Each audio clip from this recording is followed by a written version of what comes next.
Recording in progress.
Good morning. Thank you all for joining us here in Niagara Falls today.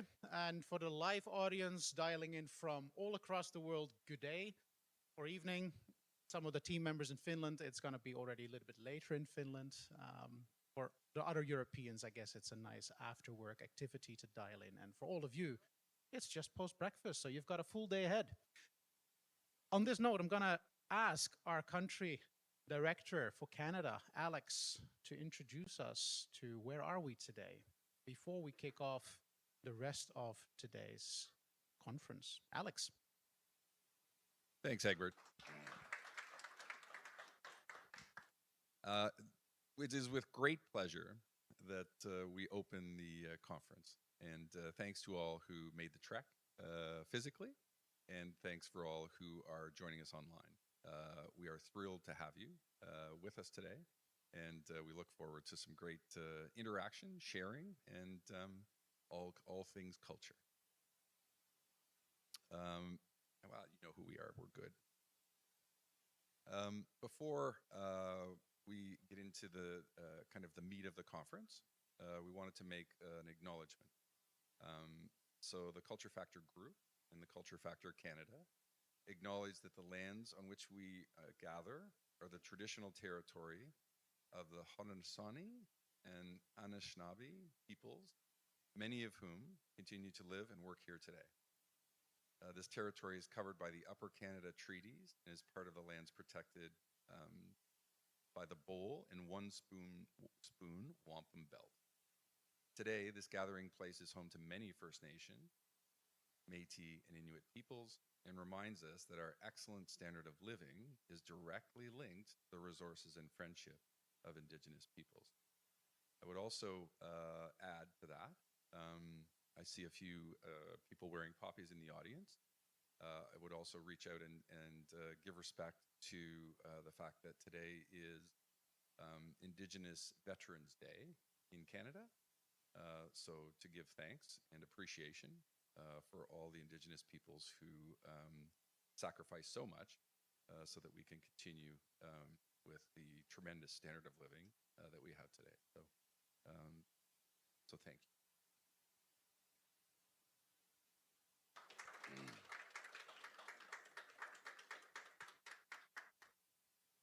So, who are we at the Culture Factor Group? We've been around for a while, although the brand is new since about a year. And as you might guess from the brand, we look at all things culture. culture plays an outweighed role in our day-to-day life, what we consume, where we consume. As So, who are we're we talking about at today. the Culture Factor How we Group? relate to We've work, been around for how a we while, relate to people although coming the from other brand places. is new since At the about Culture a year. Factor Group, what we basically And as you might do is guess to from make the a very brands, we emotional look at topic all things about which culture. everybody has an opinion. Culture plays an outweighed tangible, role real. in our day-to-day And life. it's not because the numbers themselves matters that much, but when there are emotions at stake, who is right, who is wrong, is the wrong question to ask. It's more a question about what do the data tell us in terms of the perspectives, the realities that different people face. Because in the end, we need to work together with people that might think differently, and that difference is a beautiful thing. And that is what I hope to give to you today with all of our colleagues present, with all of the audience present, to celebrate the difference. In that we are united.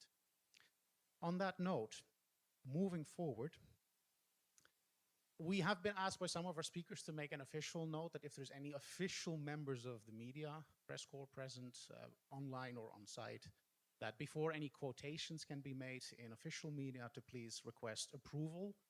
So we kindly ask to respect that request. If we move further, this is not our first Culture Factor conference. We've been around. We started in Helsinki quite some time ago. From there, we went to Portugal, and if we keep on moving, you can see many different names. Portugal, Mexico, we've been in Japan, in the Netherlands, in Italy, in Luxembourg. Last 2 years, 3 years ago was in Helsinki. Last year we were in Bangalore. Today we are in Niagara Falls. And I would also like to express my gratitude for the Wyndham Hotel for making the space available, for Encore helping us with today's live streaming. If you stay around for another 7 hours, 6 hours, you'll find out where you need to book your tickets for next year. So we'll reveal that in 6 hours. On that note, I'm going to introduce our DJ or moderator for today, Mr. Okacheku Okere, or in short, Dr. OK. Okay, the floor is yours for today. I wish you all a wonderful conference. Thank you.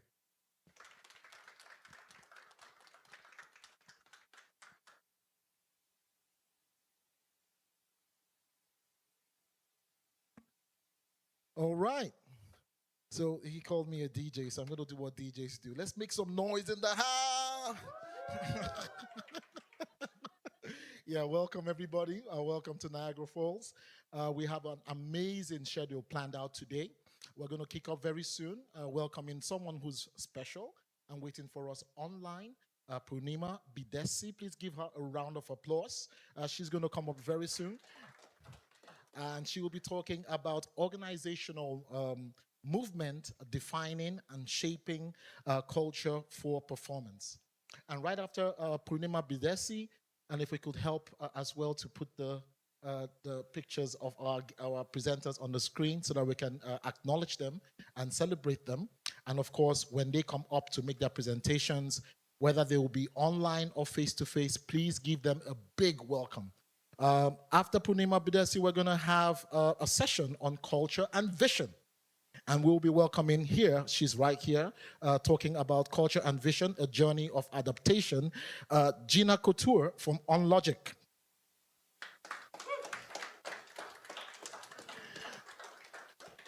And right after that, we're going to talk about culture and as strategy, talking about unlocking new market opportunities. And we're going to have online Christina Habib from Unilever. And our very own Marthi Karafa. And then we will have lunch. And after lunch, we're going to have some more presentations. We're going to be talking about crossing boundaries, looking at how you can develop a global approach to organizational culture. I will be facilitating that session with my amazing colleague, Mr. Scott Maltby. And right after that, we're also going to have another session on talking about the differences between United States and Canada. And we're going to have Mr. Alex Gallagher and our very own Susan Wachira Inyika.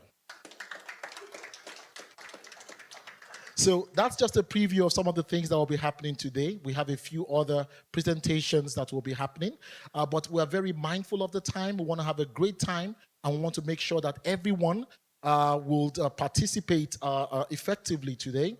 If you're online, please note that you would have the opportunity to ask questions as well. And if you're in the audience, you will also have an opportunity to ask questions as well. Great. Without further ado, it is my pleasure to welcome our first set of presenters today. We have online waiting Purnima Bidesi. Purnima Bidesi, if we could put up her introduction, if we could. Thank you. Yeah, we've done this already.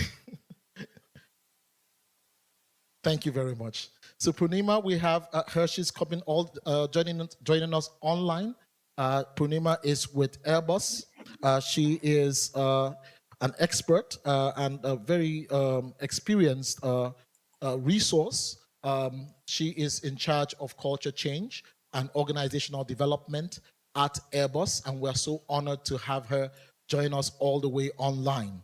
Purnima is going to be talking to us about organizational movement, how you can define, shape, and enable culture for performance. Ladies and gentlemen, let's give an on-site, and for those of us who are online, give an online applause as we welcome Purnima. A very good morning to everybody who's on, who's connected, and those who are in the room there. So for the past few minutes, I was watching the dynamics in the room, and I could see some people moving in real time who I had only seen pictures of, prior to this on LinkedIn. So it was great. And believe me, I truly miss being there, but hey, thankful and very grateful for this opportunity to have this time, the gift of time that you are offering to me.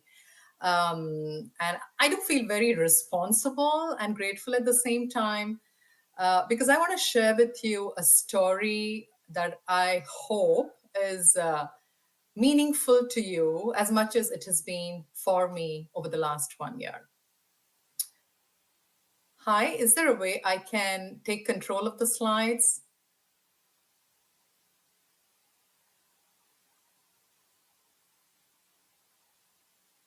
Yes, you should have control, Purnima. I see you're moving the slides for me.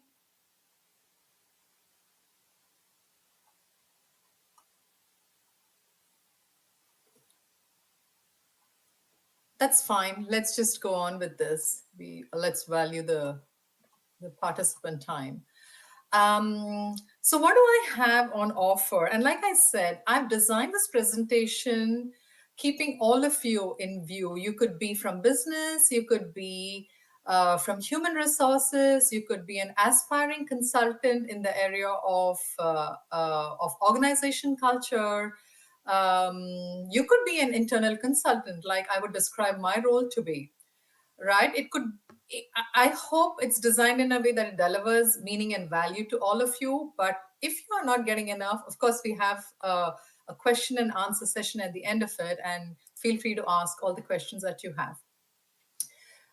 We can move on to a quick round of introductions. I mean, I'm going to be speaking here, so it's only reasonable for you to know who I am. Can you please move on to the next slide?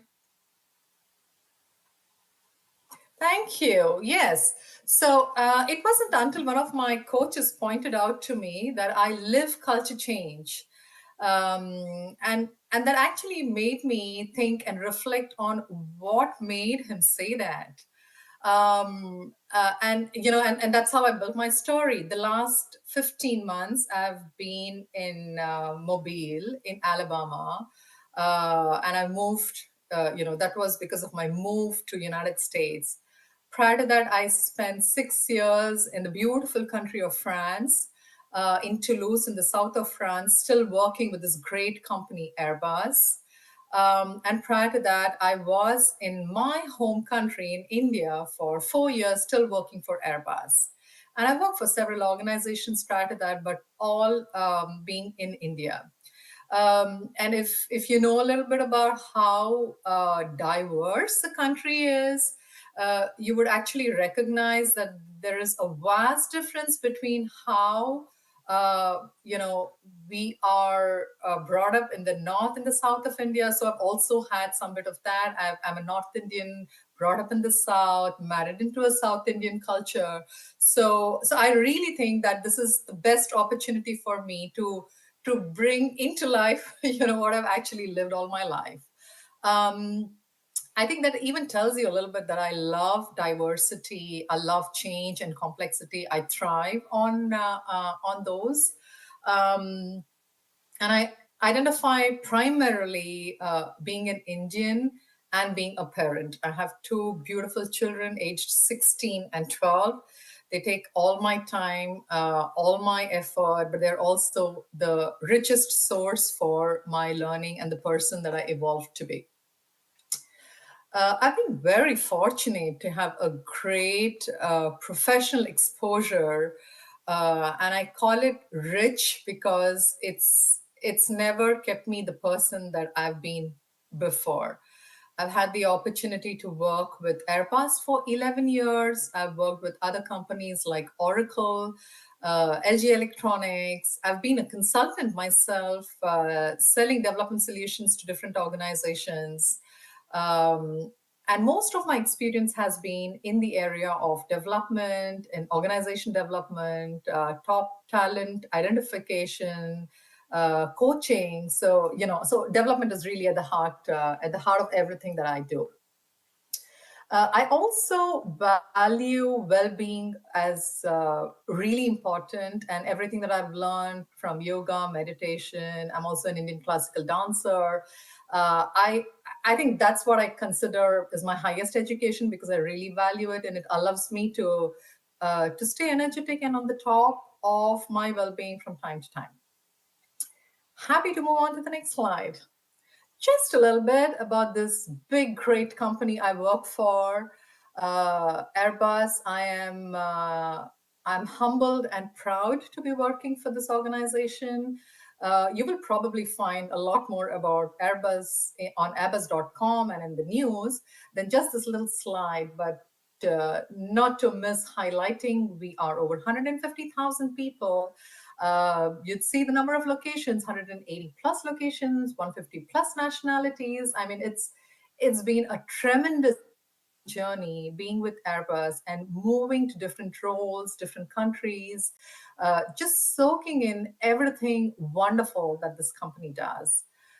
We have several business segments. Of course, Airbus Commercial is our primary driver for business, but there are several synergies that we do get by being in helicopter industry, space, defense, and now increasingly in technology.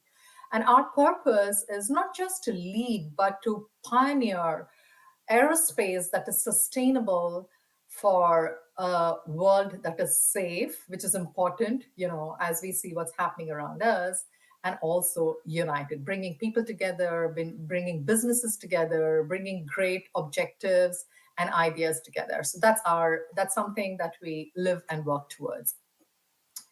So that's Airbus Global, but we are also quite big in Airbus Americas. We have about 18 locations, also including Canada and South America.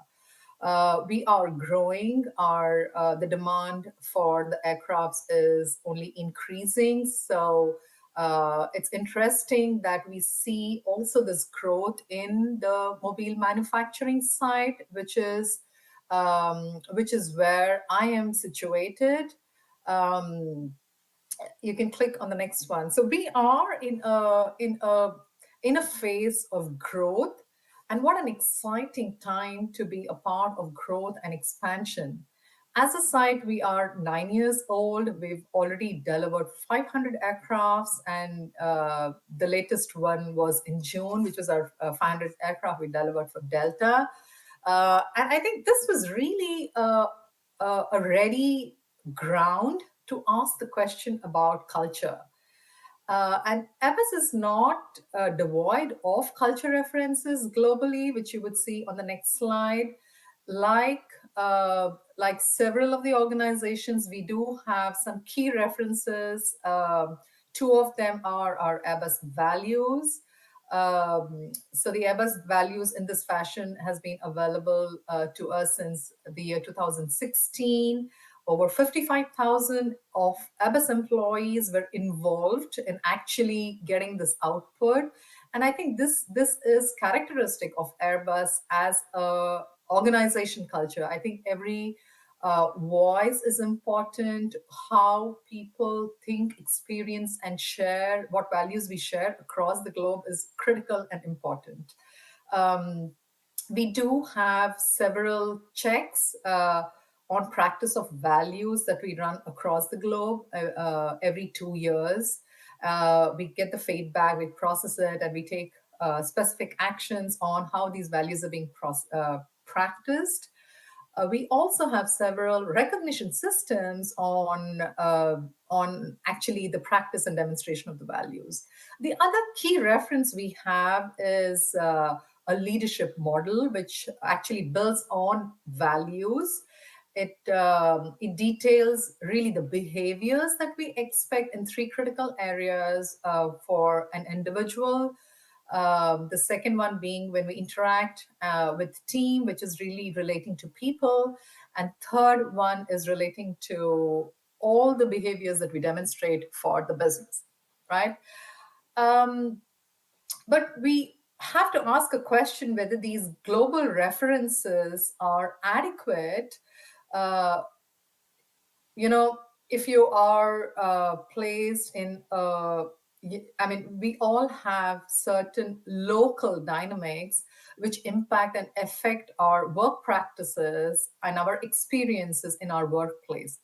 And I think that was what has led, like I mentioned in the next slide, what is relevant for the US manufacturing site. And this is the story which started last November. So when I was contemplating and when I was preparing for the presentation, I thought this is a great anniversary gift to take stock of the entire journey that we've had in the last 1 year.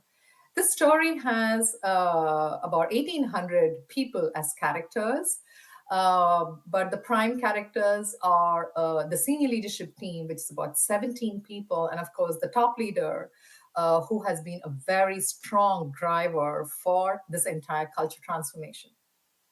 So it was 1 year ago, the senior leadership team started to ask these questions about how do we articulate our culture on the site? What is it that we have right now? And is there a need for us to change? And if we really want to change, what is it that we want to change? Where do we want to get at? And this is important for ourselves, so we have a common language. It's important for us to offer this to all our leaders on the site and for all our newcomers in order to align and be consistent on how we describe our culture. So that's when it started with actually creating a case for change, for culture change.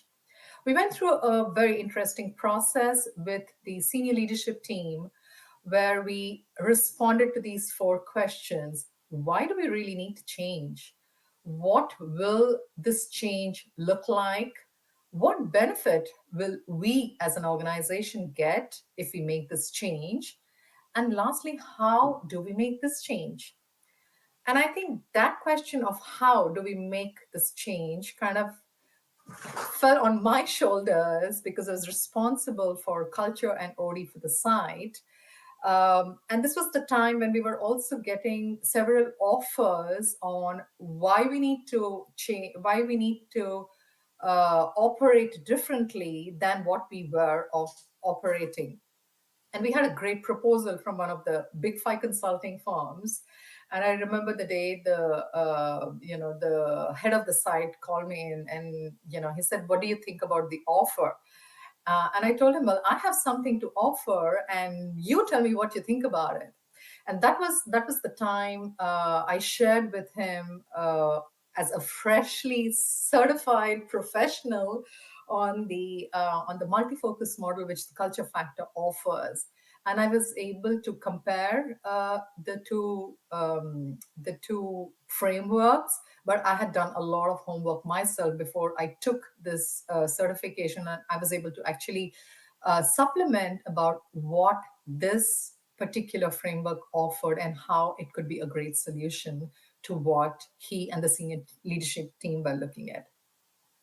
And then started really the plan, right? So that is really the steps that we took.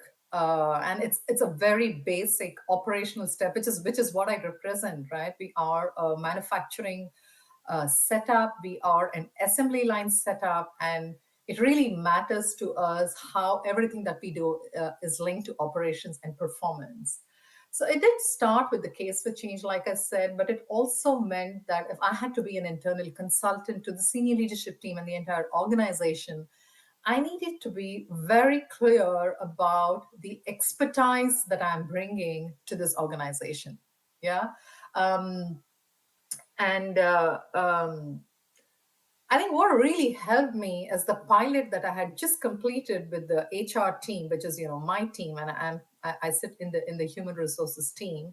And even if the pilot did not have a detailed report as you would get when you do the entire MFM survey, I was still able to demonstrate the clear benefits, the articulation, the language that would link the challenges we were facing to what the framework was offering. So there was a very, very strong, a very strong link.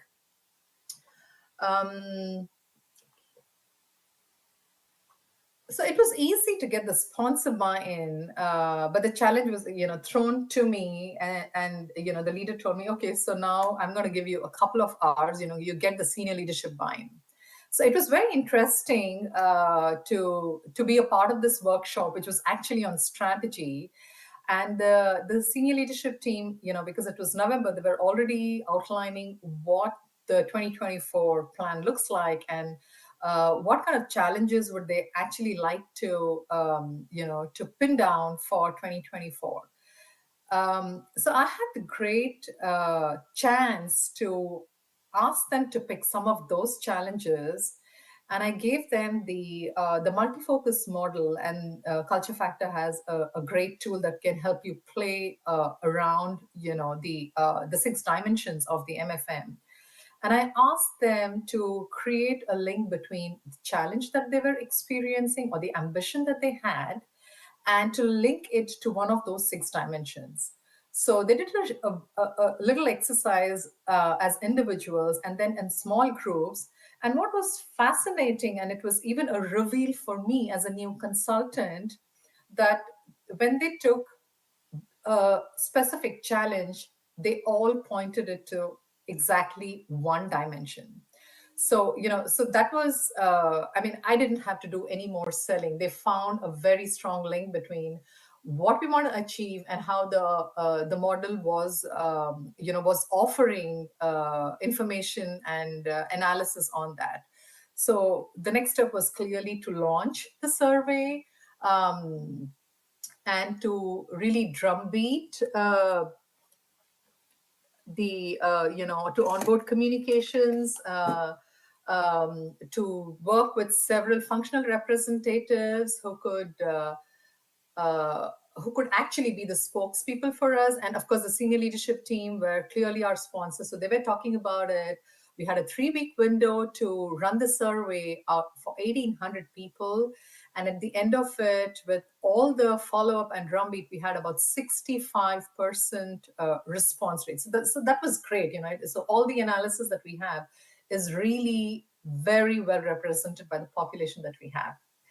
What did we get as a result of that? So we opted for 25 reports, 25 plus reports. Some of them were relating to the functions. Some of them were relating to the levels of hierarchy. Some of them were relating to, we had 2 for the gender. We also had on the tenure as well as the generations. So that kind of gave us a lot of information. It gave us, an opportunity to actually look slice by slice what seemed to be emerging as the leading gaps and what should actually require our point of attention. Our next step was actually to onboard. We have 230 site leaders. We have a yearly event where we bring in other site leaders and we brainstorm on topics of leadership importance. And I can tell you, we picked all 4 topics that resulted from the from the culture survey that we took. We also run, we have a very strong change practice in EBA. So we've also run a change barometer halfway through this entire change process that we measure 4 aspects. We ask them if they had the information about change, do they comprehend the change that we are talking about, do they feel comfortable onboarding on this change, and do they see themselves participating in this entire change effort. So the findings from that was very surprising. People were very willing to onboard. They saw value in it, but they said, hey, give us more information. We want to become much more proficient on, on understanding and leading this change. So that kind of led to a lot of education. I possibly make a presentation of this entire analysis and where we are and the value preferences almost one every week. I've been doing this for the last 4 or 5 months. So I've not just met with, functional verticals, but I also meet very often with change teams, which are across all functions. We have several of those teams that we work with. And it was a great opportunity to exchange, to educate them, and to give them information that they found very valuable and useful to go back and implement in their own work. So where are we now? As we really at step 5, I think increasingly I see the language that we had started to use at the beginning of the year relating to performance, relating to impact, relating to efficiency, relating to KPIs. I see that that is becoming more and more of the business language. And sometimes I have to pinch myself to just believe that this is the language that we wanted as the senior leadership team, as culture change, to be more embedded into the regular conversations in the organization. Absolutely. So we are now ready. So that was the first take of the journey, and I'm happy to share with you some of the mistakes that I think I made, or rather, if I had to do it a second time, what would I do? I think because there was a lot of appetite and hunger for this change, I did do quite a bit of fast track. Having done this in the last 12 months with one resource, I'm the only internal consultant who's qualified. But if I had to do it again, I think I would really do a few pilots, at least 3. Because I think every time you do a pilot, you have a different slice of information. And they are new questions that arise each time you look at a report, because no 2 reports are the same. Of course, there are consistencies. There is a pattern because you're a part of a larger ecosystem. But, like Culture Factor says, there is also space for subcultures, and there is that variety and diversity that exists. So I think it would be really good for you to be able to do a few pilots, and Culture Factor has several options for that. They have a team scan, and they're very, very supportive and encouraging when you are, when you're trying to do a pilot. I definitely do that.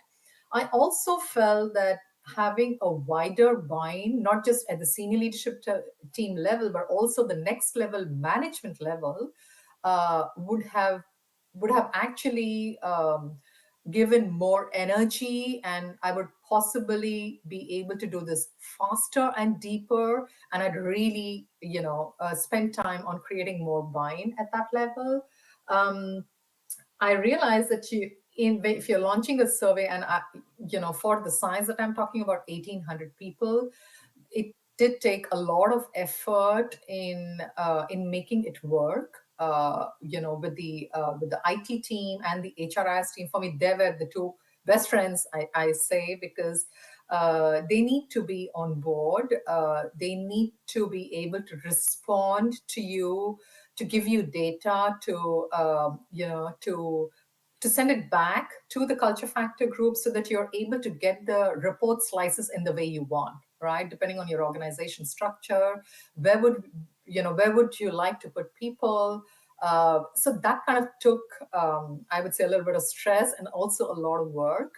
But if you already have credibility, I was quite new in the organization. I was just 3 or 4 months. And I think that really kind of took a lot of time. Also, if you have a legal team, we were very particular about what kind of questions we asked. So I had to run the whole thing through them. Also, the employee relations, just to be sure that we do not offend anybody by any of the questions that we were asking. I think you really need to chase the completion of the survey, because the quality of the data that you get is dependent on how many people respond to it. And I'm quite happy that we got 65%, but in some of the smaller sub-functions, we didn't get a very good response rate. And I can clearly see the lack of buy-in from those leaders to say, but I'm not sure my organization is very well represented. I don't have too many examples, but just one or two, I think, is still a loss. So I think it really needs, you need to put in all the effort that you can to get as much response as possible. So change barometer actually caught me by surprise with everything that we were asking. And I would have really liked to be much more prepared on what we are asking, what might come up, and to already prepare myself to respond to that questions. So we've decided to run a change barometer on this every 6 months, and I know already that I'd possibly use a simpler survey that encourages people to respond and not not tell them, not make them feel that this is too long. I don't have the time to give, because there is no other way we can progress on the next actions that we need to take. Yeah. I would really do a lot more education right from the beginning. I am in conversation with the Culture Factor to see if we can have small, like mini e-learning modules that we can host on our internal learning site for just raising curiosity, for educating people on what does culture mean, because this is a question that I struggle with most. Everything is culture, right? So it's really important to scope and to define. We're not going to be able to handle the ocean of culture. We can only choose certain waves that are most critical and most important for us to handle, and then kind of surf on it, right? So I think this is a new framework. It's a new language. It's really a science in itself, and it requires people to be educated and to understand it. And don't get me wrong, it's not difficult, but it's just a new way of learning. And I think educating people, educating critical stakeholders can be very, very helpful, right? So I've mentioned some of those there. At the end of it, I would really call this a movement, because for me, in my experience, I saw that it started quite small. It started with one person, the top leader, having this interest, curiosity, and a need to define culture for the organization. And I remember my first conversations when I was still interviewing for the position. He said, we are 1800 now. And if we don't get a hang on our culture, on our local culture, and how we help people understand, adapt, and move in the direction that we want them to move in, it'll be too late. It'll be much more difficult. So I think it's important to start wherever you are, even in small teams, even if it means in different teams. I really believe it's a very strong framework that talks to business in their own language. And I believe at some point, you will be able to unite them together and, make it into a real movement. A lot of my time now goes in writing executive summaries over and above the reports that I have. If some of you have seen the report, each report runs into about 35 pages, great information, but you will need to find a way to simplify it for your customers and audiences. So I do a lot of writing. I take the help of, I have 2 members in my team now. I'm educating them, but I do create customized content, very simple, but applicable and understandable to, various stakeholders that I'm dealing with. So in this entire journey, I have, we've used the multi-focus model of the culture factor. We have also used the 16 national dimensions tool for the senior leadership team. We also used the executive match, which they offer, and we found all of them very, very valuable and helpful. Moving on to my last slide this is really about where did we apply and how did we leverage all of this that we've done in the last 1 year. It was quite incidental, the findings that we had from this survey about our work practices relating to our site was something that came up as a larger organizational initiative from Europe sometime in May.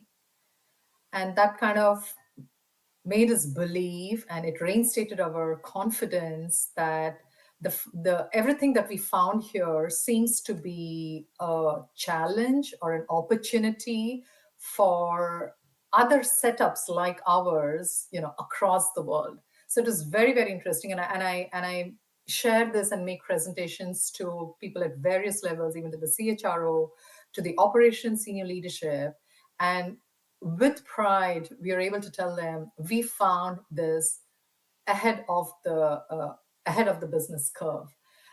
So we are also very aligned to to what the global initiatives are coming to respond to that. And I tell them thank you, because this is what you're offering to us is a solution to what we would have liked to do, right? One thing we found very, very useful is the value preferences from the of the population. We've always known the behavior preferences that this organization and teams have, but with the value preferences information, we are able to say, why do people behave like that? And what kind of approach can we take to get the same result? We want to make the same change, but you can either do it, with this way or another way.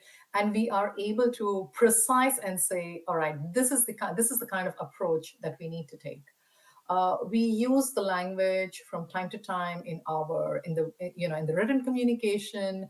When our leaders stand up and speak at the town hall, I'm able to give specific inputs so that people listen to it, and it's aligned, and they're able to respond to their own preferences.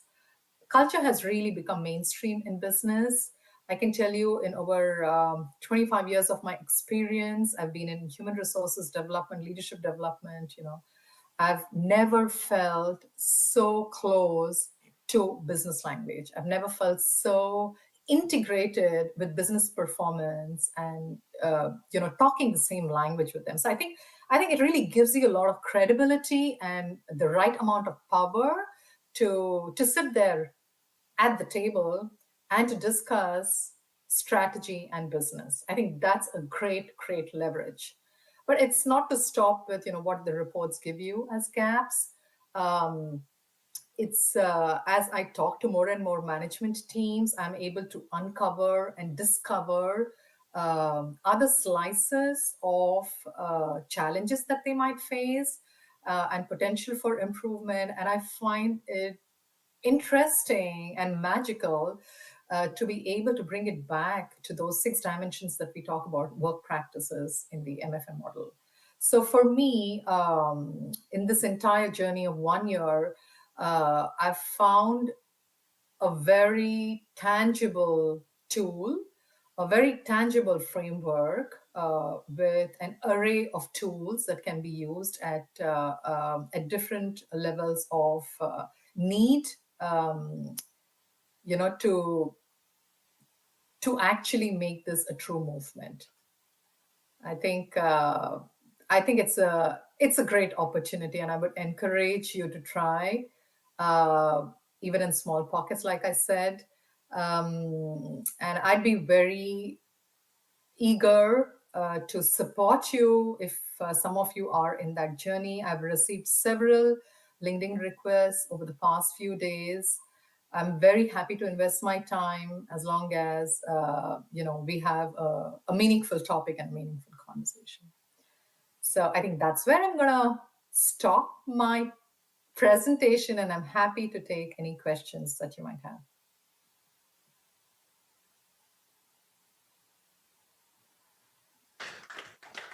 Thank you very much, Purnima. Can we give her a round of applause again, just to appreciate her presentation? Thank you. Purnima, we have a few questions for you, but because of time, we're going to take only a few questions, and we will answer the rest of the questions by email. If you have a question in the hall, please show your hand, and we will get a microphone across to you. Please do that by show of hands, and we'll get a microphone across to you. In the meantime, Purnima, we have Matthew online, and he's asking this question. Was there any involvement with the marketing and branding team? And if yes, at what stages? Any involvement with the marketing and branding team? And if yes, at what stages? Purnima? So we are one site. Okay, we are a production site where we are a final assembly line. So we operate as a micro environment. We have one person responsible for communications with the site, and that person also sits on the senior leadership team. So everything that that required to send out communications to follow-ups, etc., they have been, you know, she has been involved. But I wouldn't term that as marketing. I would say it's more communication, right from the beginning, all through, every time. I also work with her when we are doing the town halls, you know, any kind of communication that we are sending. I'd be involved with that. Thank you, Purnima. Any questions in the house? Anybody in the house with questions? We have one more online. And this question is from someone who didn't identify themselves specifically. And they're asking, was it hard to convince the leadership team? And do you have any advice on what to do? Was it difficult to convince the leadership team? It wasn't hard. No, I would say it wasn't hard. I didn't have to do much convincing after they did the exercise of mapping their challenge on the multi-focus model. They could really see a direct correlation between what we are intending to accomplish as an organization, as a site, and which dimension can lead us to that. Thank you very much, Purnima. Can we give her a round of applause again? Awesome. We have a few other questions, but we're going to answer those questions online later on and send answers to you. Sorry, because of time, we can only take a few questions, but it's time for us to welcome our next speaker.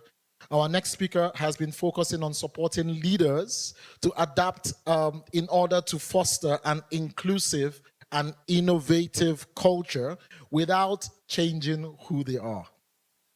Ladies and gentlemen, it's my pleasure to welcome from OnLogic, someone who has experience with ATD, adult education, emotional intelligence. She's a culture ambassador, and she's also involved with executive coaching.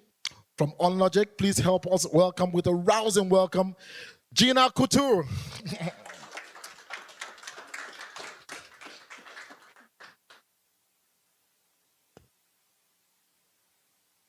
Thank you so much. So yes, my name is Gina. And I am from OnLogic. I specifically focus on leadership coaching, development, and training. And the great thing about working at OnLogic is that we have such wonderful recruiting team, because they go ahead and seek out leaders that will adapt to our culture and what we need as a company. And so they're already hiring like the leaders that we need. So that makes my job a little easier, right? I don't have to change who they are because they're already fantastic leaders. So I get to help them adapt to certain situations.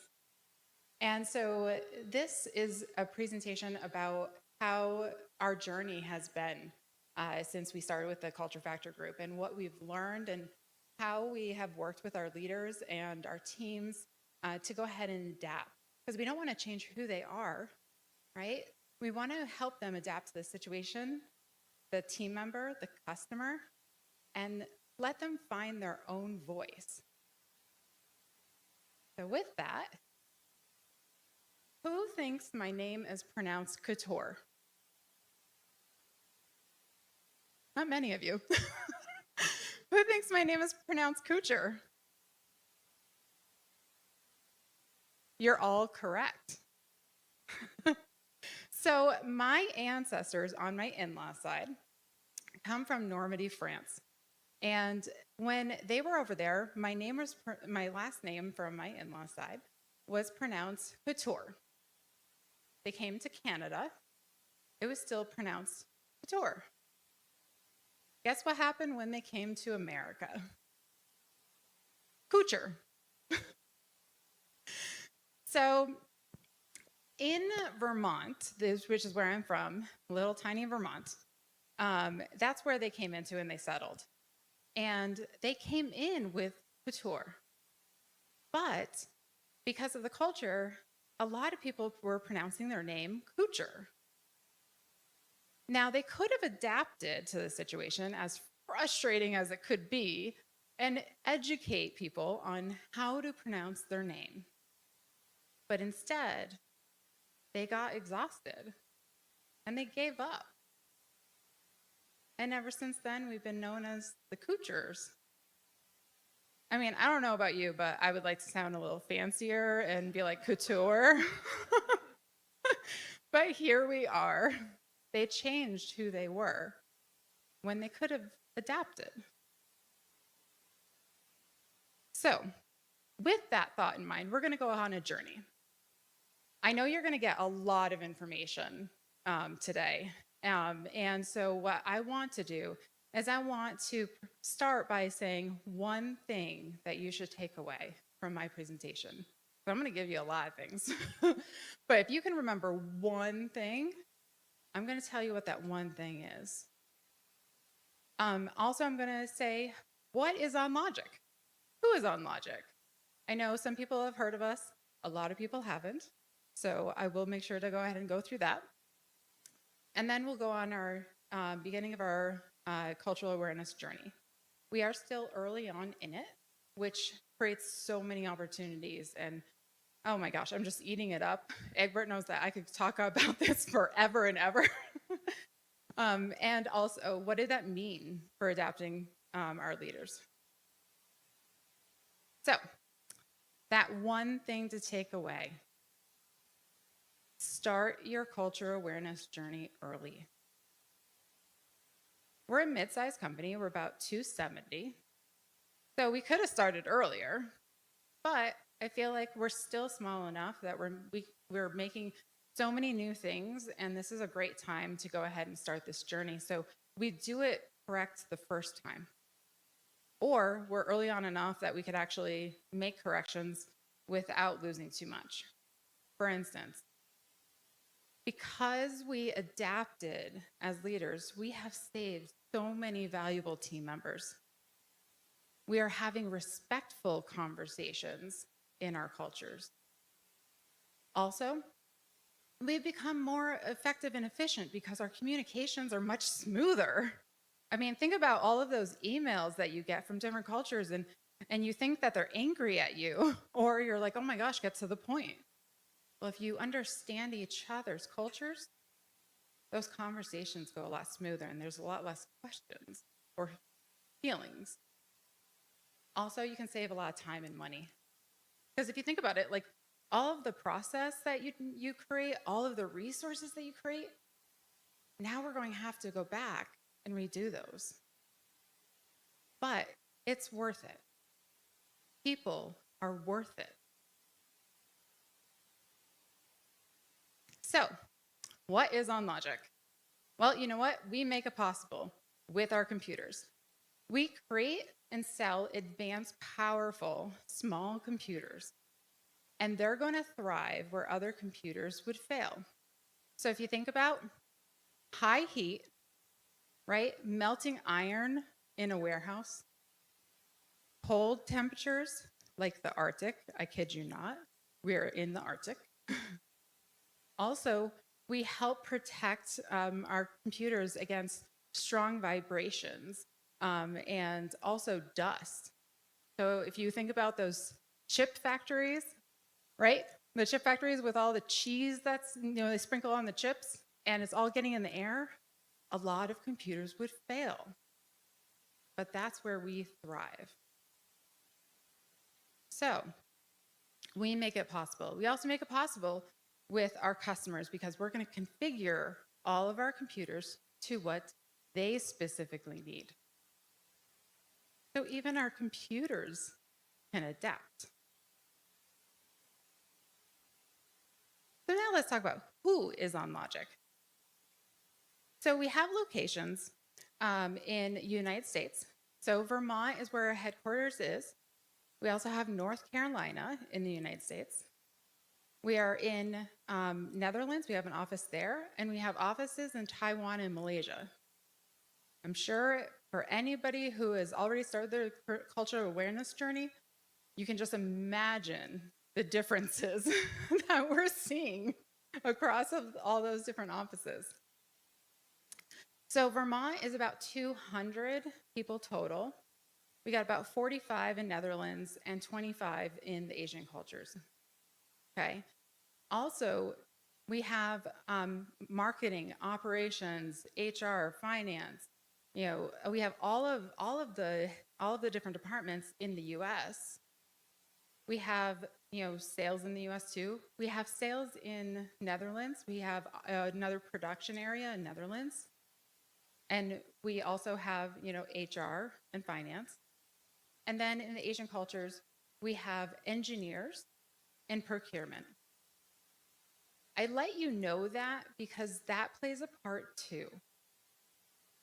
We want to look at the cultures. We also want to look at who the individual person is, right? Because what they do for work also changes how we're going to help them and how we're going to adapt to them.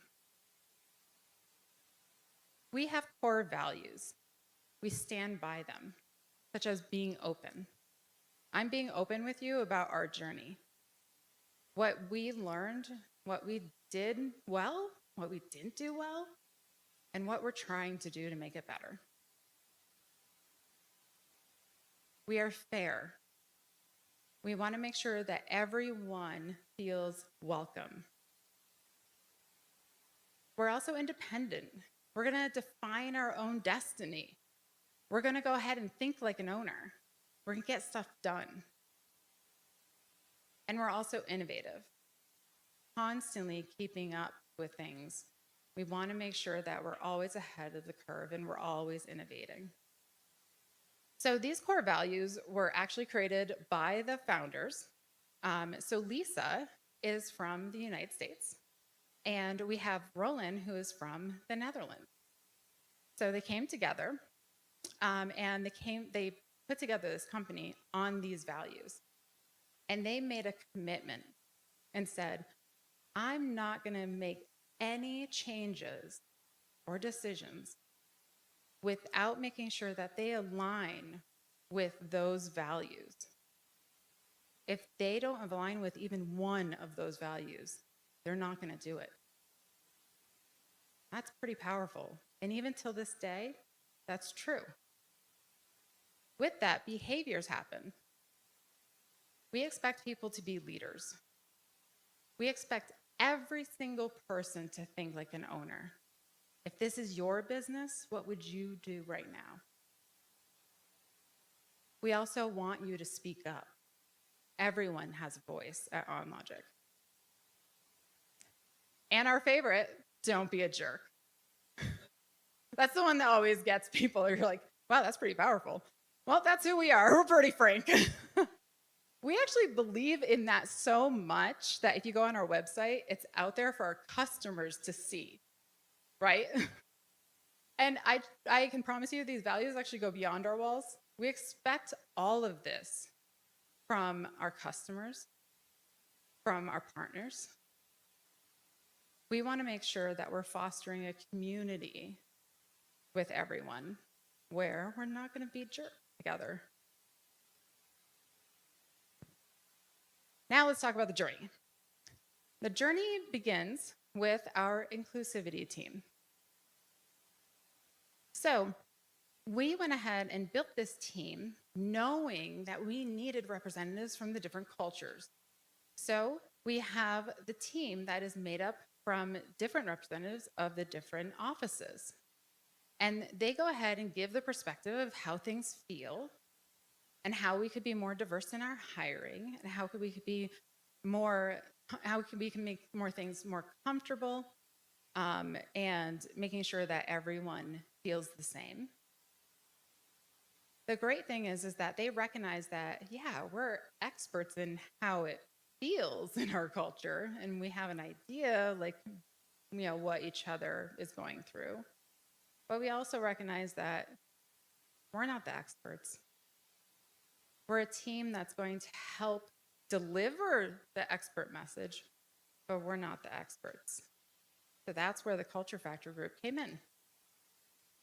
Kirk came by and was introduced to us by Justin. He's our general counsel on the inclusivity team.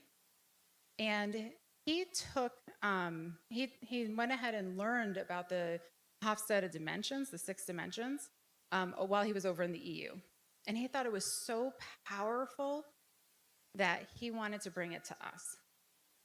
So we had Kirk come in, and he went ahead and trained our leaders and also our human resources. We figured, okay, let's dip a toe. See what this is about. See if this is something that we can adapt to without changing who we are. So these are the different dimensions that we have. So some of you I know that are familiar with this, some aren't. But just quickly, power distance, we learned about how people view hierarchy differently. So, you know, am I equal to my manager? Or do I see them from a different view? Individualism and collectivism. I versus we. Do I put tasks before relationships or relationships before tasks? Motivation towards achievement success. So what's that motivation? What's keeping you going? Is it work? Is it, you know, your family?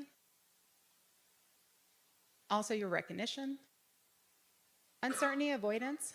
This one is actually really, really big in our company. I see people nodding. It's all big in yours too. So this one actually has played a huge part. This is like the most fascinating one. But it's uncertainty. You know, how comfortable do people feel? Do they need the details, or can they just run with ambiguity? We also have long-term orientation and short-term, so relationship to time. Are you looking at the really big picture? Or are you looking at, like, right now? Is there one truth or are there many? Then the indulgence and restraint. So the relationship to pleasure. And that's kind of like balancing that formal aspect versus, you know, the casual aspect. You're probably seeing that with me right now. I can be a professional, but I'm also a casual person at heart. So we learned about the country comparison tool, which is on the Culture Factors website. If you haven't done this, I highly, highly, highly encourage you to do it. It's very fascinating. These are actually all of our offices put into this tool, and this is where we go ahead and land on all of these different dimensions. So again, I'm being open with you. This is our company right now. And when we saw this, when Kirk showed us this, we were like, oh my gosh. We thought we were on the same wavelength on a lot of these across our cultures. But you can see there are some really big spikes and really big dips. And that's when we put our culture lenses on. Once we had those lenses on, we started seeing everything differently.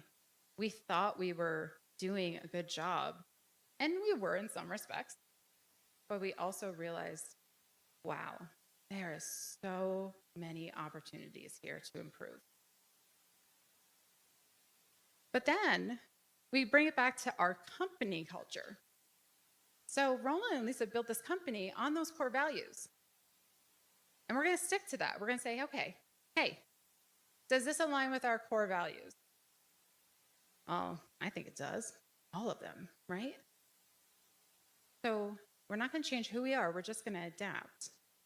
So now when we put them against our core values, we come up with this. Are we giving a safe space for people of all cultures to be open? We thought we were. In reality, we actually weren't. Were we being fair and respecting other cultures? Or were we expecting them to adapt to our culture, and that's it? Independence. Are there opportunities to do things differently? Heck yeah. And then there are improvements. You know, can we make improvements and solve current challenges and also anticipate future needs? 100%. So, my mind went wild with this information. Wild. I'm sure a lot of you can relate to this. But I was thinking about like the little things that we can change and the big things that we can change. And oh my gosh, how am I going to do this? I am literally the only learning and development person in this company. And I was like, okay, let's start small. Let's figure out the quick things that we can do. Well, we can train on this. Right now, only our leaders and HR knows. We need to get this out there. We need to make sure that everybody in our company knows. So we made a commitment to train every single person. No matter what role you're in, you're all going to be trained on it because we all interact with each other in some way. We looked at how we collaborate, some great opportunities there. Also, what kind of support are we giving in the different offices? We have our headquarters in Vermont. Oh, I feel lots of support. But what about the smaller offices like 45 people or 25 people?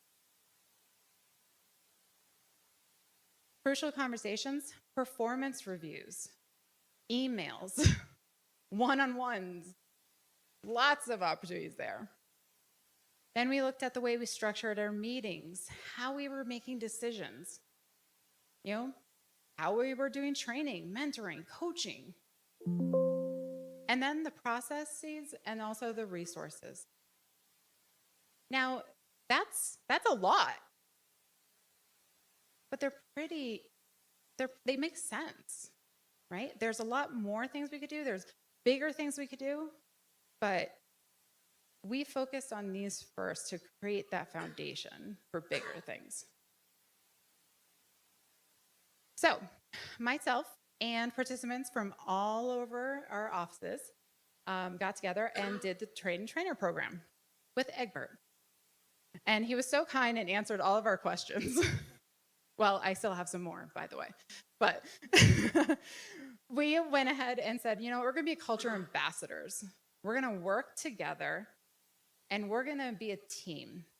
I'm going to help you understand the US side. You're going to help me understand the Asian side. You're going to help me understand the European side. And we're going to find those opportunities, and we're going to make a difference. We also committed to training, right? This is a sensitive topic. So we decided that with Egbert's help, we would go ahead and have the people in the sites go ahead and train those offices. So you're with your culture, you're at the same speed as your culture, you can go ahead and relate to each other and learn about this topic. And then in level 2, we're expecting you all to get together and put it into action. Also, we had culture compass scores. So how did we relate on the dimensions? As you can see, this are the 13 people that we had chosen. That's a pretty wide spread, right? Widespread. Now, without Egbert's help, I was like, hey, you know what? The person that's really high, if they need help, they can go to the person that's really low. Fatal mistake, right? It's actually the people in the middle that we need to create that balance.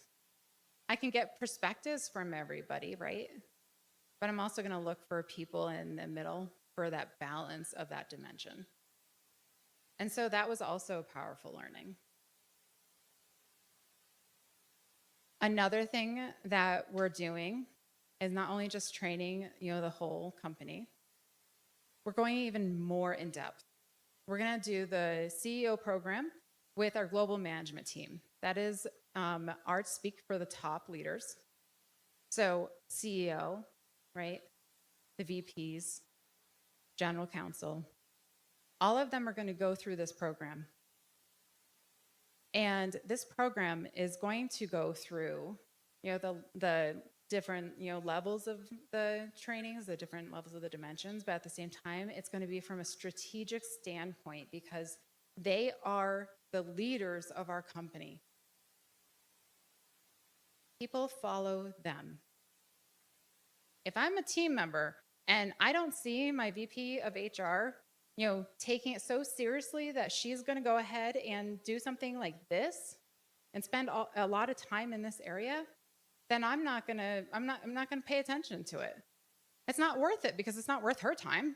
Why should it be worth mine? We're going to show our company how much we believe in this and how much we are going to foster this. And now those people are going to be able to support their departments, their teams. Also, a wonderful thing is that they're going to get one-on-one coaching sessions.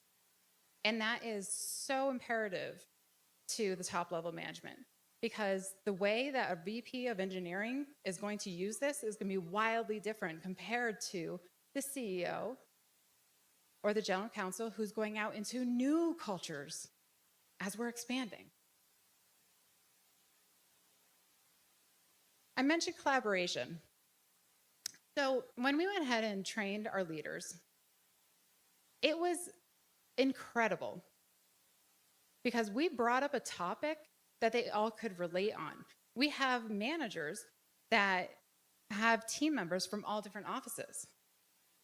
So take a director of engineering. They have people that they manage in the US, and they have people that are managed in Asia. We also have different IT that is US and Netherlands. We have leaders that are already challenged with trying to manage different cultures. And when we got them together in a room to discuss this, they started realizing, oh, we can learn from each other. That's all it took was just one moment to get them together and give them space to talk. We're a high performance company. We're go, go, go, go, go. But when we slow down and give space for a topic, the things that come out are absolutely amazing. They shared their experiences. They shared what worked and what didn't. And the most powerful ones were actually the people that talked about failures. Yeah, best practices, that's great. But you know what's going to stick with me? The failure you just shared with me. That's more impactful. So don't be afraid to share your failures too. Our site directors. So we recognize that we have a lot of support in the US, but that's not fair to other people who need that support. that extra support. So we do have site directors in all locations. One of our site directors is for our Asian offices. And his presence has made such a big difference in that culture. Because their functional managers are actually over in the US. And to have a leader on site that cares about who you are, that's going to ask, how are you doing today? Is there anything I can do to support you in? How was your weekend? How's your family? Every single day, he does that with everyone. They have guidance and support from their functional managers in the US.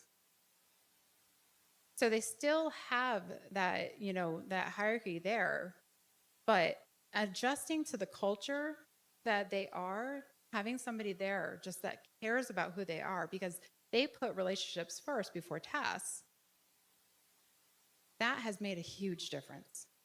And I know for a fact that we have saved some very valuable team members just from him being there. Crucial conversations. So everyone thinks crucial conversations are bad conversations. They're not. They're just conversations with something high at stake or just high emotions. So you could be like really, really excited about something, and that's a crucial conversation. Be aware of who is in front of you. When we're talking about individualism, you can see our Netherlands spiked right up, right? In that individualism. So the way I like to think about this is, how much empathy do you give? When we're talking to people in the Netherlands, like the managers who have team members in the Netherlands, they're going to want to be direct. Just give me the feedback. Performance reviews, right? One-on-ones. Just give me the feedback. I'm good. I want to move on, right? My tasks are more my tasks are before my relationships. I'm okay with that. In the US, we are like, yes, give me the feedback. I want the feedback. Absolutely. By the way, can you just let me down gently, please? I just a side of empathy would be really nice right now. And then what we found was in our Asian cultures, they wanted it to be sandwiched. Empathy before, empathy after. How was your weekend? Hey, did you go on that hike? How was your vacation? And then you talk about the feedback. And then you end it with empathy. How can I support you? What can I do better as a leader for you? And that has made a huge difference to everyone as our leaders have adapted to who's in front of them. I will also say that these dimensions are to help give a foundation. They give you something to work off from. But in the end, know who's in front of you. Because I know somebody in the Netherlands that loves empathy and needs empathy. She's lived there her whole life. But there's other things in her life that had changed. Like how she perceives things. So the dimensions are wonderful and they give us foundation. And most often than not, they're perfect. But also understand who the person is in front of you. We also looked at meetings and how we were being formal or casual in our communications, right? How serious we're being, if we're given time for conversations, opportunities, right? And then decision-making kind of goes hand in hand with our meetings, because when we go ahead and make a decision, we were making decisions and saying, hey, that's our decision. Well, that's not being really open and fair. So let's go ahead and actually get a meeting together and discuss this decision. We want everybody's opinion.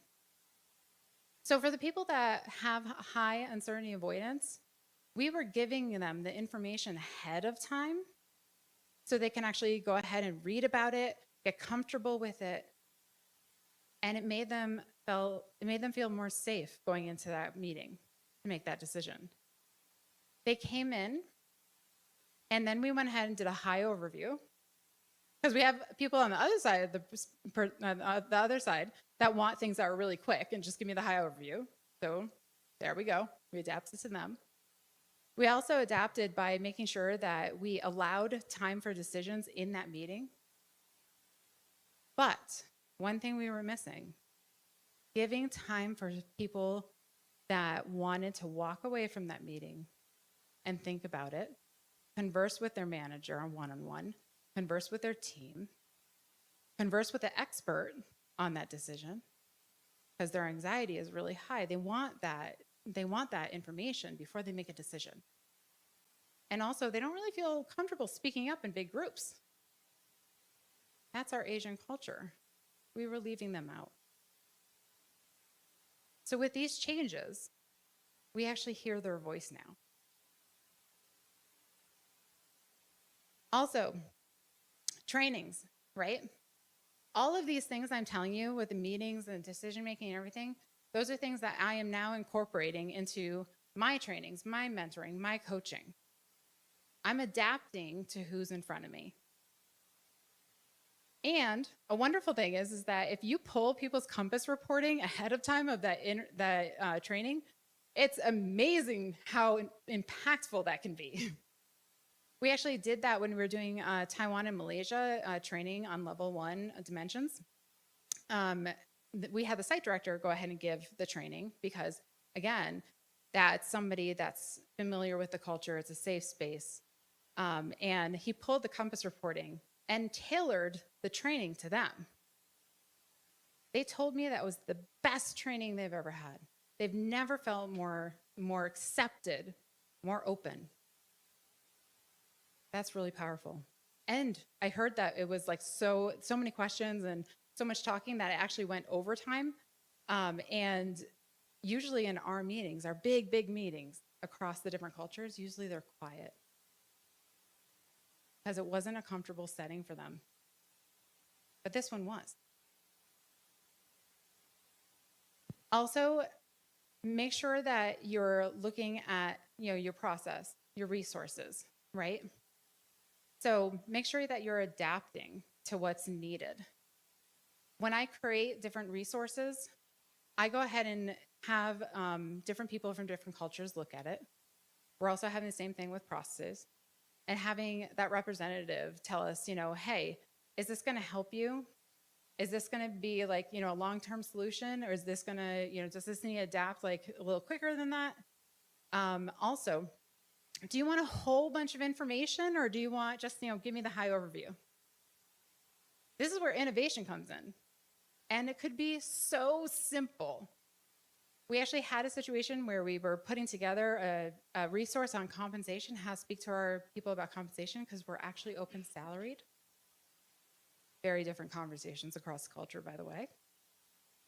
And my teammate and I created a resource that helps different cultures speak to our open culture in compensation.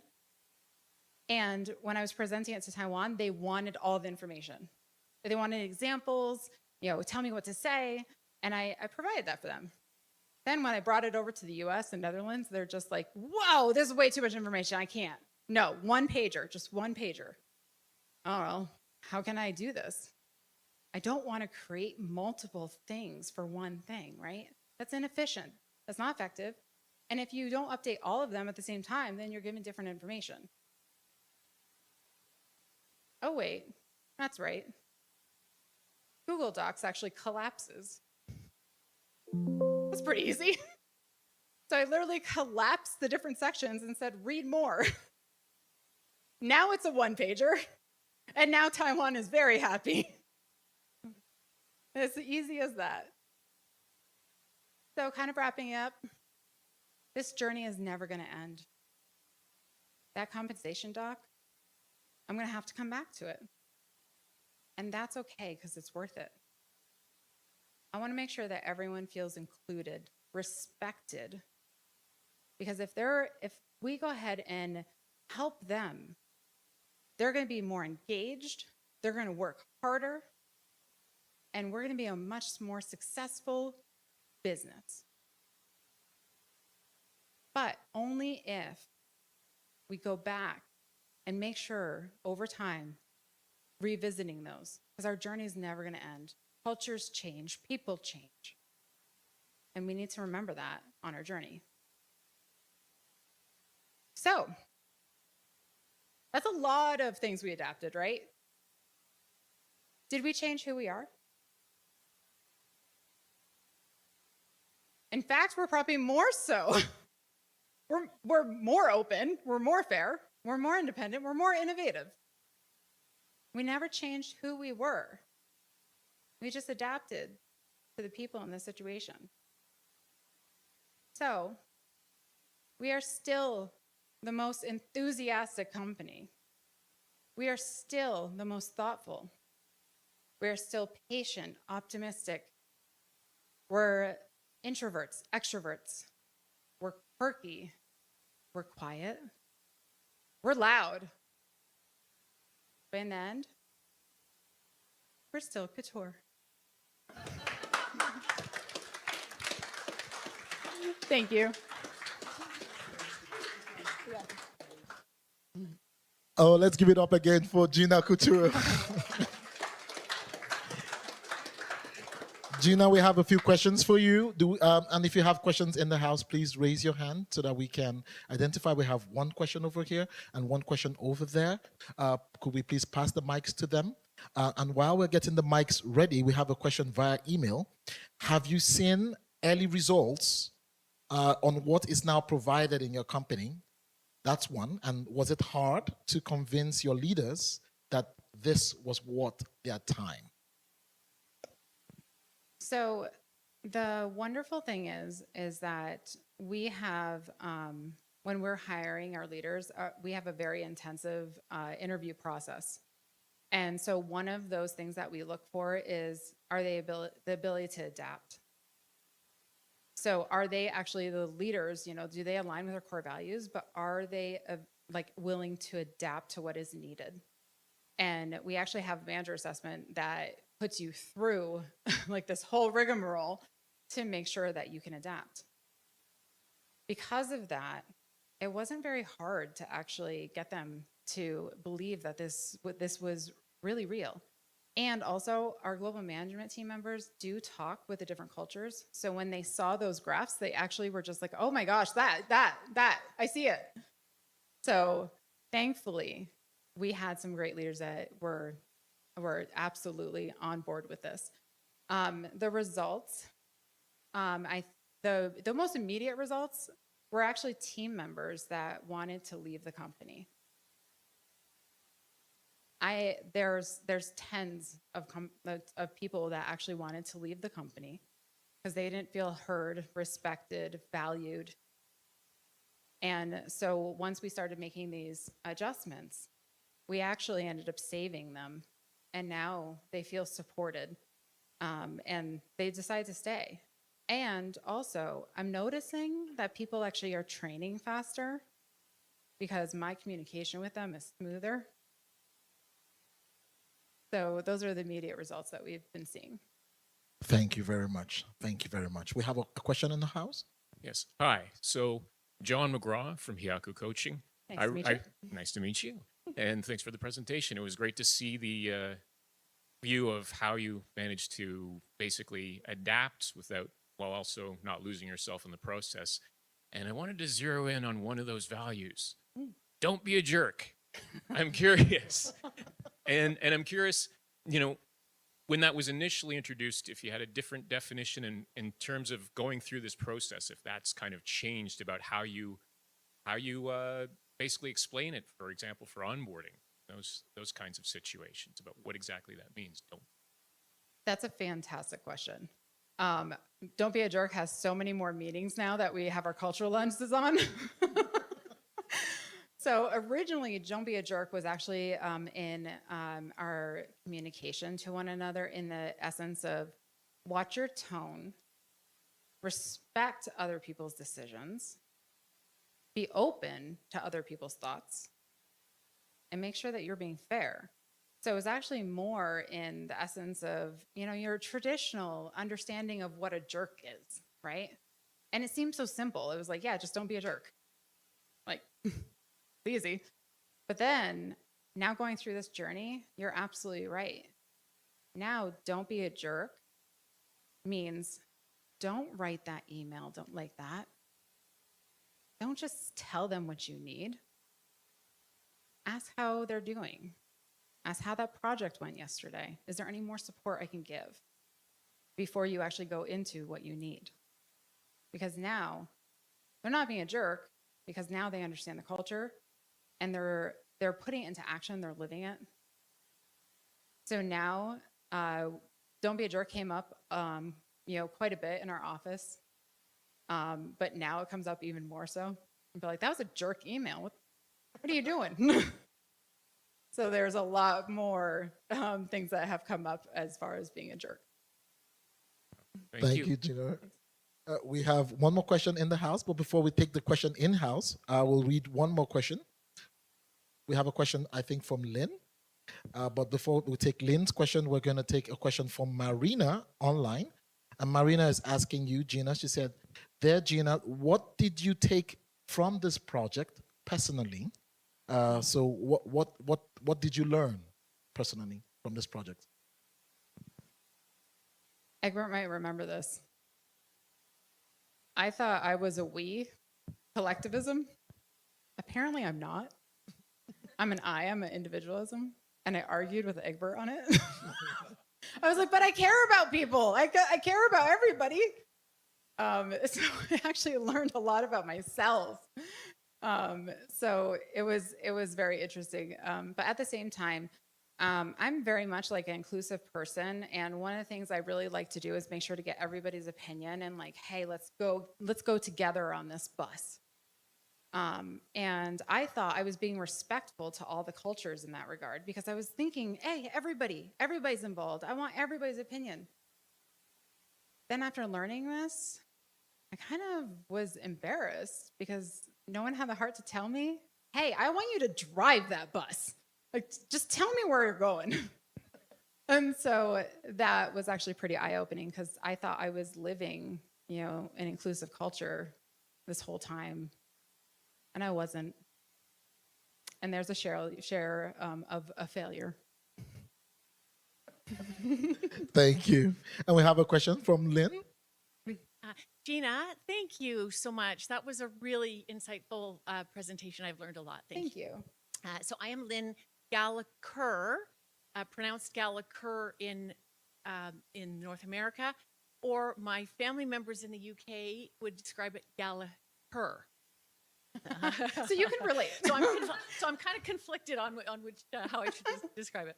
But my question actually relates to measurement. Mm-hmm. So the first question talked about results, and you did describe retention going up and speed to development or training increase. Well, I'm curious, what other KPIs did you set to measure success, and how did you track those? Absolutely. So right now, we're still early on in our journey, and part of that is going to really come into play when we do the CEO program with our global management team, because that's going to be more a strategic learning for them in order to build out those KPIs.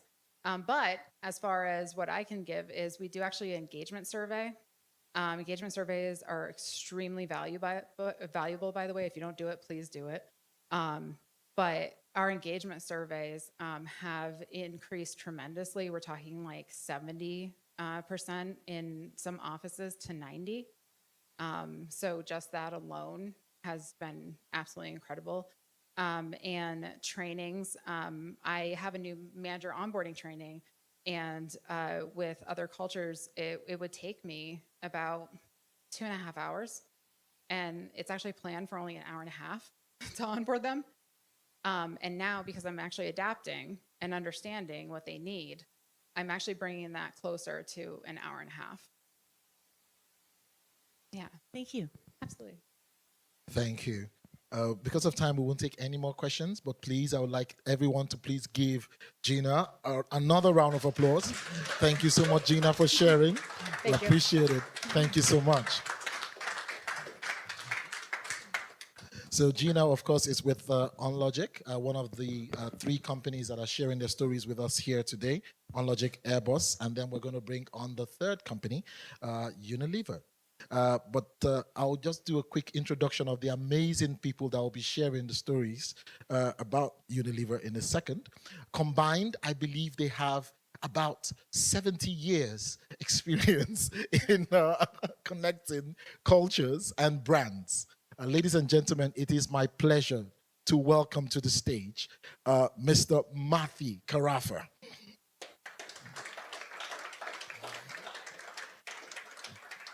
And joining us online from Unilever, Christina Habib.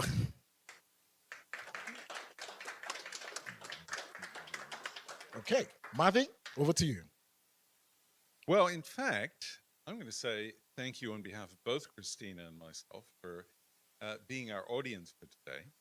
And one of the great things about this journey is that it's one where Christina was the initiator. So I'm going to hand over to her to tell you about how the two companies, the Culture Factor and Unilever, came together. So Christina, please. Thank you, Marty. Can you hear me well? Perfect. Excellent. Thank you for the chance to speak with such an amazing audience today. And sorry I couldn't be with you in person. As Marty said, our relationship with the Culture Factor goes back such a long time now. It's inherently a source of competitive advantage for us. And we go back a long way. And as with any good story, it always starts with the origin that is now a sequel to most great movies. So I'd like to share with you first how we started our journey together, which was about maybe 10, 15 years ago. I don't want to count the years because then you might guess our age. If we can go to the next slide, please. Hi. So actually our journey started, although I work in marketing, operations, insights, the beginning was actually when I reached out to Egbert and said HELP. Unilever, for those of you who might not know, Unilever is an Anglo-Dutch company, operates in more than 100 markets around the world. And our global offices are based in the UK, so that's our office on the left-hand side.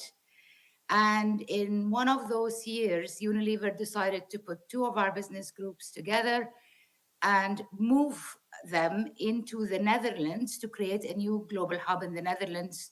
And that's our lovely, lovely office in the Netherlands on the right, where our relationship with the Culture Factor began. I had the opportunity and also the difficulty of joining a small leadership team in the Netherlands to create a whole new global organization from scratch, which implied by default that we needed to recruit globally. So we built a team from around the world in Unilever and some external. My team was literally based in the Netherlands alone, let alone in the other 80 markets, combining more than 25 nationalities coming together to create this new business group and make it win. It was hard. We didn't even know where to begin. We all spoke different languages, literally and metaphorically. So I reached out to Egbert and said, can you help us understand why is it that we even cannot speak the same language? On the next slide, by doing the work with Egbert over about 3 or 4 years consecutively, so we kicked off the baseline work, we did all the organizational cultural developments as a leadership, and it seeped through the entire organization. The results were remarkable. We built an extremely enviable culture within that group. We struck the highest engagement scores ever in the history of the company. Our retention rates were through the roof. And we were the most attractive employer within Unilever subsidiaries. The culture carried on its legacy even after we all dissipated and moved into different roles. As you well know, change is the only constant, and if we stand still, we fall behind. So we have been also constantly modifying and reorganizing across the world since then. Some members of those team remained with the business, some moved to other businesses, some moved to other companies altogether. And yet that glue that we had between us, that almost unspoken word understanding of who we are and how we lead together, continued as a legacy sustained in those businesses and sustained in us as individuals, even all throughout our careers, whether continued with Unilever or elsewhere. And that's when we began to realize that actually a strong culture doesn't only empower a team to thrive in the face of change, challenge, opportunity, etc., but it is almost an abstract, invisible emotional sustainability factor. In most of the businesses I run, I have a fundamental belief among many, but the most powerful one is that I really believe that any business of any sort, or any endeavor for that matter, even a family unit, operates to the power of its people squared, the people who are in it for the people they serve. In our case, in Unilever, it's us as employees for the people we serve as consumers.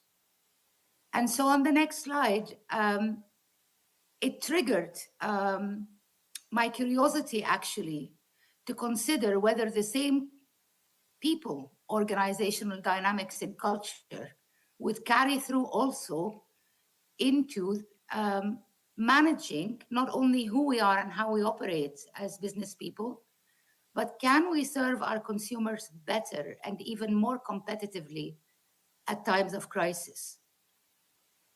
When COVID hit, the pandemic made this the most clear, that it is a continuum, a string that ties our ability to perform and to stay relevant to ourselves, our identities, our company identity, but most of all, to the people whom we serve. We were looking at econometrics of, consumer satisfaction and dissatisfaction, worries around the pandemic. On the next slide, we see, obviously, you will remember clearly from those times, people who were very turbulent, whether us as individuals and employees or whether our consumers themselves, some of us and some of them escaped into bubbles of safety, wherever that safety was, emotionally or functionally.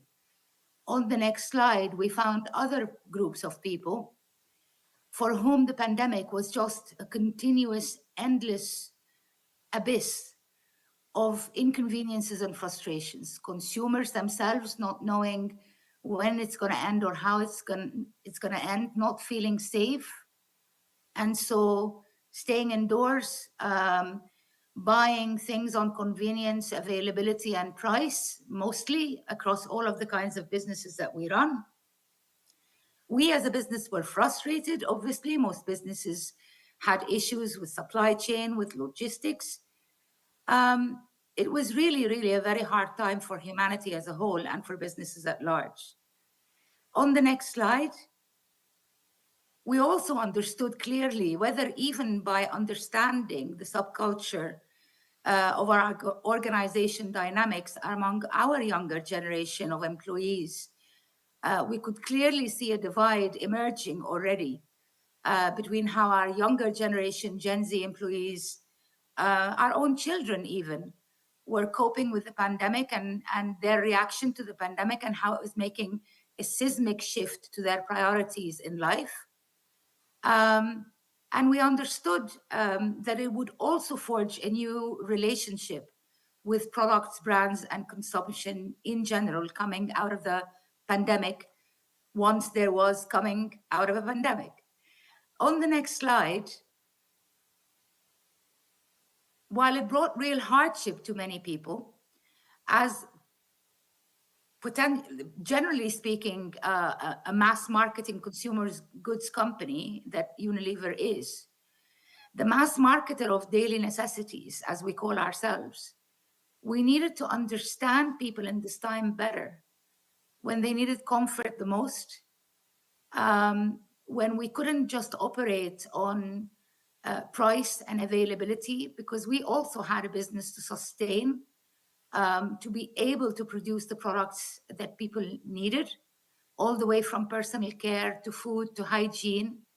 And so we reached out again to Egbert and said, is there a way that we can reapply that model in a consumer context to understand what new culture will emerge after the pandemic, and how can we navigate the pandemic better?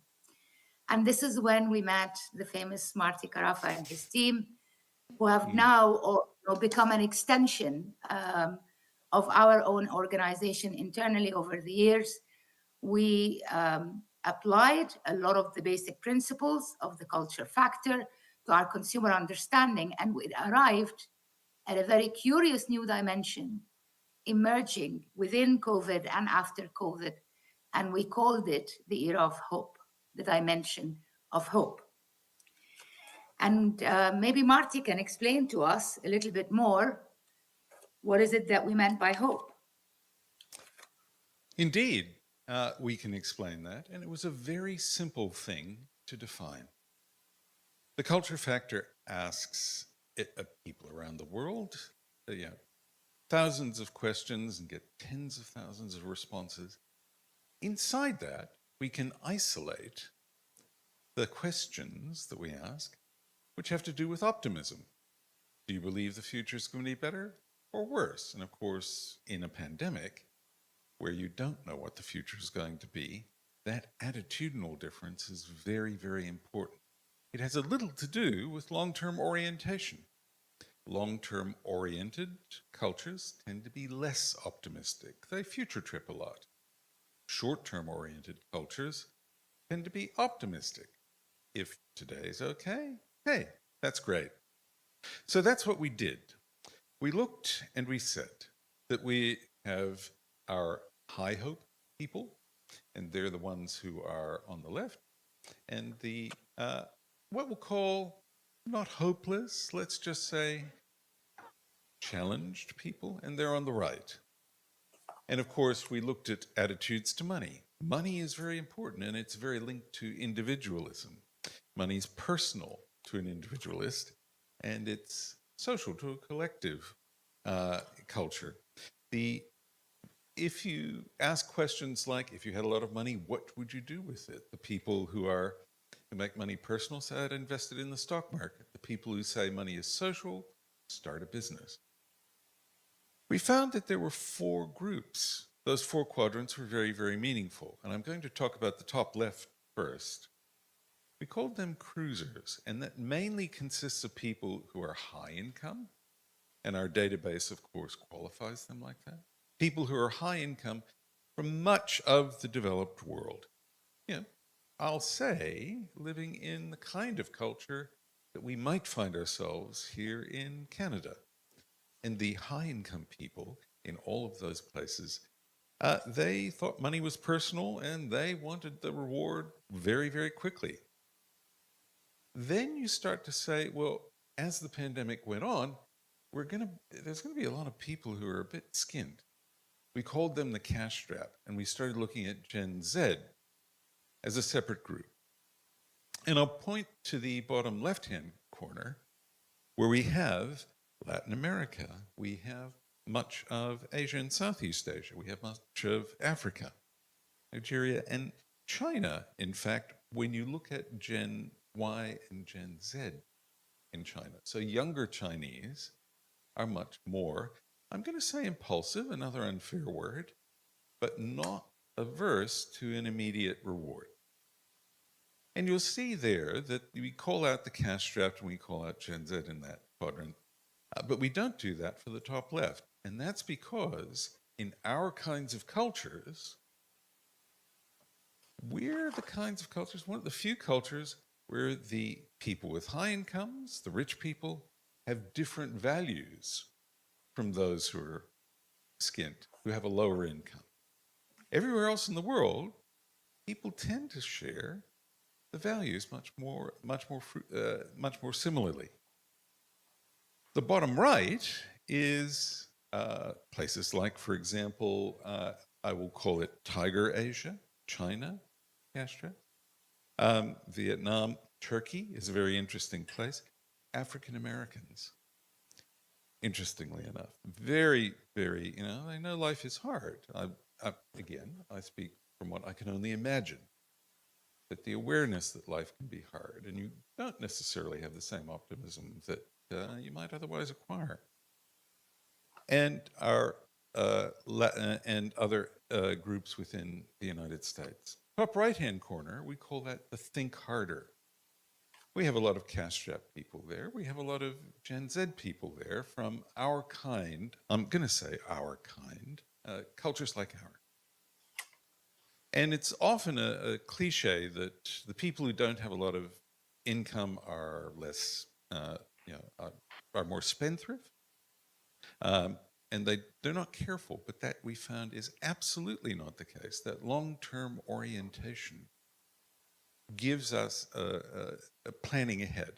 We don't have money in our pocket and spend it if we're cash-strapped in our kinds of cultures. We've called them the think harders. And it's very interesting because when you look at, on the next slide, if we could move on to that, and if you could build all three of those, please. We can see that when you're cash-strapped, in the bottom left-hand corner, the stronger together, you just buy smaller packs. You don't consume as much. And that's because, I just want to get what I can get for what I can afford. Bottom right-hand corner, where we're looking for the optimum outcome, and we're in a collective environment, that means, brands should be helping you in times of distress and drive harder bargains with the people you deal with. Top right-hand corner is very interesting because that group of people, they're the big fans of generics and house brands. And it's no accident that places like, say, Germany and Japan, which are in that top right-hand corner, are the home of house brands like Muji and Uniqlo, who tend to say quality basics, right? Because that's a scrimp. That group doesn't have much money, but they do want to optimize their experience, so they're great scrimpers and splurgers. And that's one of the key things, which if we could go on to the next slide, that's one of the things we had to consider, or our client Unilever had to consider, when they had to make the tough decisions about where to invest in the supply chain, which was stretched during the pandemic. Where do you invest your resources on what we call the pricing piano, at the top end or the bottom end? And think about that. Where would you do that? People don't have much money. Are you going to invest in making more laundry detergent or toilet paper? Or do you reserve some resources for the other end? And I'm going to, on the next slide, ask Christina to reveal what we invested in. Absolutely, Marty. So this gave us a lot of insight across all of our types of businesses across the world, geographically, or the types of brands or products that we sell. And the one big counterintuitive one against all econometric market data, insight data, is while every econometric will say focus on the non-discretionary items. So people's hygiene, people's personal care, low-cost products, people are, not going to spend a lot of money or even bother with buying non-discretionary items, frozen ones at that, in a pandemic. It was considered a non-essential. And yet all of the work that we ran with the culture factor told us the contrary. That actually people want the small indulgences. It's a ray of hope, it's a ray of delight, and it's a ray of pleasure. And so counterintuitive to every other econometric indication, we managed to convince the business to actually reinvest in rerunning the ice cream lines again, and enabling direct availability access. And that's when we started our delivery and our e-commerce business in the middle of the pandemic. Very purposefully, as you would know, Unilever is an extremely purpose-driven company, by enabling those men and women who had lost their employment during the pandemic to sell and deliver ice creams in their neighborhoods and homes. And suddenly it became a whole new business model at the time. We delighted a lot of people. We added a joy back to a lot of birthday parties that the pandemic had killed. Even if they were 2 or 3 people birthday parties, we made it accessible, we made it available, we made it delightful. And since then, this brand has been on a phenomenal roll, not just Magnum, but our entire ice cream business. Sales during the pandemic alone increased threefold, despite all other logical indications of it. However, if we go to the next slide, there was even more to that. And so we created some of the most iconic advertising for the brand during that era. I wouldn't have the right to call myself a marketer or an insight person without showing you some advertising. So if we can play the ad on the next slide.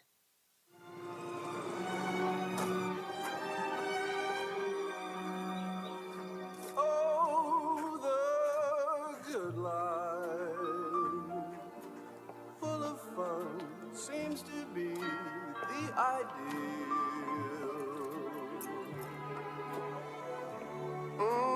The good life lets you hide all the sadness you feel. You won't really fall in love, or you can't take the chance. So please be honest with yourself. Don't try to fake romance.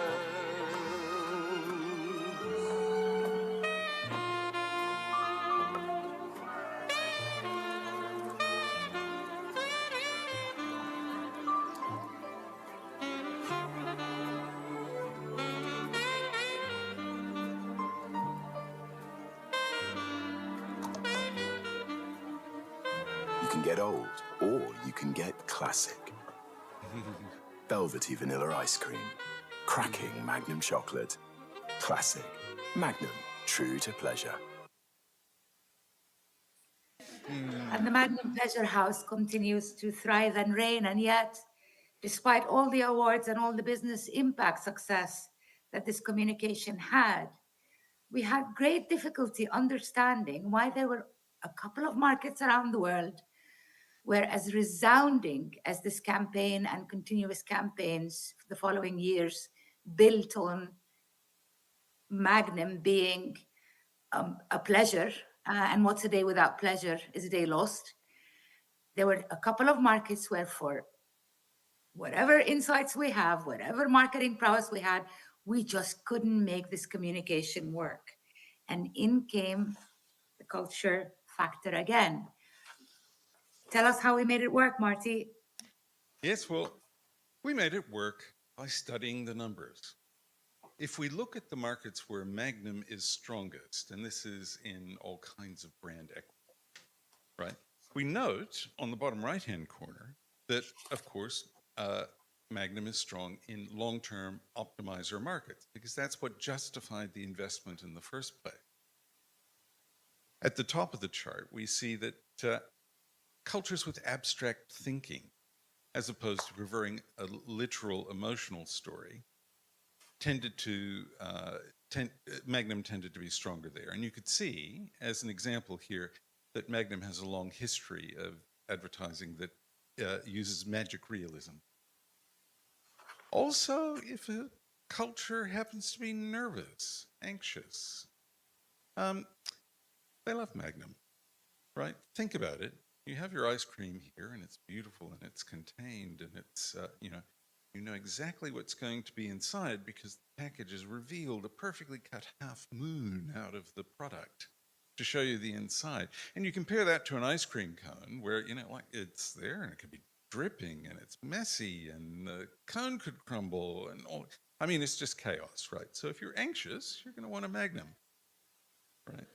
There is a measure, which is not in 60, called vanity. When I buy something, do I want it to make me feel special, or is it just a utilitarian purchase? And it should be pretty obvious that Magnum is going to be one of those feel special things. But also, strong Magnum markets correlated with the 6D dimension of motivation for achievement and success, competitiveness, assertiveness. And if you move on to the next slide, we can see that the Netherlands satisfies all of the other dimensional requirements, but much lower on motivation for achievement and success. So the classic symbols of luxury, which again are most correlated with a luxury good purchase, motivation for achievement and success. That's one of the that was our big problem. So if we move to the next slide, we can't give you the report that we made for Unilever, but we were able to show how you could take the film, de-emphasize all of the elements that made it assertive, dominating, the drop of the suitcase as the hero gets out of the plane, all the people who were so subservient to him, those kinds of questions. And all the people who were too dominant, assertive, and motivated for achievement and success to actually smile. And that was an important thing too. So if we could move on to the next slide. We made a discovery that in this case, maybe the Netherlands and Thailand is not an abstract country, but otherwise maybe the Netherlands and Thailand, high vanity, low MAS, long-term optimizer, very similar. So we made the suggestion that there be a gentle luxury task force to think how you could engage consumers in those markets. And Christina, I don't know that they ever did that, but it was a good idea.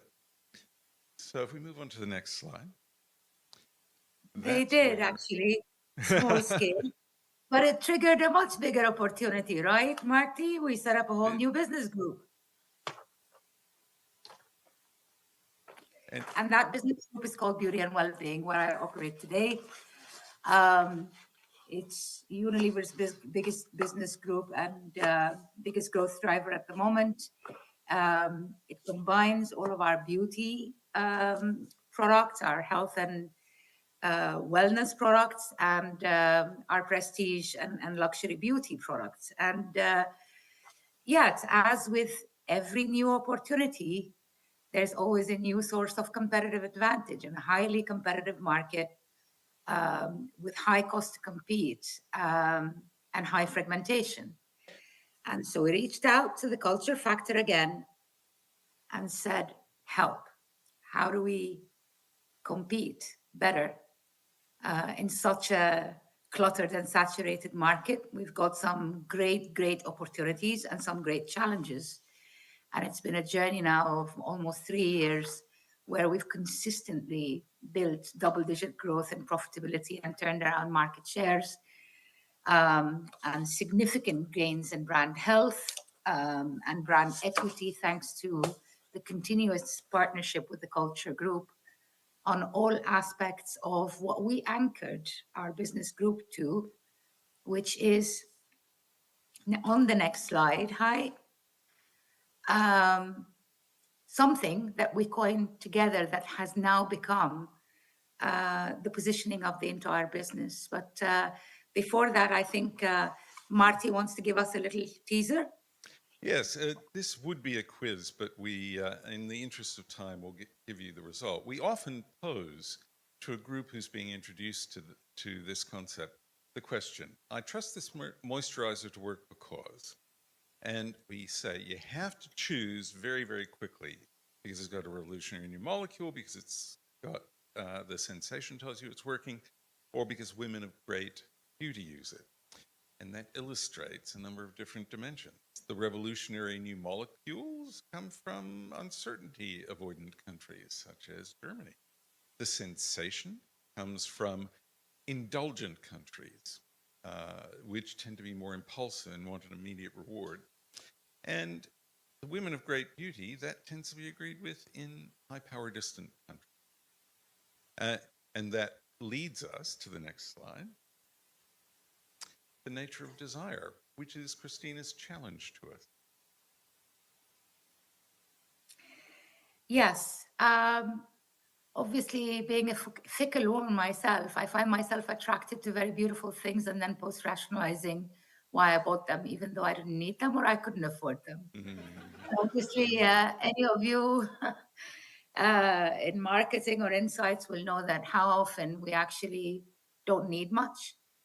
We don't necessarily buy what we need, we buy what we want, and then justify a need for it. So especially in the beauty world, there is an innate desirability that differentiates brands and builds selection and loyalty over time. And this has built us an extreme competitive advantage with the culture factor. We can't share a lot of detail on it, but we'll share with you some of the ways with which the cultural factors have helped us redefine our business, our brands, and our portfolio and our execution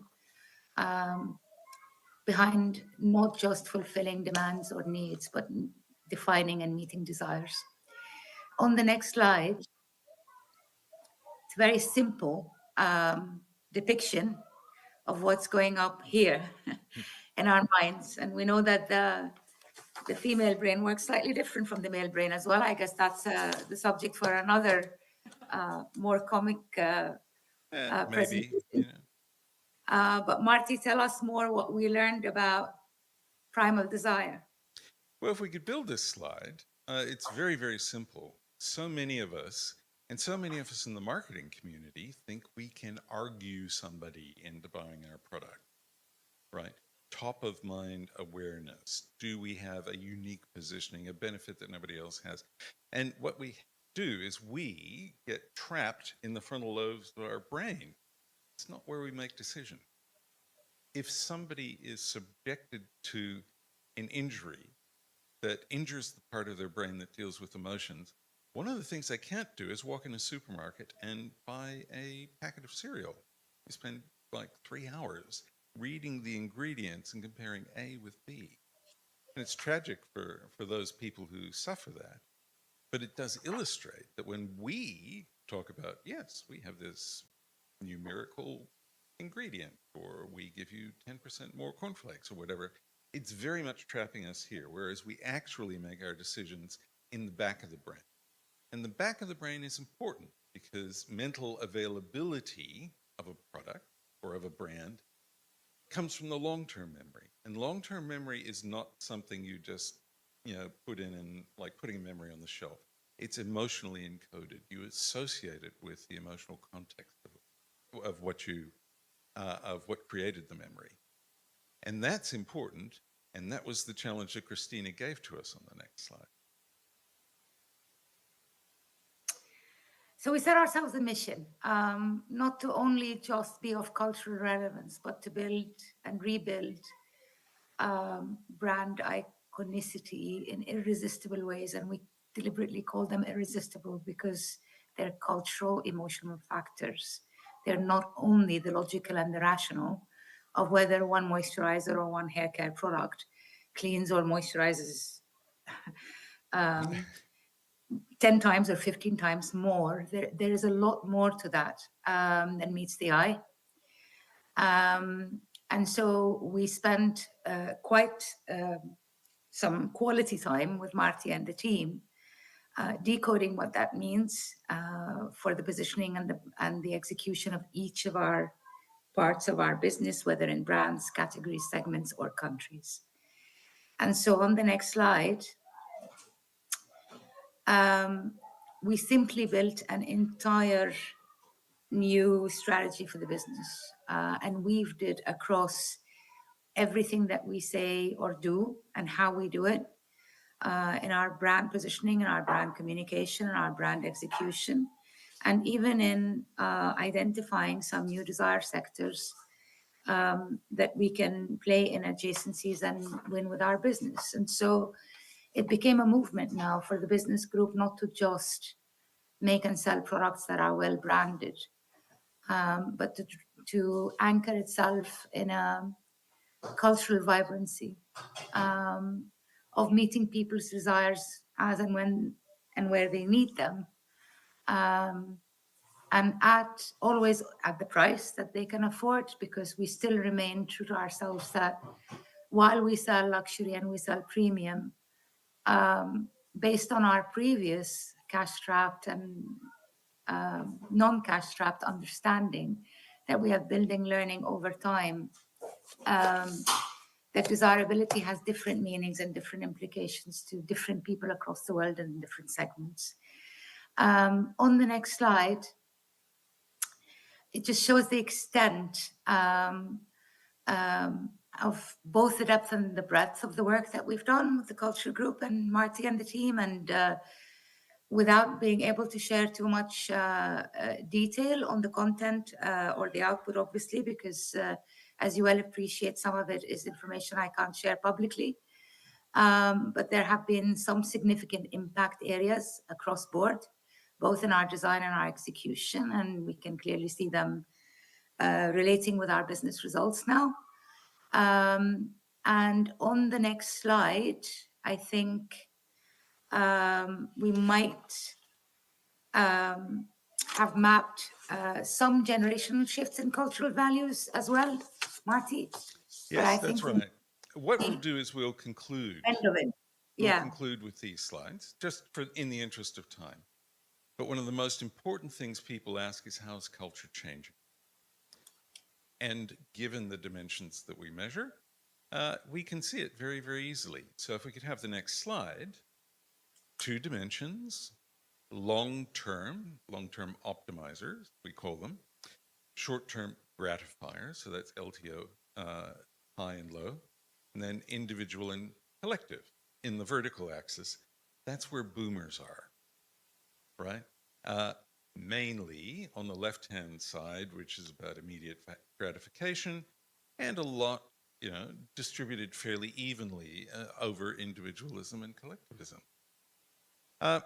Let's go to the next slide and see where Gen Z and Gen Y are. And it's a dramatic change. One of the things that we have been able to discover about cultural change is that the entire world has moved to be more long-term oriented, more about incremental solution, more about getting the best result, and maybe letting the things you don't need slip.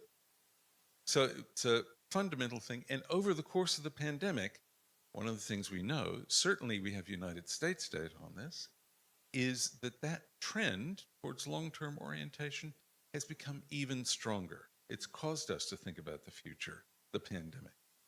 And that helps us a great deal. So, Hi, if you could go to the next to last slide. Our beauty secrets are secret, of course. That's the thing. And we can skip over this slide because we're not going to talk too much about it because they're secret. And we can do that. If you go to the next slide, Hi.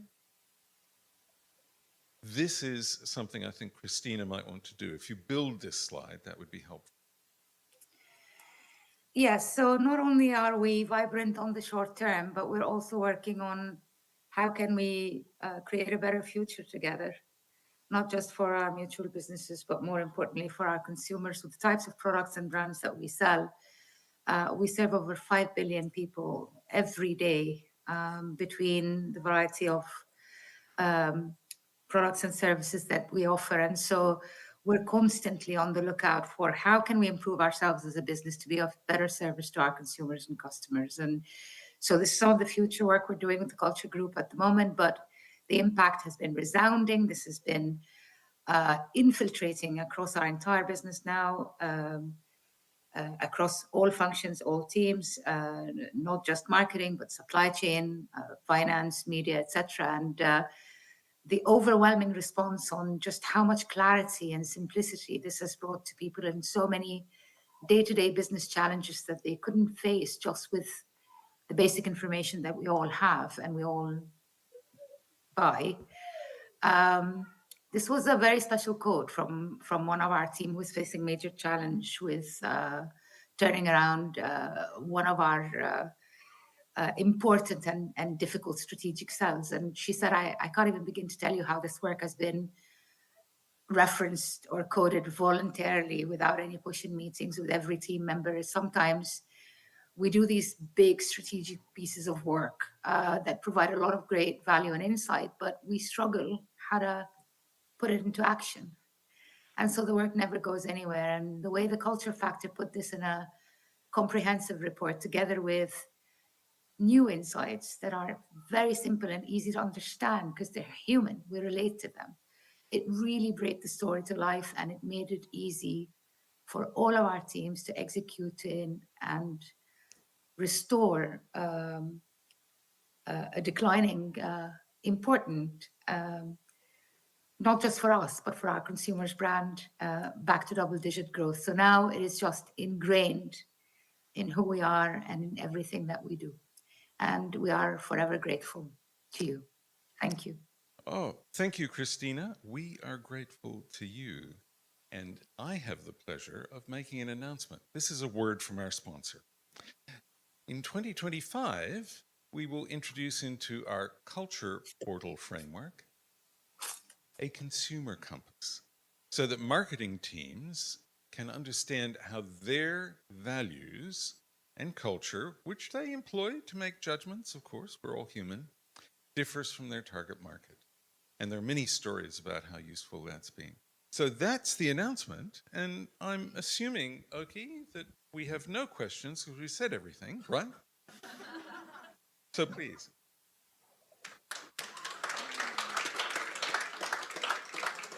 Thank you, Marty. Could be better than that. Let's put up a Marty.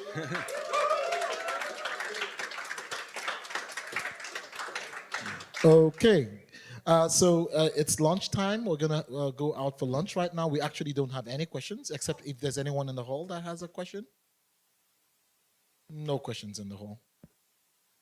I'm not saying that there are no questions. I just want to be sure that there are no questions. All right. So, Matthew, you're released. Thank you very much again. Yes. So, two things. We have our lunch served in the other room over there. So we will go to the other room to grab our lunch and come back here for lunch so we can have our lunch here. But the lunch is served in the other room. But we need you to also confirm if you're going to be joining us for drinks later today. So you would see Holly, my colleague at the back. She's waving right now if you turn and see. And just to be sure, for those of us who are online, the drinks and the lunch is only for the people in the hall. So if you're online, you are permitted to now go for your lunch, and we will be coming back at 15 minutes after 1 p.m. 15 minutes after 1, we will kick off. So we'll see you after lunch. Thank you.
Okay.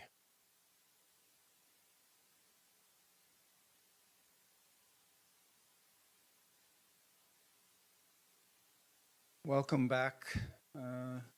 Hope you enjoyed your lunch.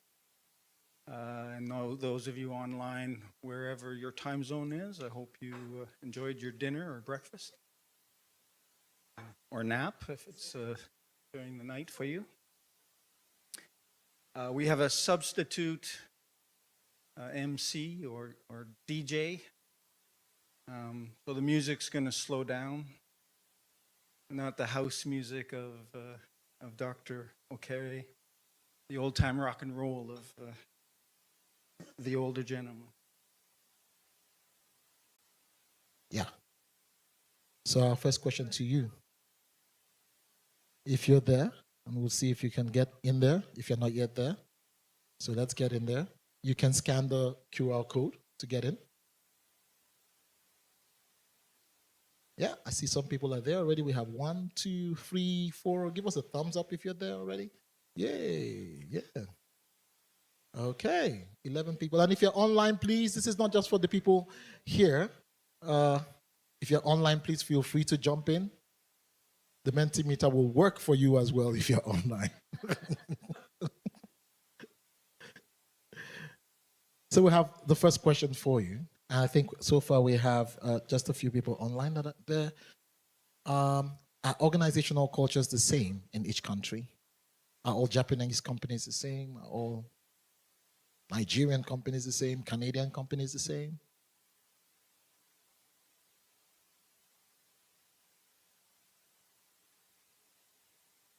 Is there an American corporate culture? Is there a Canadian corporate culture?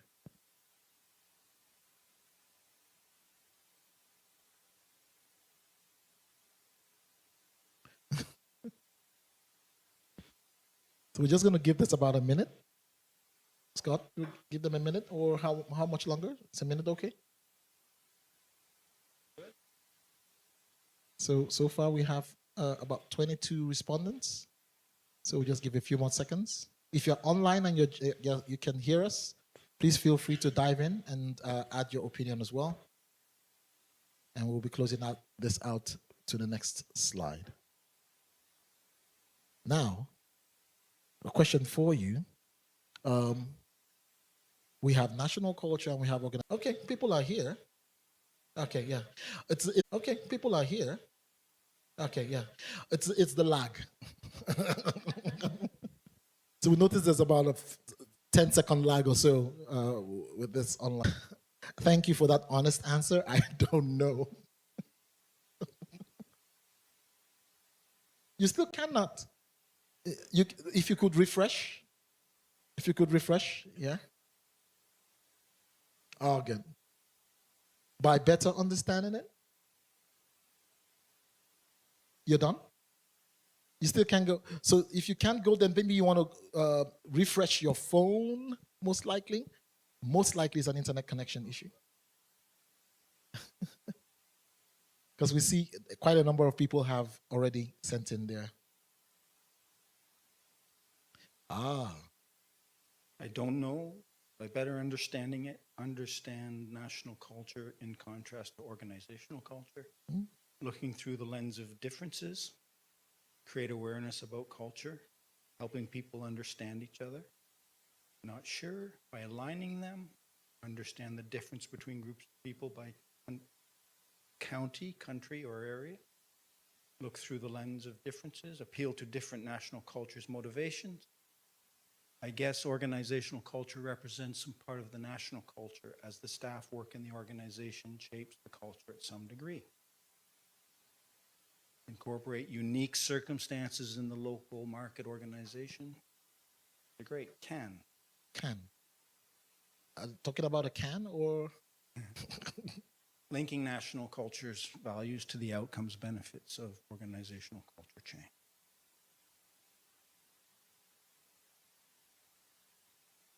Okay, interesting. Let's dive a bit deeper into these answers that we have over here and see if we can make something from it. Okay, so interesting to see some of the answers that we've had. If you know the direction you want to move in, you understand how national cultural characteristics can either be barriers or opportunities for smooth transition.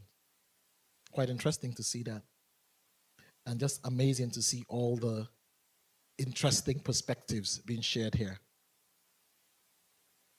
Awesome. Okay. We have comments, but before we share our comments, we are going to make a few definitions. Talk about culture. What is culture? The collective programming of the mind that distinguishes one group of people from another. This, of course, is Hofstede's definition of culture.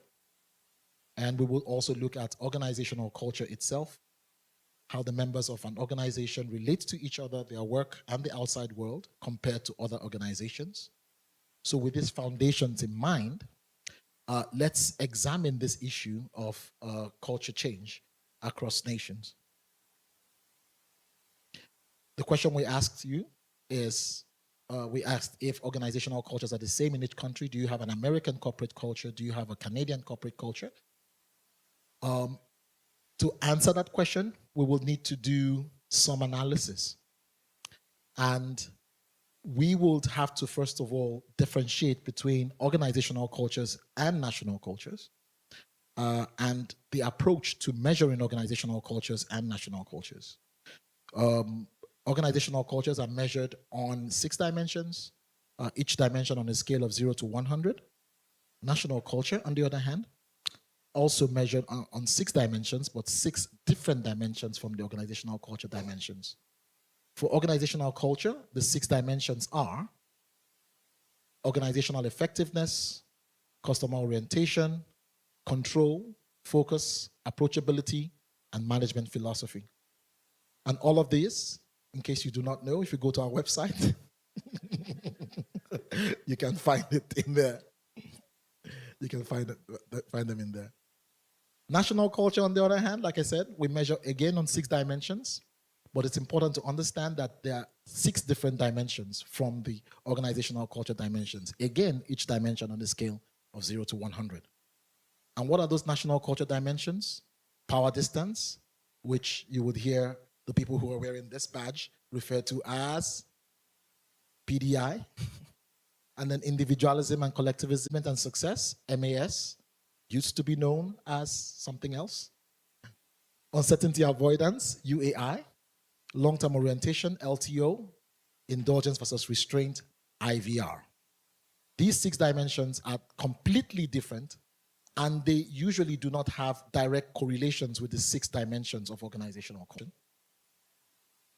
We looked at 4 Nigerian organizations to see if there's any similarity in their culture for Nigerian organizations. And you can see the organizations are listed there. One of the organizations is in oil and gas. The other one is a bank. One is a food and beverage company, and the other one is a government agency. When you look at the 4 organizations, the 6 dimensions of these 4 organizations, you would quickly notice that there are similarities only on 2 of the dimensions, only of 2 of the dimensions. What we mean by similarities is in the spread of the results. Only on 2 of the dimensions, the first dimension, effectiveness, and dimension 4, professionalism, that you would see that the spread of the scores are not so large. However, there's a significant disparity in the scores on the 6th dimension, which interestingly talks about how you treat employees, which you would think will be where there will be some similarity, right? So employee experience, completely different from these organizations. I would like you to just pause there and take a look and see, because there's something hidden in there, which we might just gloss over and miss. Can anyone guess? What could be going on here? What's not been said? I'll give a hint. Take a look at the companies again. Where do they operate in? Good question. 2 of them are multinationals. Actually, 3 of them are multinationals. 3. Private versus public? Government? Answer is different industries. Different industries. Oil and gas, bank, food and beverage, government. Of course, you will expect things to be different. Thank you, Scott.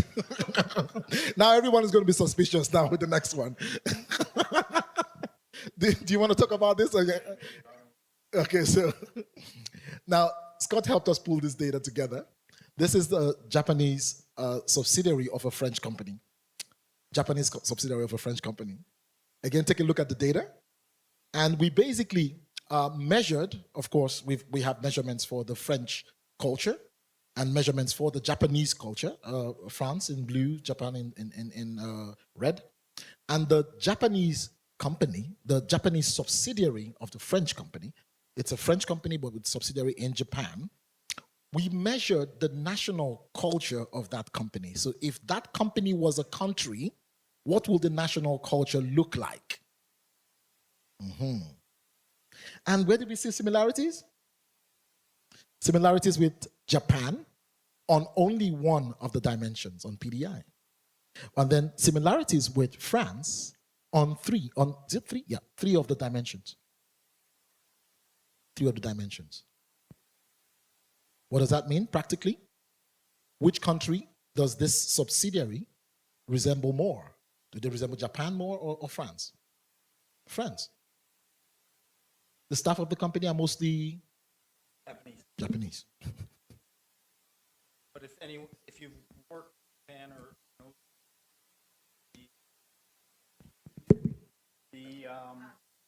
it's back. If you've worked in Japan or know Japan, the kind of Japanese who work in foreign companies can be very different than the kind of Japanese who work in domestic companies. And so you're seeing that here, I think. Thank you. Okay. So no hidden data in this one. And then a similar situation now, a Nigerian subsidiary of a US company with a subsidiary in Nigeria.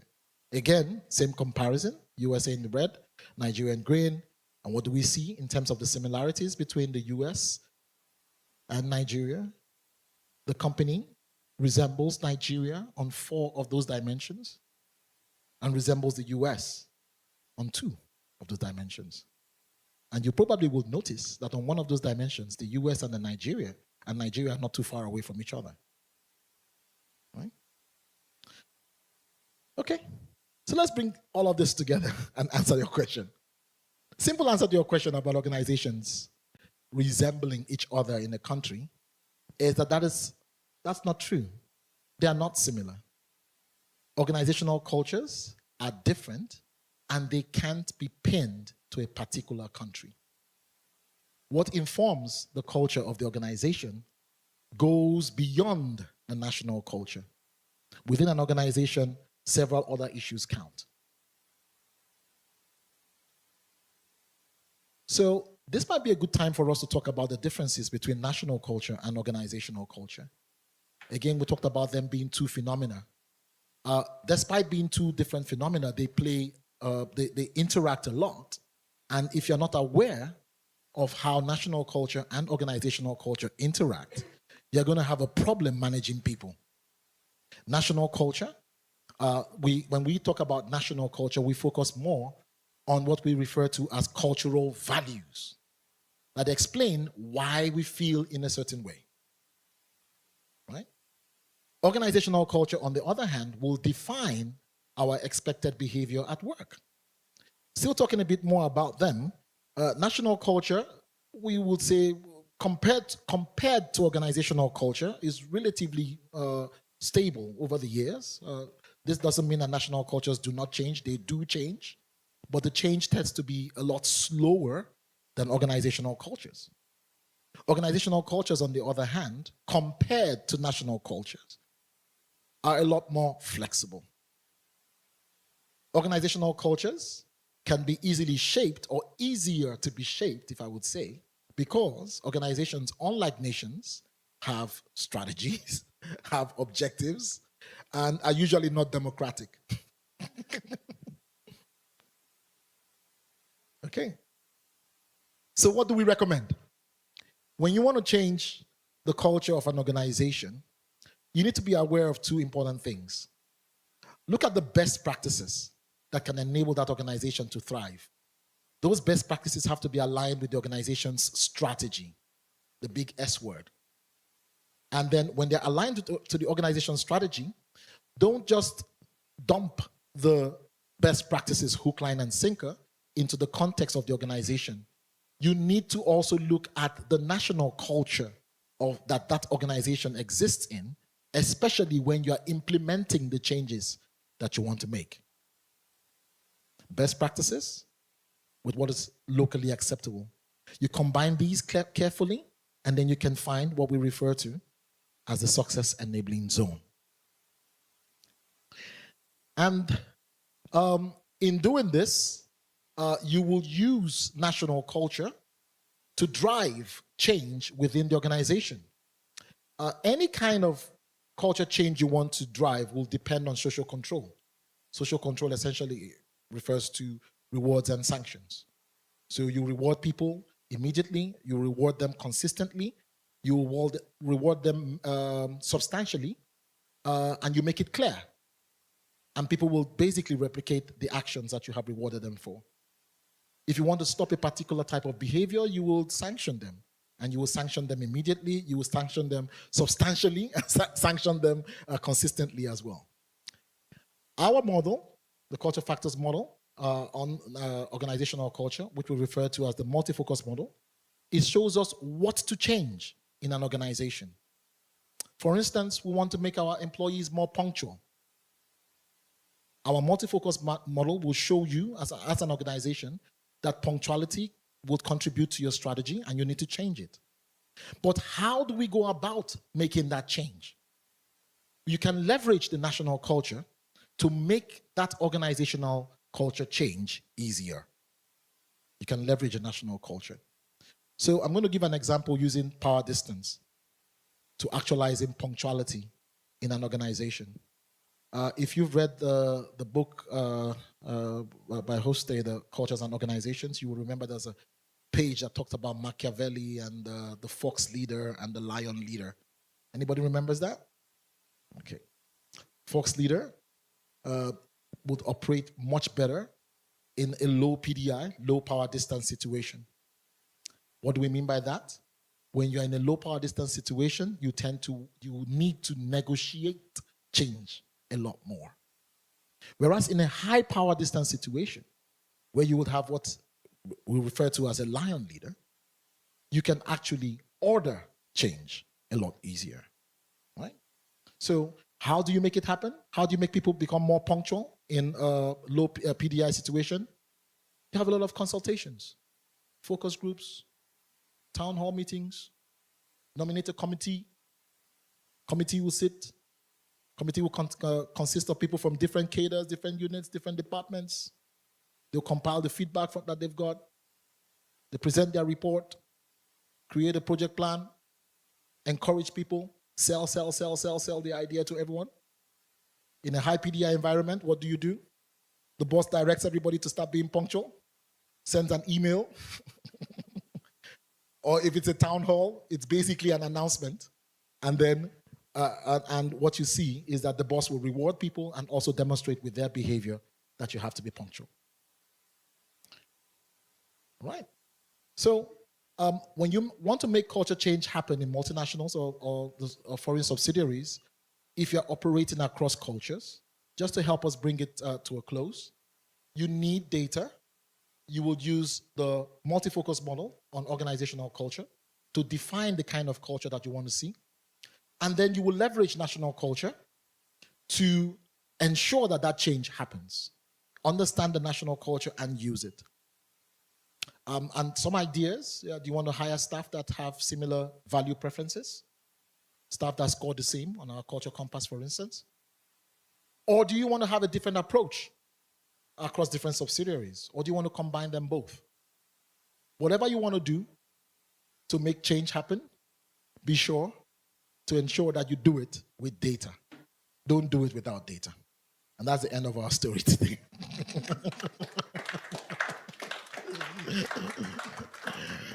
Okay. So just to close, national culture and organizational culture, two different phenomena. Organizations do not have the same cultures in the same country. You need to leverage national culture to implement organizational culture change and ensure to do it with data. Thank you.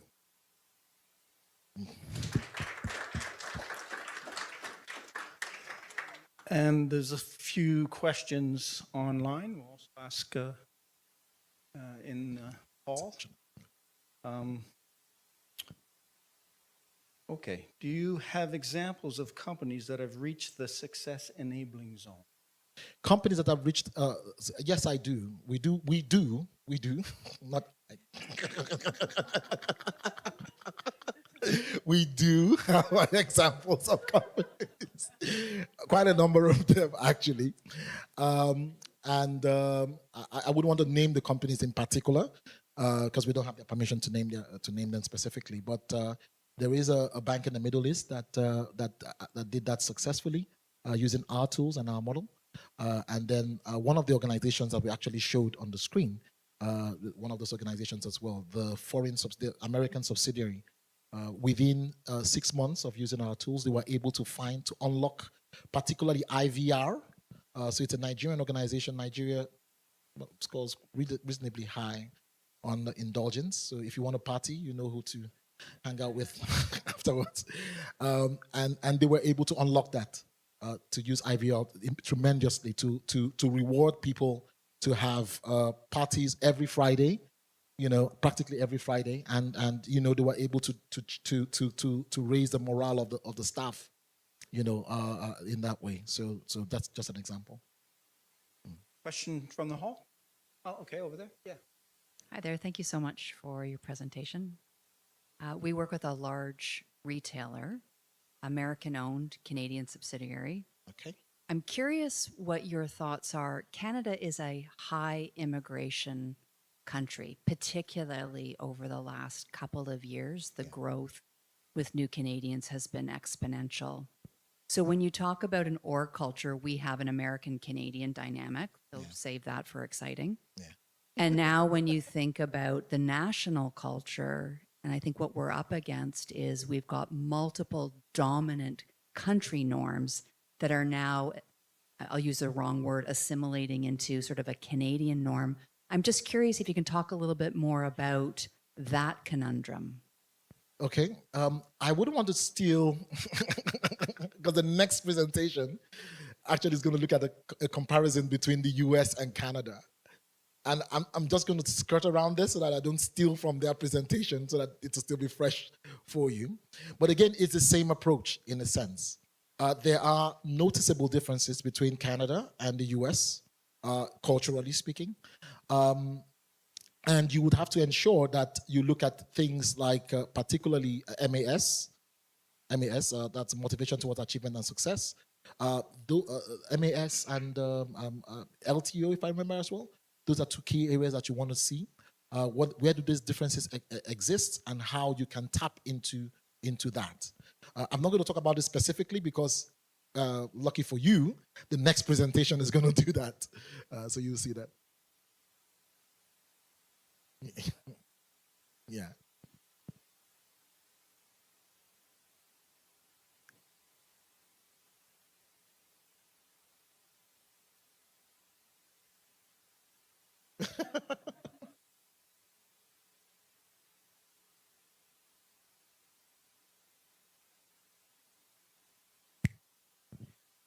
At Ralph Lauren Asia Pacific, we made a pitch to the creative team in New York that they had to change, they had to be more culturally adaptive to Asia Pacific.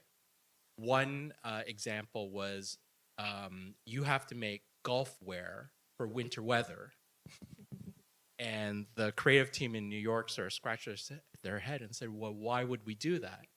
And we said, well, because in Asia, North Asians golf all year round, and Asian golfers love to spend money. So we had to convince them of that. And they just couldn't wrap their head around that. The second was this tote bag that was very popular at Ralph Lauren as an accessory, but it was very long. And we said, Asian women are not going to buy this because Asian women are typically shorter than Western women. So if an Asian woman bought this tote bag, they'd be dragging it along the streets. And, you know, it was a battle to convince the creative team in New York to say, you have to adjust your thinking for all markets. Not everyone around the world is going to buy all of our products just because we built it and they will come. You have to adjust it for each of the markets. So that was some of the struggles that we had. Thank you. Thanks for sharing that story. Sorry, Dr. O'Carey, the regular DJ is very strict about time. So I'm going to have to stop you now. But thank you very much for that very interesting presentation. Thank you very much. And I think we can give it up for Scott as well. So overthrowing him as DJ and back on the stage. Thank you so much, Scott. Yeah. So the next presentation you should get ready for, because we're going to be comparing two very interesting countries. Let me talk about the people who are going to be talking to us in a few minutes. Alex Gallagher. Did I get that wrong with the UK pronunciation? I know it's Gallagher in Canada, but in the UK it's Gallagher. Alex Gallagher is the managing director of the Culture Factor Canada. And he is also the managing director of Engage HR. Alex has been in the people business for as long as you can imagine. And and he will be joined by Susan Wachira Nyika. Susan, a dear friend who originally was born and raised in Kenya, but is now in the US. Susan is an associate partner with the Culture Factor, and she also is the founder of Transmitio LLC in the US. Ladies and gentlemen, welcome a Canadian and an American on stage telling us about close but not the same. Close but not the same.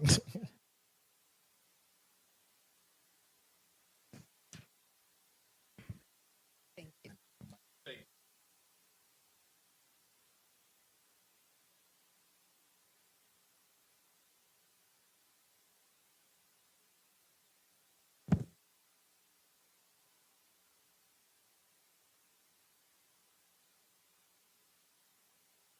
Hello. There we go.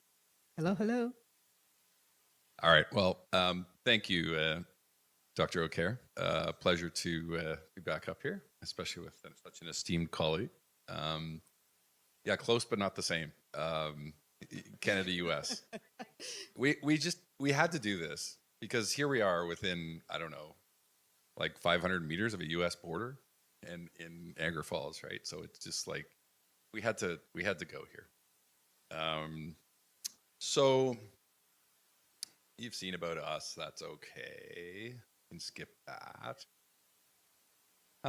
So what we want to talk about is this, this kind of illusion of a border, which, sometimes exists and sometimes not so much. We want to talk a little bit about understanding those differences, and kind of the cruciality of understanding those differences. So we have a couple little company stories to share from that perspective. A little bit of historical context, a little bit of a national culture comparison, cultural challenges for companies entering the US or Canada, because the road is littered with successes and failures, going both ways. So we'll talk about that a little bit. There's some complex realities to all this, which it sounds like some of our colleagues in the retail space want to hear some more about, so we'll do that. And and then thinking about how to build winning cross-border teams within the North American context as well. Are we going to do Menti? All right, here we go. Oh, maybe not. Oh. Thank you.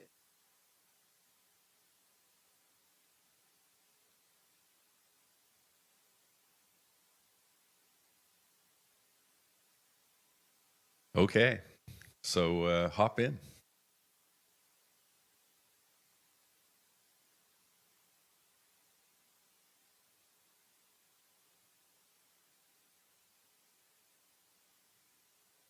All good? Okay, let's see how this goes. Good done. I think the clicker is not working.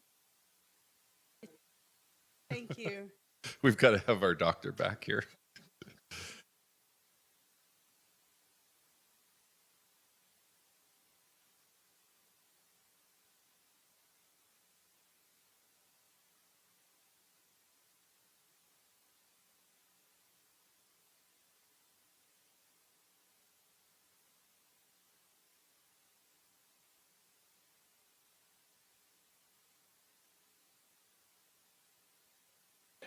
Perfect. Thank you. Okay, here we go.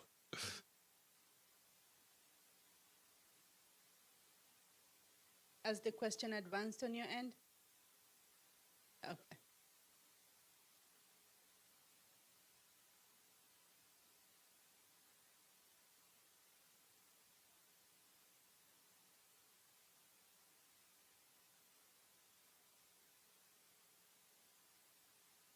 What's the question?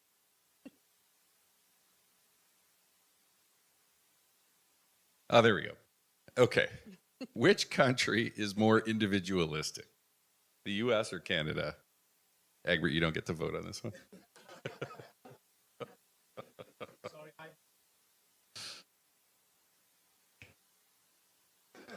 Interesting. Isn't this interesting? Right? I know. Self-reflection. What? Do you want it further away? Oh, a little closer. Okay, Oh. thanks. All right. So, yeah, the Canadians all like to think of themselves as, very communal and collectivist. Apparently not so much. It's always the neighbor.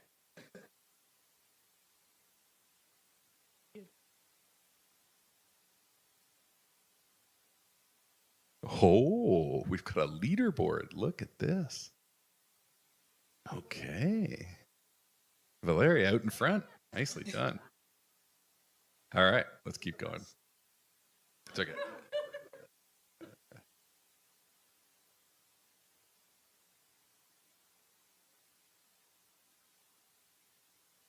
Which country eats more donuts?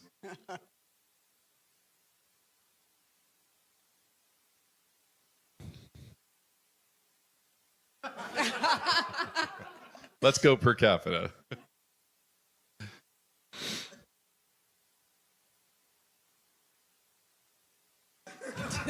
Right? It's all those cold winters. We love our sugar fix. We love our Tim Hortons.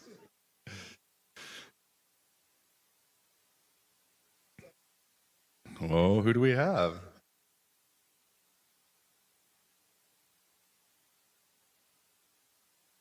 Montana. Nicely done. Okay, let's keep going.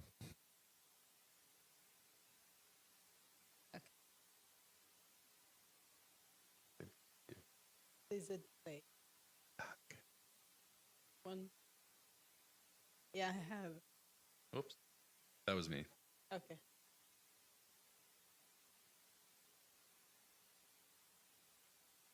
Okay.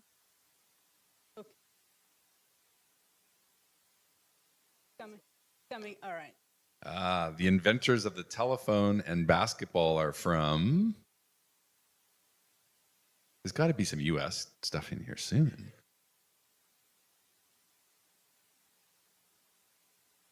Nice. Vive la cause. Finally. Starting to get the pattern. We might be sucking you in, though. You never know here. Oh, here we go. Oh, it's pretty tight. No. Montana, way out in front. Nicely done.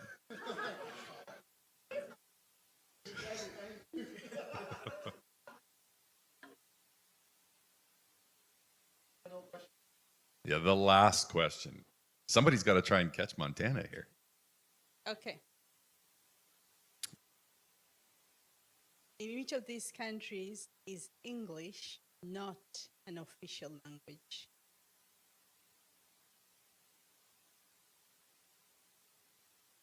This could be a trick question.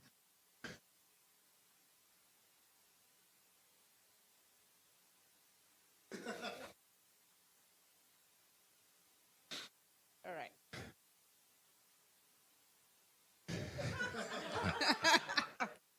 I'm going to leave that with my American colleague.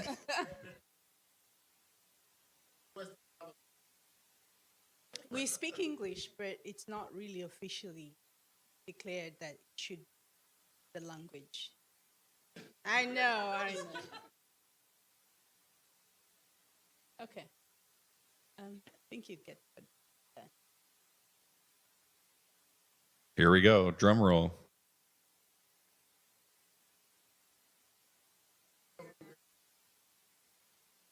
Nice. Oh, nice. Nice.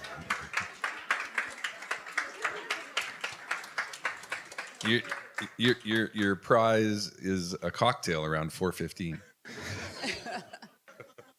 See, that's the Canadian, very egalitarian, at least mentally.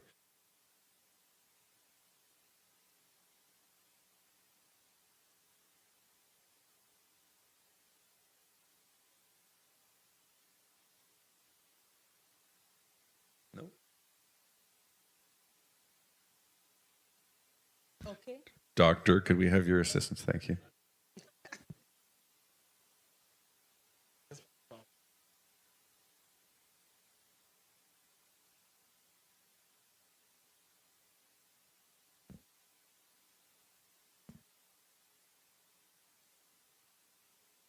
Thank you. Thank you for participating. Thank you for paying attention. And thank you for really just making a light of this. And thank you for the cue that I should hold the mic closer to me. As you all probably know, 70% of Canadian trade is with the US. No guesswork there. Neighbors, friendly neighbors.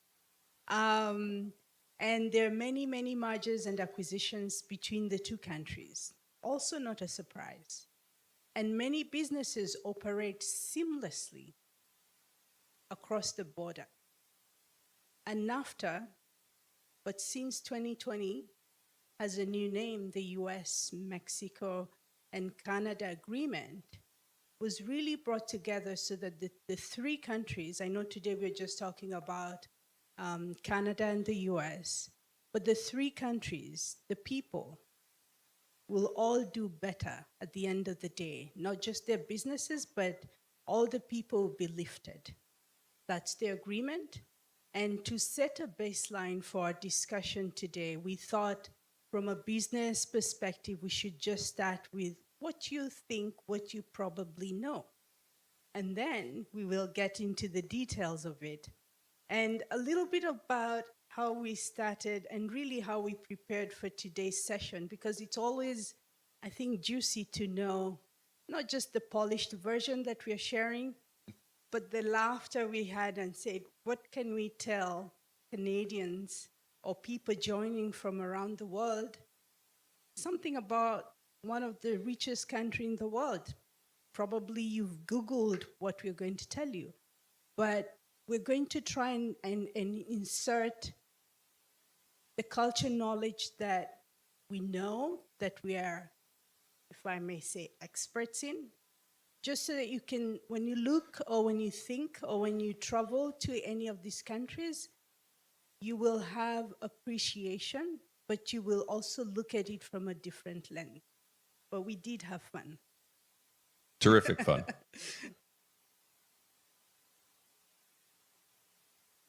The clicker is not. Okay, my clicker's confused here. Excellent.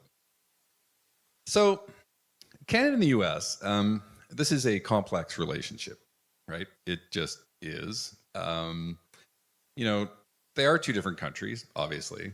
And, you know, certainly, you know, watching the US election results this week, I mean, seems fairly obvious there.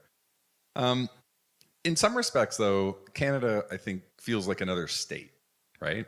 Like if I'm sitting in, I don't know, Alabama, we heard from a speaker today. It's like Canada, yeah, it's up there, right? But what's interesting is the systems are actually quite different. And some of the ways that they're different, healthcare is, you know, comes to mind right away. You start to think about healthcare. So just because we have literally people from all over the world on this, you know, Canada essentially has nationalized healthcare, with all due respect to the Quebec nation as well, of course, right? So it's you don't generally speaking have to worry about healthcare in the Canadian context. If you need medical services, you may not access them quite as quickly as you want all the time. So I'm not saying the system's perfect, but you're not likely to go bankrupt because of a healthcare bill, right? I mean, which I don't think that might be true in the US. No, and we will talk more about it in the next slide, where we'll really dig deep into that. Yeah. Insurance, you know, is certainly different. Taxes are, I would say, substantially different. There's much more of a there's a very high tax burden in the Canadian society to support essentially social services. And there's also the French language issue, which one of our colleagues earlier this week did a fabulous presentation and shared some of those differences. But you know, to the point where even company slogans could be required to be translated, right? So you're a company, you've got this, you know, slogan, you think it's fabulous, and then you come to Canada and it's like, what? I got to have two slogans, right? So it gets a little complicated sometimes. No, go ahead. You can start. So when we speak about these success stories and not so successful stories, understanding these differences is really, really important. So Shopify, Canadian success story, right? Which essentially is a platform for online purchasing, right? Has done really well. I'll take the Canadian ones. You should take the US ones, I think. Oh, yes. Yesterday we were out for dinner and we couldn't help but recognize and notice that there are two Starbucks within not even 10 steps. So when you think about how an American company has really taken well in the Canadian company, there's no better example. And when you are walking out and about, you see the manifestation of that. There's something about either the culture or the product or the business environment that would make a company like Starbucks do so well. We have an inside story and a joke among some of us. 2 days ago, we were excited to be in Walmart shopping. Not that we don't have a Walmart in the US, but for a colleague of ours visiting from Europe, and just seeing how the sheer size of Walmart, the options, endless options for drinks, but making it so accessible. And for someone from the US being able to not only be the tour guide in Walmart, like you want drinks, this is how you do it, this is how you shop. It's funny, but what we are saying is there's some companies that have figured it out. And we believe there's culture in the mix of that. So not from just drinking habit, but also shopping. And Lululemon, if the weather was nice, I'd be out there jogging in this very high-end athletic wear. Yeah, and the stories continue, right? I mean, so you see Target, en français Target, right? And so Target came to Canada a few years back. I can't remember the exact time frame, but 7, 8 years, something like this. And they actually spent a couple of $1 billion. They were really, really ramping it up here in a big way. And Target is, I mean, for anybody who's ever been to a Target store in the US, I mean, they're fabulous, right? It's a very successful organization, right? Anyway, they came to Canada, and I mean, honestly, it was a disaster, right? Like, and you know, when I look back at it now, I don't have any proprietary knowledge of that, but when I look back, I mean, we know culture had something to do with this. In terms of acclimatizing to a different culture, you know, getting your supply chains organized for the right, you know, product SKUs for this environment, right? So there's a whole pile there. But let me talk about what I know a bit more about. So TD Bank. Has anybody heard of some of the stuff happening in the U.S.? So TD Bank has just been levied with like record fines, and they've actually had their capital restricted in the United States, which is going to impact their growth for years to come, right? I actually saw a news piece where the former Speaker of the House in the US, Nancy Pelosi, was actually calling for jail time for TD's CEO. And this is like, to most Canadians, this is like, what? Like, what is going on, right? This doesn't make any sense to me.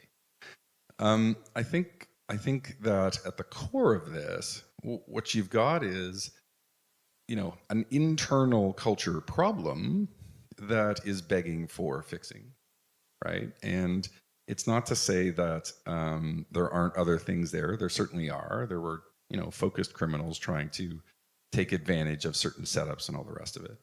But I guess what I would say there is, I think that there are a ton of opportunities to help organizations get it right and avoid significant embarrassment, have better returns for shareholders, and not have their you know, executives and board members being pilloried in the media.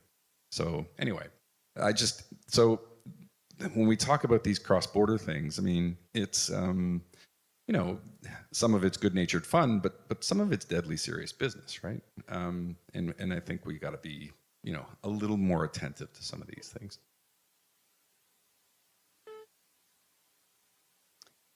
And at this point, we get into the details of the historical context of these two nations. And the reason why it's important to start and to really look at the historical context, think about how we started our meeting today with the acknowledgement. Context, historical, you have to.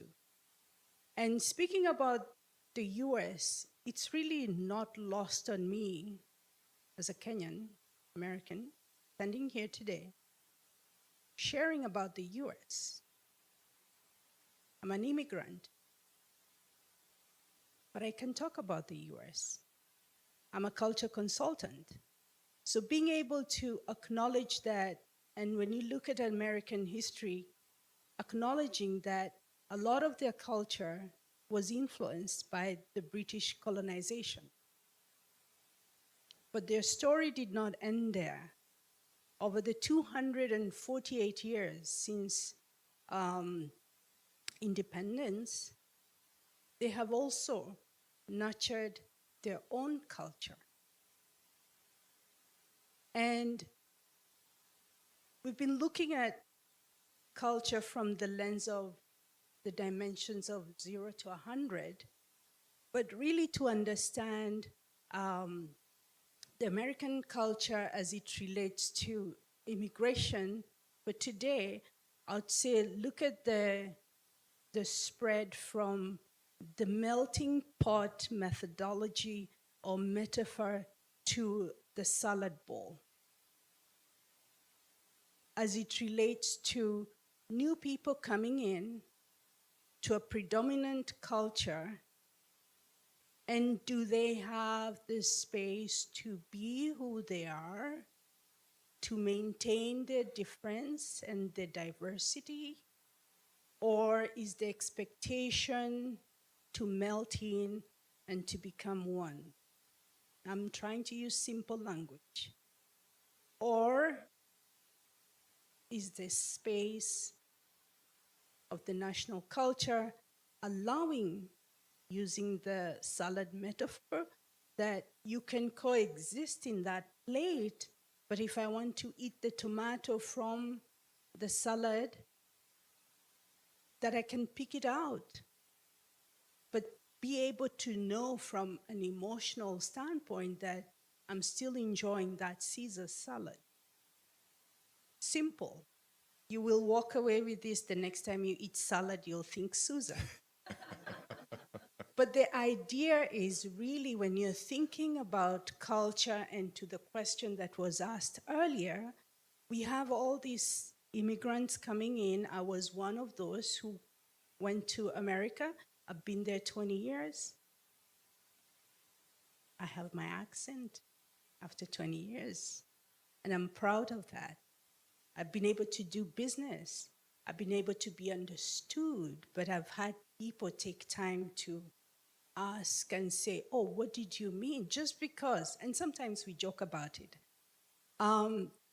So when you think and when you look about, American history, acknowledging the British history, acknowledging that it's not one, we're somewhere in the middle, from the melting point to the salad, and then also the individualistic aspect that we started and we've been talking about, the whole day. And I can go on, but let's hear about Canada. No, it's all good, all good. I just saw the hurry up slide back there. So anyway, so Canada has strong British, French colonial influences, obviously with Indigenous tied into this. Very strong focus on multiculturalism and bilingual policies, so English, French. So if we keep going along here, we start to see a national culture comparison. And as you can see, I mean, there's a fair bit of similarity here, right? You've probably got a little bit more push towards achievement on the US side of things. And as we've already discovered, a little more individualism on the Canadian side of things, despite all of our Canadians gasping at how could that be true? And this kind of breaks it down, right? So, much as Mass is 52 here, it feels more caring, much more government intervention, of course, and a bit more emphasis on diplomacy, politeness, equity. And on the other side, entrepreneurship spirit, limited government intervention, and just the emphasis really on freedom, liberty, and meritocracy is really at the corner of just high level. So rituals, the way this plays out culturally, to have a gun in Canada is exceptionally rare unless you're a hunter, right?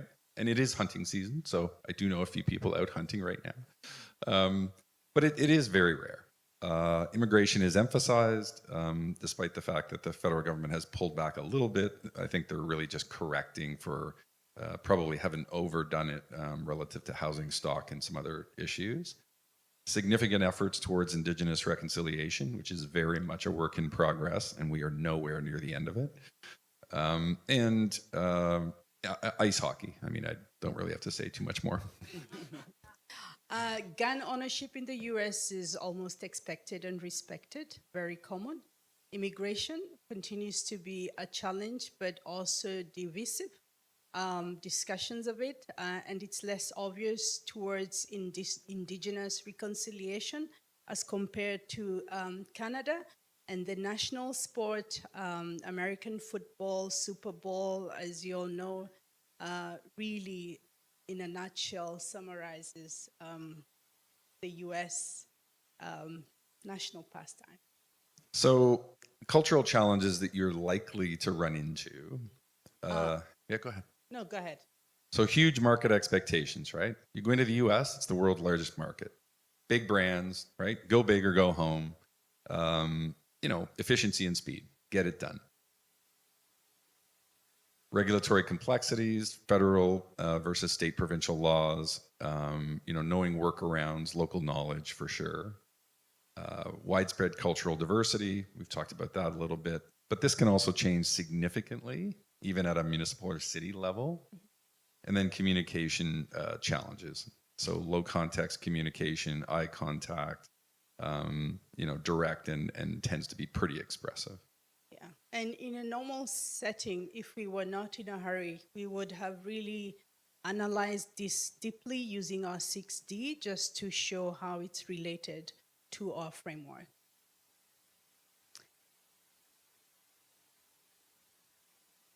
So Toronto and Quebec City, same? No, not even close, right? Why? Culture, right? Symbols, values, right? In the history, for sure. How about? And the same, the US. If you just look at Alabama and New York, should I say more? Really different. I mean, the differences are vast, right? Yes, they're vast. And if you think about even from the kind of cars and why certain cars do better in certain states, think about regulations from just the government, the support, where the investment goes, to the culture of the state, you will see it on the roads. So I guess our message is think about the complexities when comparing these countries, even though they're just across the bridge, right? Yep. Literally. And the takeaway, cross-border teams. How do you build winning teams given all that you've had today? At the end of the day, training is important, coaching is important, understanding that trust and respect cannot be really emphasized because everybody needs to be trusted. Effective communication, we've had that over and over again. And when you have shared goals and values from an organizational standpoint, it's a game changer. So that's it for the presentation part of this. But as you can see, what you're getting into is, again, this weave, right? It's this weave of national culture, but then when you bring it into an organization, what are we going to do with it, right? Because organizational culture is kind of where it, the rubber hits the road, so to speak, right? Anyway, any questions? And as we are waiting for a question, I haven't seen a hand, or even, do we have a question online? I don't know. But if you reflect back at how our day started, and we had clients who were willing to share their story in terms of our framework, in terms of the process, but really when as a person here, forget your organization for a minute, you might be out and about traveling. All this is relevant even at the personal level, before you get the budget to do the organizational scan. At the end of the day, you can make that change or you can use that knowledge right away. I think that's also another takeaway. All good? Any questions? Okay. Just one question from someone online. Politeness in Canada, is it a myth or is it a reality? I'm biased, so I'm not going to answer that. Susan, I think you should answer that. It's actually true. And why do I say that? Of course, as a culture consultant, from the time I left my house, I'm like, oh, let me see my knowledge of culture and my experience of it. We often have breakfast together as a team, and we all share like, oh my goodness, hi honey, is there anything else you need? So just the expressions from when we were at Walmart and I was checking out, of course, I've been to many other stores. You're recording those interactions, but for me, I'm comparing them to the US. So I think you get a check on that. Woohoo! Yay! 100%. All right. Thank you. Thank you so much, everyone. And we shall pass the baton back to our esteemed Master of Ceremonies.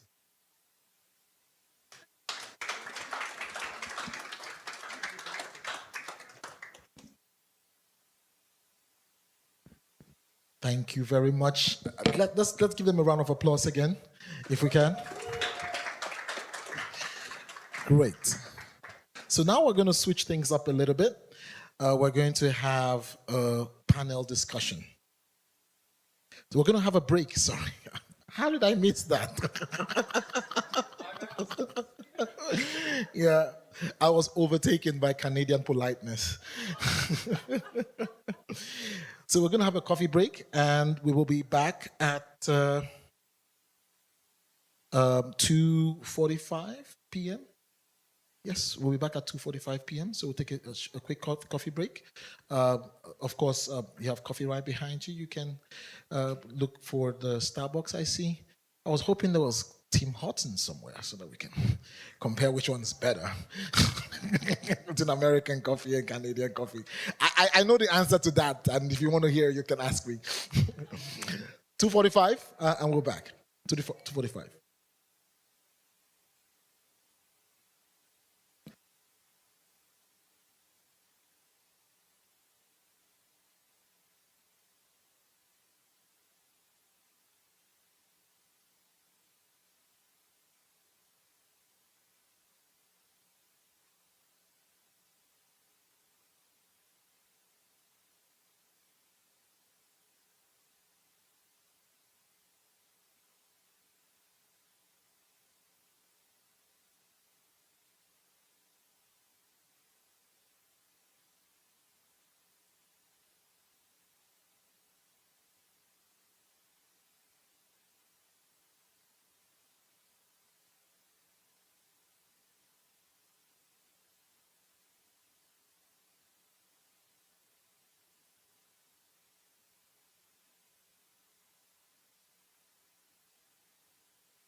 Check, check, check, check.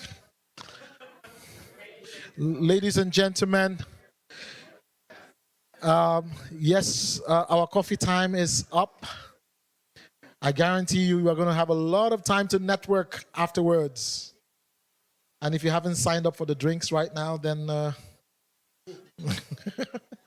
so let's get seated. We're starting in about 2 minutes, 1 minute actually. 1 minute. We have our speakers here, our panel members all fired up. Thank you. And if you're online and you can hear me, it's time for you to get up and get back on your chair. So stop mowing the lawn or whatever it is that you are doing on break. Stop feeding the cat. Because we're back in now. All right, so just a few seconds. I'm just going to keep to time so that keep to our promise, 2:45. And it's time. Ladies and gentlemen, I'm going to call up a few amazing people here. And when I call them up, I would like you to please give them a rousing welcome as they come to the stage, our panel members today. I'm going to start with someone who you have already met. She was here earlier today talking about amazing things that happened in OnLogic. Please help me welcome from OnLogic, Gina Couture. Let's make it loud. Thank you, Gina. Thank you. Please feel free to sit anywhere. Thank you. And also a pleasure to welcome someone I've just met. She is the Managing Director for Staples Promotional Products here in Canada. Please help me welcome Jennifer Rooney.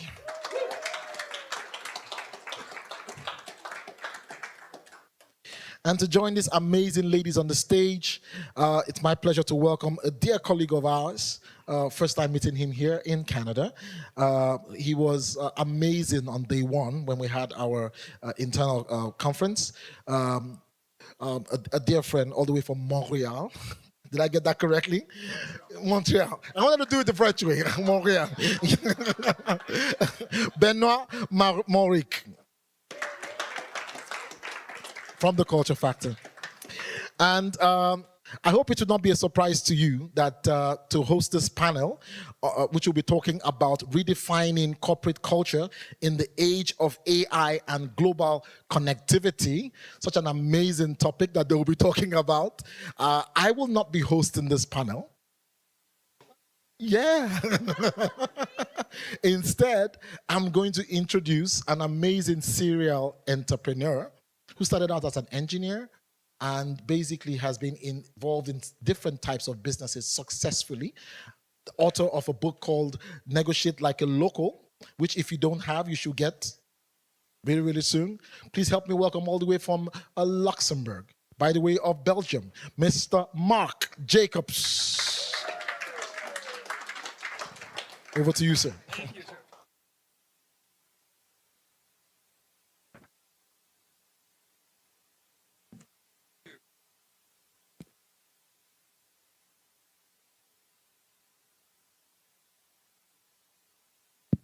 There we are. All good now. Okay. Well, thank you very much for the introduction. And he's absolutely right. You need to buy that book. Yeah. It's in short, it applies the 6T model of national culture to international B2B negotiation, and you definitely a whole. Should I say need it? No, maybe not. But anyway, there we go. Right. So I have an amazing panel here. And well, I suggest let's start by a short introduction of yourself. I mean, one of you was already there, but maybe for not everyone online was there this morning, etc. So, short introduction, please. Benoit, yeah, let's start there. Yeah, yep. So yes, for those who don't know me yet, my name is Gina Couture or Couture, either one. And I'm from OnLogic. I focus on leadership, coaching, mentoring, and developing. And yeah, I'm helping OnLogic find their way through adapting through cultural awareness. I'm Jen Roney. I'm the Managing Director for Staples Promotional Products, and most of you in the room are probably going, Staples does promotional products? We do.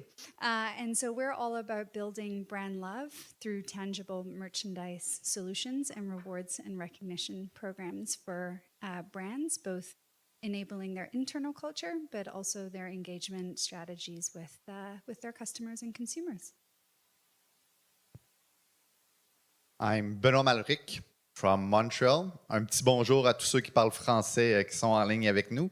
I'm a new associate practitioner at the Culture Factor. I'm thrilled to promote in Quebec the organization. I'm also the head of Interculture Innovation, my own company. I'm building relational competencies within the organizations. I worked with the two of the three biggest employers associations in Quebec, Fédération des chambres de commerce du Québec and Manufacturer and Exporters of Quebec, to represent like the companies with the skill shortage and the labor shortage. So I'm working a lot with immigration and intercultural relation, integration of immigration around the province. More than 3,000 interview facilitated through some of the programs that I created. Thank you. Right, now we know who's on stage. Excellent, thank you. The topic is about organizational culture in this day and age, and how do you manage that now? I think we learned today that having a strong organizational culture is important, especially to create, let's say, the link, the overriding guiding line across all the different national cultures, etc. So, but how do you actually do that? How do you make sure you have a coherent organizational culture across diverse, let's say, spatially diverse in different places, teams around the globe, etc.? How would you do that?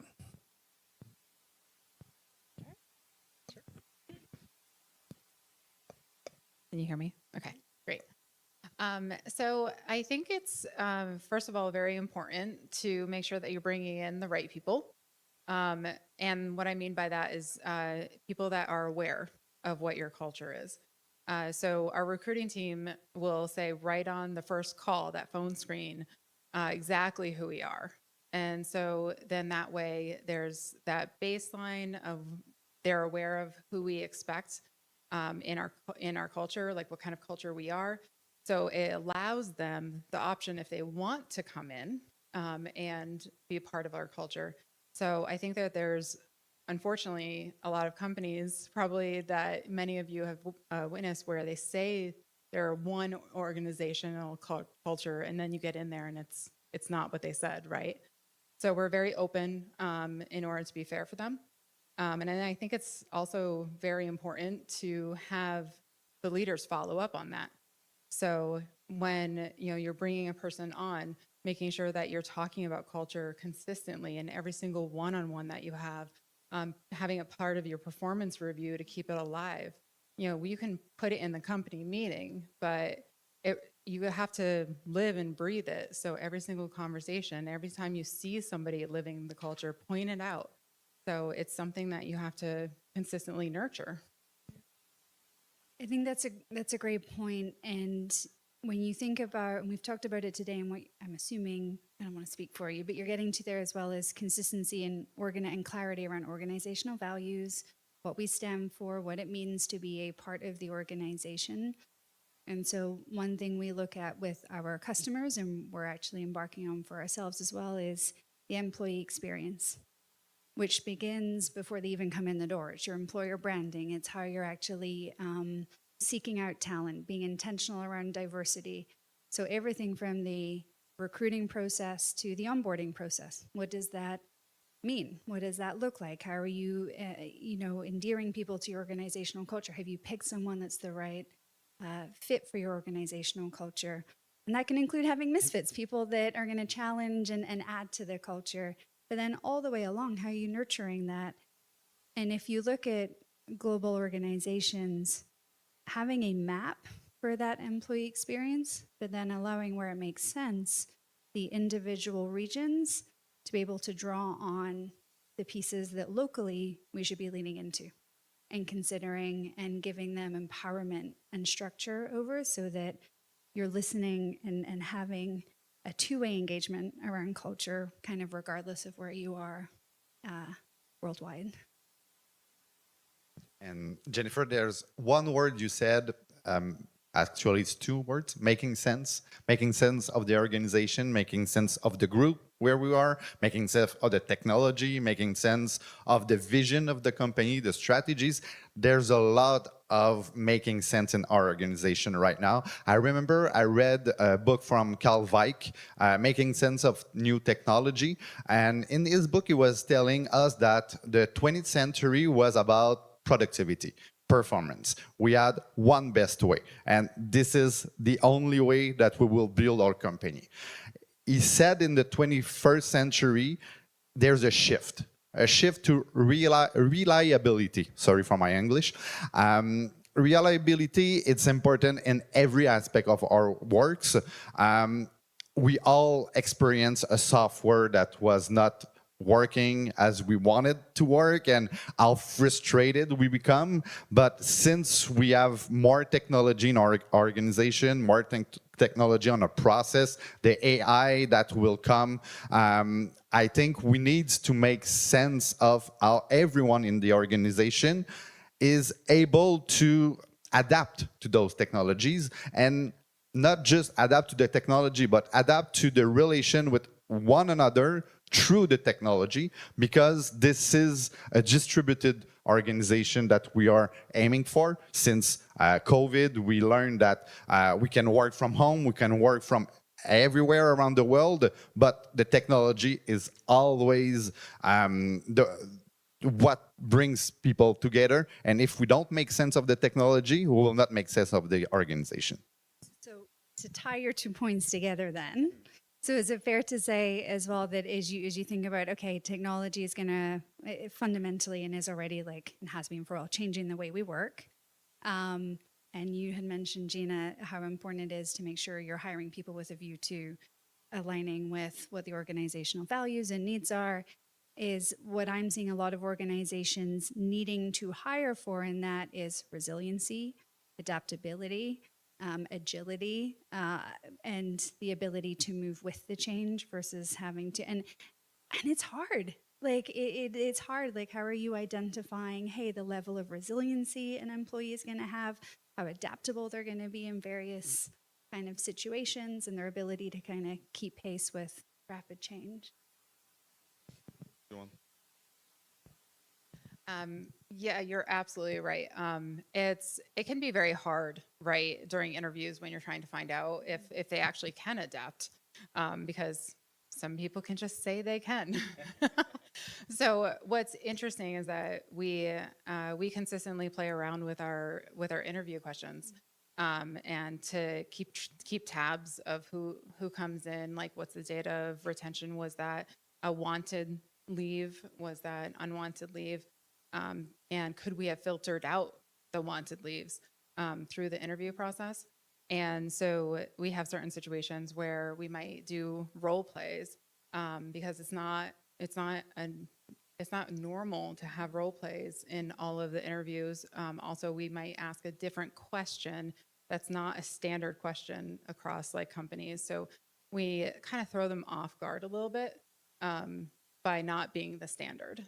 And it's pretty interesting to catch somebody off guard and see how they adapt. And I think there's also an element of making sure that you're developing your people with emotional intelligence and self-awareness, because if they're uncertain about the culture and they show that within the culture, then that will also create instability in your culture as well. So definitely developing them as they come in and continue to foster that. By the way, if anyone in the audience would like to pitch in while we're having this discussion, please do. If you think, like, oh, I have something to add to this conversation, throw it out there. Okay, and the same goes for the online audience, by the way. We'll keep an eye on the comments. If you have something to add as we go along, please feel free. Okay. I wanted to dive a little bit deeper in one of the elements you said, because of technology and etc. And this technology is evolving really fast on every aspect. I mean, it can be the communication tools we use very differently since COVID, but AI is coming on rapidly. And how do you then keep a human-centric, a people-centric approach in your organization? How do you do that?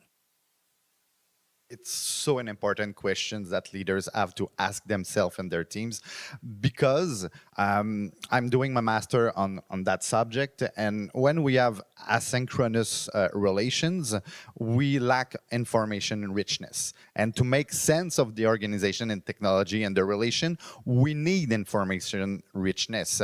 But we don't have the verbal cues, we don't have the non-verbal cues, so we need to take more care with the empathy that you were telling, Johnny, to ask the other one what he understands about what I just said, or just to have more retraction in our interaction in general, just to be sure that we just are not interpreting from our point of perspective. And also there's another problem that comes within this situation of lack of information richness. It's the objectified of the relation in the workplace. I don't know if you read Hannah Arendt, but there's a lot of learning on our book of the origin of totalitarianism, because the objectified relation, that was the point where people were lacking empathy. And if we are lacking empathy in our organizations, we lack of consideration for others, and there will be a gap between peoples, and there will be conflict emerging, there will be difficulties. Most of the companies that have different office in different areas understand that aspect, that is important to have times to meet each others, but not just to do together. To be together, to understand how we want to be as a group and how we want to be as colleagues, to take time to talk about it. Because if we don't take time to talk about how we interact with each other, we will make mistakes. And sometimes mistakes can be costly for an organization.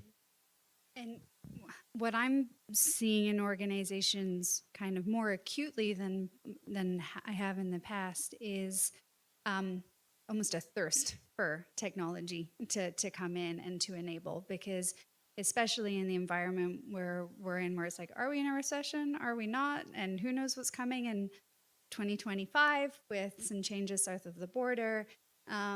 There's a sense of continued pressure. I mean, there has been reorg after reorg after reorg, and companies are working, I expect to do more with less. Technology is the enabler. And so a lot of our associates are asking, hey, how can we utilize technology to enable the work? And as you're thinking about that organizationally, I think some of the most important things to consider are, A, as you're implementing it, listen. Is it working? Is it doing what you're intending it to do? Don't assume that you've deployed it and everyone is good. So how are you actually listening to the various groups across the organization to hear, is this working efficiently and effectively for you? And don't be afraid to stop when it's not, and revisit and fix and redeploy. You will save everyone a lot of heartache in the long run. And to make sure you're communicating around the roadmap. What are we implementing? Why are we implementing it? Why is it important? How is it going to benefit our customer, our colleague, and ultimately the company? And be able to always tie into those things. Absolutely. So we're actually in our earlier stages of dipping our toes into AI. And what we have found is that in order to keep it human-centric is involve your employees during that selection process. They're the boots on the ground. They're the ones that are going to have to use it. And so their opinions are so valuable. At the same time, you're showing that we care about you. We're doing this for you just as much as it is for our customers. And there's a shared ownership and a shared understanding. And especially with people who have high, I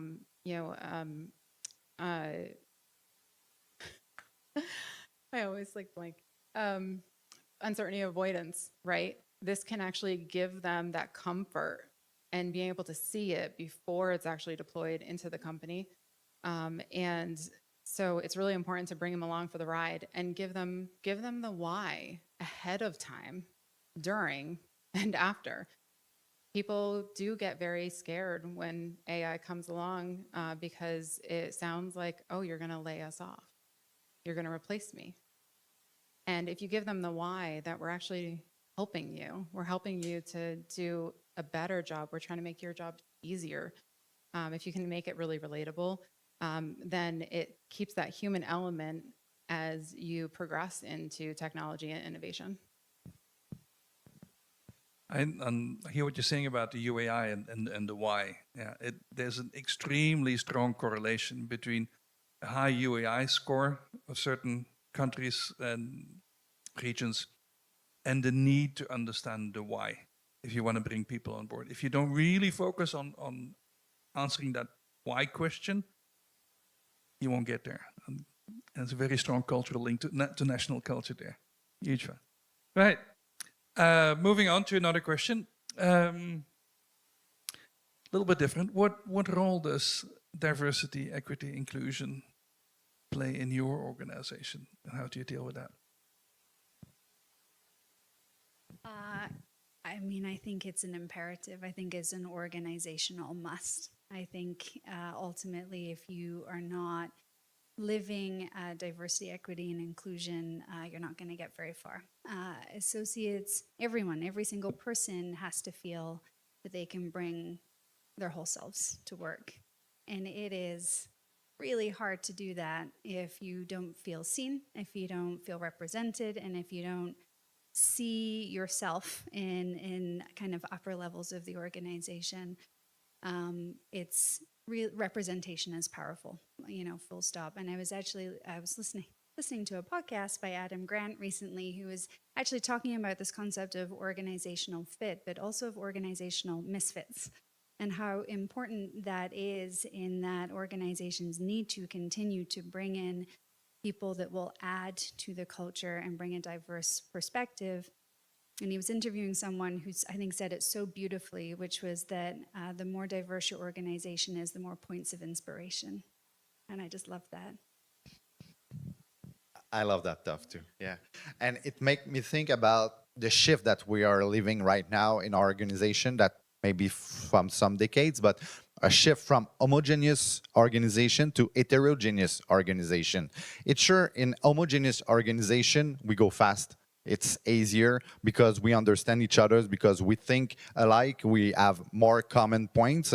In heterogeneous organization, we take more time. But studies show that the results that we are able to achieve together is more adapt to the realities, because it take the blind spots of each other's ones, and we have a more 360 view of the situation. But in heterogeneous organization, there's minorities, and we have to take care of those minorities in their situation.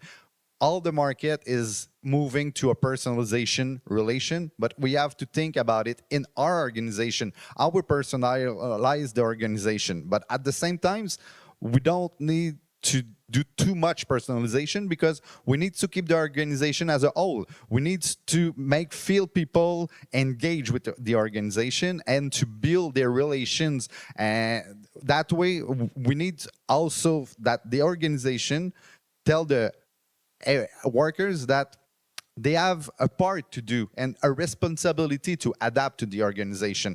I think it's a two-way street. The organization needs to adapt to the minorities, but also the minorities needs to feel that they are a part of the bigger than just their intersections. It's sure with the technologies, we have different age population in the organization that have different learning curve, and as a manager or as a leader, we need to have that in mind when we try to implement any change in our organization, so no one will be left alone. Absolutely. The other thing to think about is, when when you're not bringing in diversity, you're not considering that, from the beginning, then you're leaving valuable skills on the floor. Like when you bring in all kinds of minds and they come together, it can be extremely innovative because people think differently depending on who they are, where they are, how they were brought up, what experience they have. Like you can really create an innovative, rich culture and be extremely productive if you have people of varying skills. And then the other thing is that our organization, we have those values, right? We have open and fair. And what we have found, especially through this whole culture awareness, is that if you go ahead and make sure that people feel included and want to hear all of their different ideas, make them feel safe, lack of better words, make them feel at home when they're with you, then they're going to work harder for you. They're going to be more productive. They're going to be more accurate because now they're not nervous when they get to work. You're actually going to save like a lot of time and money. And then you don't have to hire the people that you just lost and take the cost of offboarding, onboarding, training, right? I mean, there's a huge benefit, but at the same time, just be a human and be open and fair to people, and you treat them well, they'll treat you well. Absolutely. And I think there's a risk that comes with organizational conformity. And just to go back to that idea of organal misfits, and to clarify, that's around people that would rally against conformity and the norms of an organization, kind of separate to diversity, equity, and inclusion, where everyone should feel that they fit and they matter.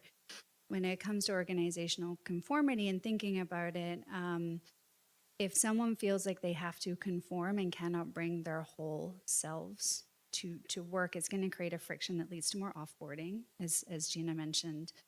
But there was, do you know the inventor of the Apple mouse, or the person that improved on the mouse for Apple? He was in the engineering department, but he was a sculptor by trade as well.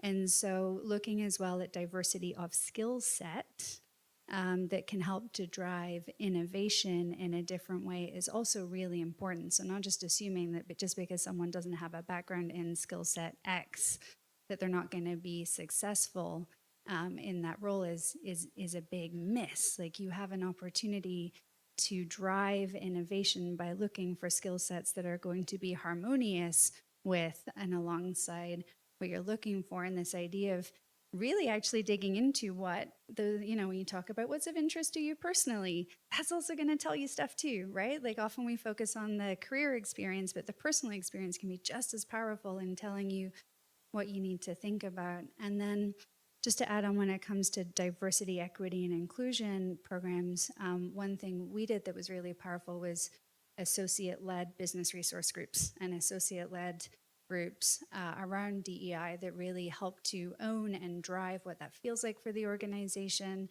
to help me to understand what's most important to advocate, to represent, and to share. And so we really have a lot of kind of communication from our business resource groups and keep it front of mind for everyone around, hey, these are voices in the organization and resources that everyone can tap into to be better. If I can just add before the next questions. In Quebec, what we see is that EDI is represented by the chief EDI. And this is the responsible of that chief EDI to make the organization EDI. But EDI is not the responsibility of one person. It's the responsibility of everyone in the organization to be aware that their way, it's not the only way, and maybe it's not the best way, and they need to adapt to each other's. And what we see in Quebec is that the chief EDI just left their job because it was too heavy on their shoulder to be the one that will change the organizations. But when we spread that responsibility through the organizations, it starts a learning curve of intercultural awareness and learning. And EDI, it's one step of that learning curve, because once we understand that we are different, but there's no better, there's no lesser, it's just different, we can tap, as you said, to the complementary skills that we have and how we can help each other in different situations. But if we are not aware of that possibilities, we just have a blind spot. And there's two problems in our society. We don't know, and we don't know how to do it. So there's confusion and there's ignorance, and those are the two syndromes that we have to work on in our organization. Excellent. I have two observations and a question that just came in, so we're going to move to that one. So that, but just two observations from my side. And I think we all agree that a diverse workforce offers many opportunities under the condition that you manage it well. I think it's a really simple statement, but if you don't, it's actually a recipe for disaster. And I think this is where a lot of what we talk about comes in. And the tools that we have reading now, the organizational culture model, the FMM model, just looking at one of the dimensions, open versus a closed organization is like a dead obvious one. Yeah? If your organization is very closed, it's not going to work. Yeah? You need to have a pretty open organization, just to kind of make the link between the model and what we're talking about here. Now, there's a question. Oh, hang on. There's a question that came in from Matthew online, who says, BCG and other consultants say that AI will necessitate organizational structure changes. Do you agree? If yes, how are you preparing for it?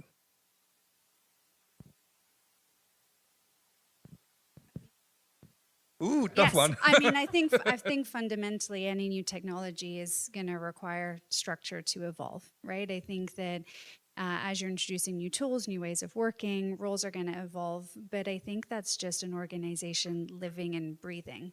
So I still think it's you're going to have your organizational priorities and your vision and what you're driving towards. And then do you have the right people, processes, structure, and vision to support that?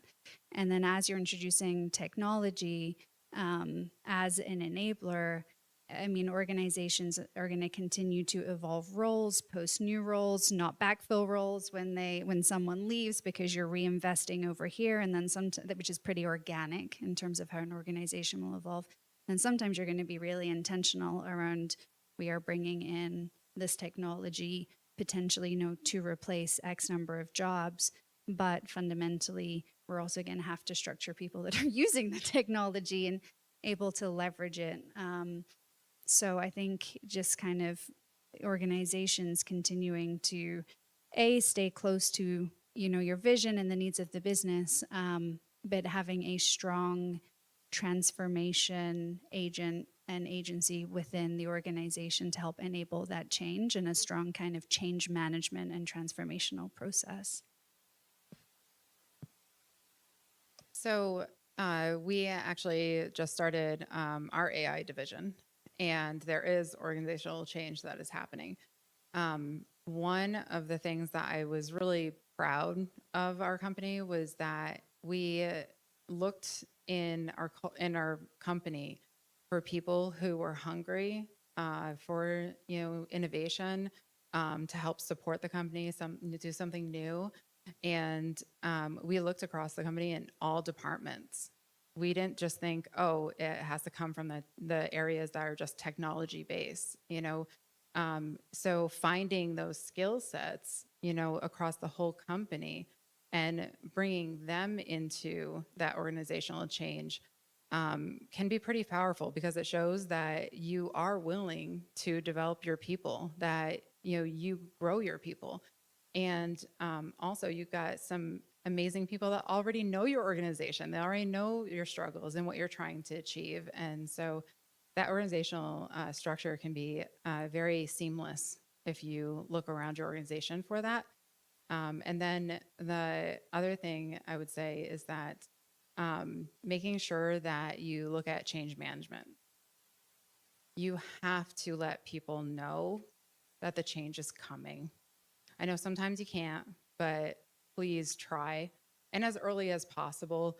I've seen it go sideways when there's just an organizational change without any notice and no communication. So be aware of communicating and being clear about the vision and where we're going and how it still aligns with your company culture, right? But make sure you have that communication ready and equip your leaders with that, because just people are going to have questions. What does this mean for me? What does this mean for my department? And if those leaders are caught without answers when those team members come, then there's going to create some worry and some fear. So think about the change management, make a process for that change, make sure that there's communication, make sure that your leaders are ready to help support that. And if I can add up, an organization exists in an ecosystem, and as an ecosystem, we all evolve. So if your organization doesn't evolve, it's stagnations, and we all know what's happened when there's stagnations. But also, my generation, we learned about how to make research on internet, like how to put two words and a plus together and have a combination in research. And we laugh right now, but at that time in the 90s, it was pretty new, and we had to learn that. And if someone in an organization was searching for something, the young ones were there, I go on the computer. And it was a disruptive way of thinking. Right now, people in schools are learning how to prompt. And if us, as a professional, we're not learning how to prompt, sooner or later, they will be better than us to prompt, and they will replace us because they will have a new competencies that we don't. And it's not that the technology will replace us. It's the one that are able to use the technology the most efficient way and in a more reliable way that will be promoted because they will bring value. And what we have to look inside our organization is, where do I have a repetitive work that doesn't bring value to anyone, but we need to do it because the organization have to do it, and how we can build some prompt to replace it. I was listening to a podcast about AI, and the speaker was saying that in movies, in songs, AI will be able to replace artists, but they will not replace artists. The artists will be able to prompt the AI to go further in their creativity. If an artist is not able to adapt themselves to that situation, he will lose an opportunity. So there's also a risk and an opportunity in adapting, and I think we're on the verge of something very nice. We should have made the fourth panelist ChatGPT today, and then we would have proof of concept. Let's see. Just an idea for next year. Well, you're actually preempting the statement or question I was going to put at the end. Oh, sorry. So let me just throw it out now, because you're right. I mean, AI, it progresses in leaps and bounds, and you can have long discussions about it, whether, if, or when it will become sentient or some kind of sentient, and actually you'll have full team members, an AI as a team member, whether it's just a software or whether it's a humanoid robot. Think about, anybody, I'm sure there's some people in the room that have watched Star Trek in their life, and think about Data, the robot, the humanoid robot. We're heading there, and we're probably closer than we think we are, So how about that? I was in Vegas last year for a trade show, and while I was there, went to the Eye, the big concert venue, and in the lobby, they had robots that you could talk to and ask it questions. So it was just anything, it was fascinating. So you're standing there and people are just having a conversation with a robot, and it essentially programmed, I'm sure, to start with, well, that's an interesting question, my friend. And then you get halfway through and be like, and I forgot to ask, I'm sorry, friend, what is your name? Oh, nice to meet you, Sarah. Well, let me continue to answer your question. It was actually pretty amazing to watch. But now, think further. Let's say you have a data on your team. Okay, how are you going to ensure that organizational culture, that is a seamless continuation of where you want it to be. Having these AIs, humanoid robots, whatever, actually as core elements of your team. That I don't have the answer to. that, That's why I was supposed to be at the end of the thing. But it's really, it's coming at us. Yeah, so I think something to think about. Yeah. So I think that so I'm just gonna say so with me being the only one that's in learning development, I could use a lot of AI, right? Like I need some help. And so just to kind of give like a personal journey that I'm going on right now is looking for, something to help get, skills out there, develop people's skills. And I would love to build courses and trainings and, get people what they want. And one of our values is being independent and identifying your own destiny. And people are hungry to learn. And I can't produce things fast enough, right? And so we're actually looking for AI to help us in this area because it aligns with our vision, developing our people. And so with that, I'm looking at AI that can actually create courses for me. At the same time, I'm not looking for them to replace our culture. I am purposely asking, anytime we're looking at a partner, I'm asking them, okay, great, your AI can produce that, leadership skills course or the presentation skills course. Can I edit it? And if the answer is no, I'm not going to take it. Because what I want to do is I want to bring the human element to it, and I want to keep our culture alive in these things. And so what I'm going to do is I'm going to use it to go ahead and build a very robust course or a training, and then I'm going to edit it and add in our values, add in our behaviors, and really showcase who we are, foster that organizational culture, but at the same time show our employees how much they matter. We're willing to bring in AI to get you what you want, but I'm also willing to help add more to it to make sure that you feel valued, and we're not just throwing out AI just because. Yes, Akhilesh.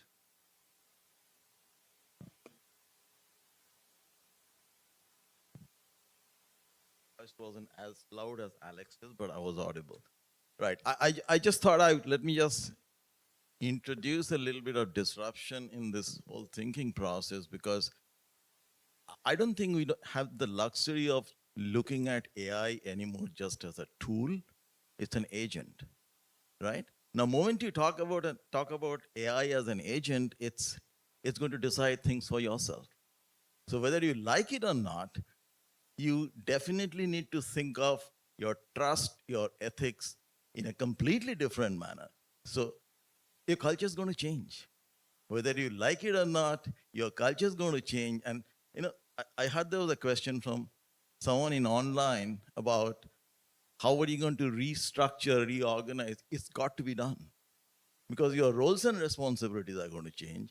Your leadership dynamics going to change, right? So as long as you look at it as a tool, you would say, okay, I'm creative enough, but I'm going to look at more creative stuff with the help of AI. No, AI is going to create something better than the artist by themselves.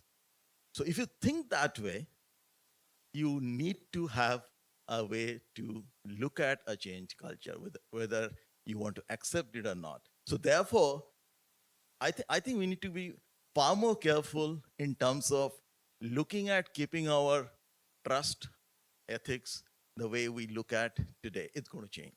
And fundamentally, the culture is going to change. And if I can add up just before, we need to understand how it works, because it can be biased. AI have been biased. There's proof of that. And if you don't know where's your data come from, there will be systemic discrimination in your organization, because the AI will suggest something and you will not double fact it. So you will just take it as granted. So we need to understand how to have a relation with AI, so AI will not take the best that we have as humanity, if I can say it that way. And that then brings it, before going to you, my friend, is, see, we all in the process of building, call it personalized AIs, we're doing it, yeah, etc. So the key question you need to ask, what's my underlying AI engine that I'm using, and what's that trained on? Yeah, which data sets are they trained on? What are the ethics behind or built in that underlying AI technology that we're using for our more personalized AIs that will come, that we will be building? I think that's the key question. Yeah, I want to get into the same situation. I mean, the same direction. I think that the change towards AI is not from a typewriter to a computer with which you write a letter, but to a computer that writes letter itself. And the big question you have to ask yourself, do you want this letter to be written? And we know already that, you know, algorithm in social media accounts, they are still a smart form of the first level of AI, I would say, and what they actually produce throughout the world into polarizing political opinions and problems and wars even. So actually we have to be, I actually would say we have to be very careful. Applying this to, let me say, cultural difference, I think AI is not exactly not in that way that we are actually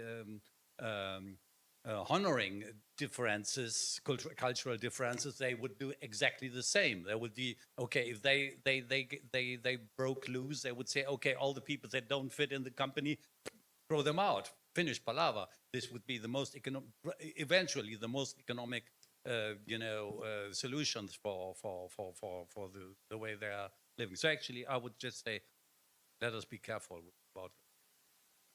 Thank you. I think we're actually running out of time. I see our DJ starting to jump up and down. Are there any other questions? Yeah? Well, I don't know. Is there time? I don't No, want to. but he's walking away, so jumping up and down. Last one. Okay, there we go. Okay, so here's a thought, just on the conversation. And Gina, linked to your comment that AI will not give us the opportunity to adapt to our culture, but rather we'll have to have human intervention to do that. And I parallel it to work that we've done on the marketing front, where very easily and efficiently we've been able to create copy aligned with our targeted messaging. Given its adaptive generative functionality, we've been able to literally say, now create that copy to align with our brand personality. And it's miraculous what comes back. And it reads just like us. Yeah.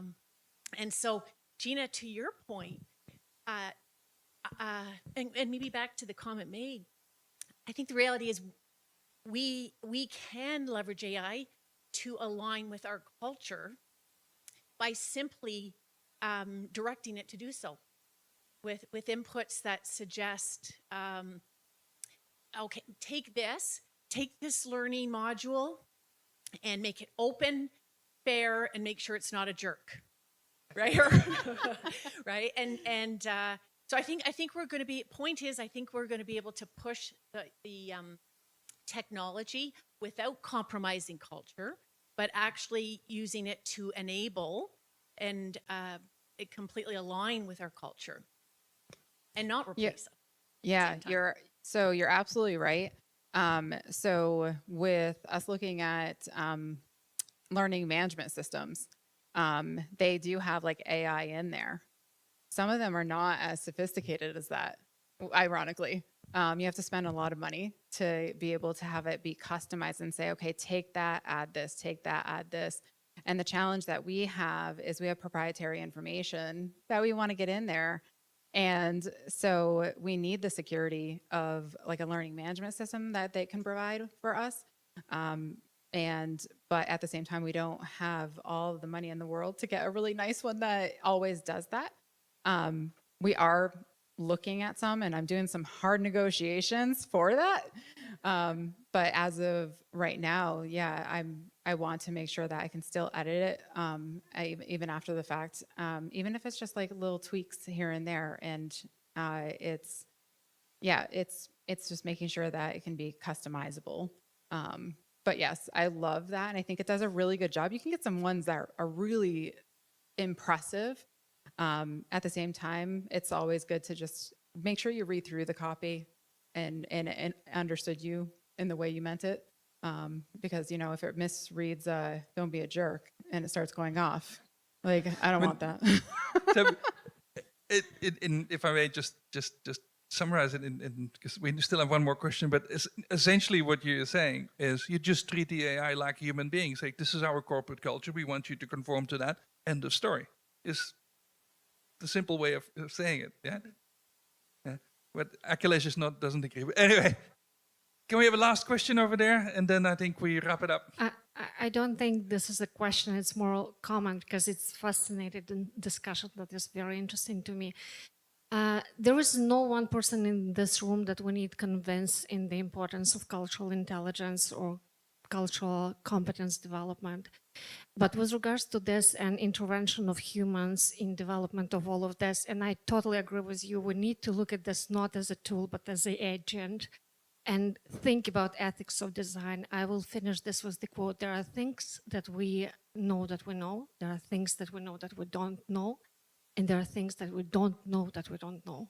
And that's the most dangerous part, and how we all, as cultural competence development professionals, practitioners, can help people who work on this in the area that they don't know. Because I'm Ukrainian by background. 2 years ChatGPT is on the market. It still translates me in my language as a man. 2 years in a row. So it is challenging, and we are gonna potentially live in very predictable society if we not intervene on our individual level and help people to understand that there are areas that they even not looking into and not realizing that there are huge bias sitting and might be backfiring us in the future and cost us a lot of. Thank you.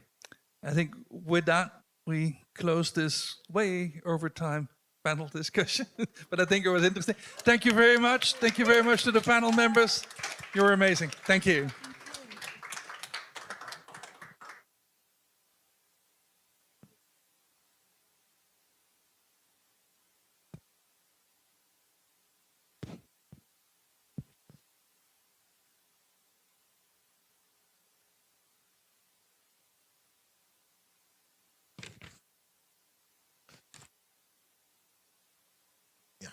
Once again, said back to the DJ. Once again, please let's give it up for Mark Jacobs. Mark Jacobs, Gina Couture, Jennifer Roney, and Benoit Mauric. Thank you so much again. Yep. Yeah, so we're almost at the end of our proceedings for today. And in a minute, we will be inviting to the stage our next speakers. So, but yes. So some sign language going on. Yeah, so yeah, we can get ready for them. Are we ready right now? Okay. Okay. Would you mind if we? Okay. Would you mind if we will take these off while you're speaking? Is that okay? All right. My pleasure to welcome to the stage. He's already on the stage. Egbert Schram, Group CEO of the Culture Factor Group. A round of applause for him, if you may. And our dear colleague, Valeria Rodriguez Brondo, Associated Partner with the Culture Factor. Thank you very much. Thank you.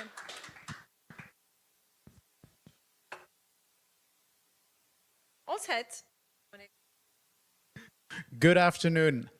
It's been a long day for many of you here on site, also probably for the people behind their laptops, so I do hope they had a nice lunch and good coffee. I know we did. We made a little jump into AI, and you are hereby invited to become our guinea pigs. So we're going to explore something. We don't know if it's going to work. We hope it's going to work, but that's part of uncertainty. So my name is Egbert Schram. I'm the group CEO at the Culture Factor, and I am Valeria, so I'm coming from a little country named Uruguay, now living in Paris. So let's go. Yep.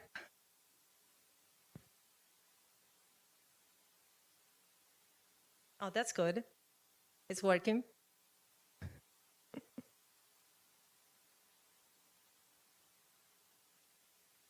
Okay, yes, thank you. So the future of work, you were talking about this in the panel and also during your presentations. So we have a huge challenge. One of them is the technology, yes, and what are we going to do with this artificial intelligence? What happened with the digital transformation? Are we afraid or not? What happened to, working from home? Are we accepting that? Not? What is the main purpose on this? So what happened also with sustainability? What is to be ethic or not? So we are having so many things. Diversity, equity, and inclusion. You were talking about this before too. So we need to adapt into these new changes, but how? that is a very good question. Now the question is, haven't we been here before? Anybody remember this?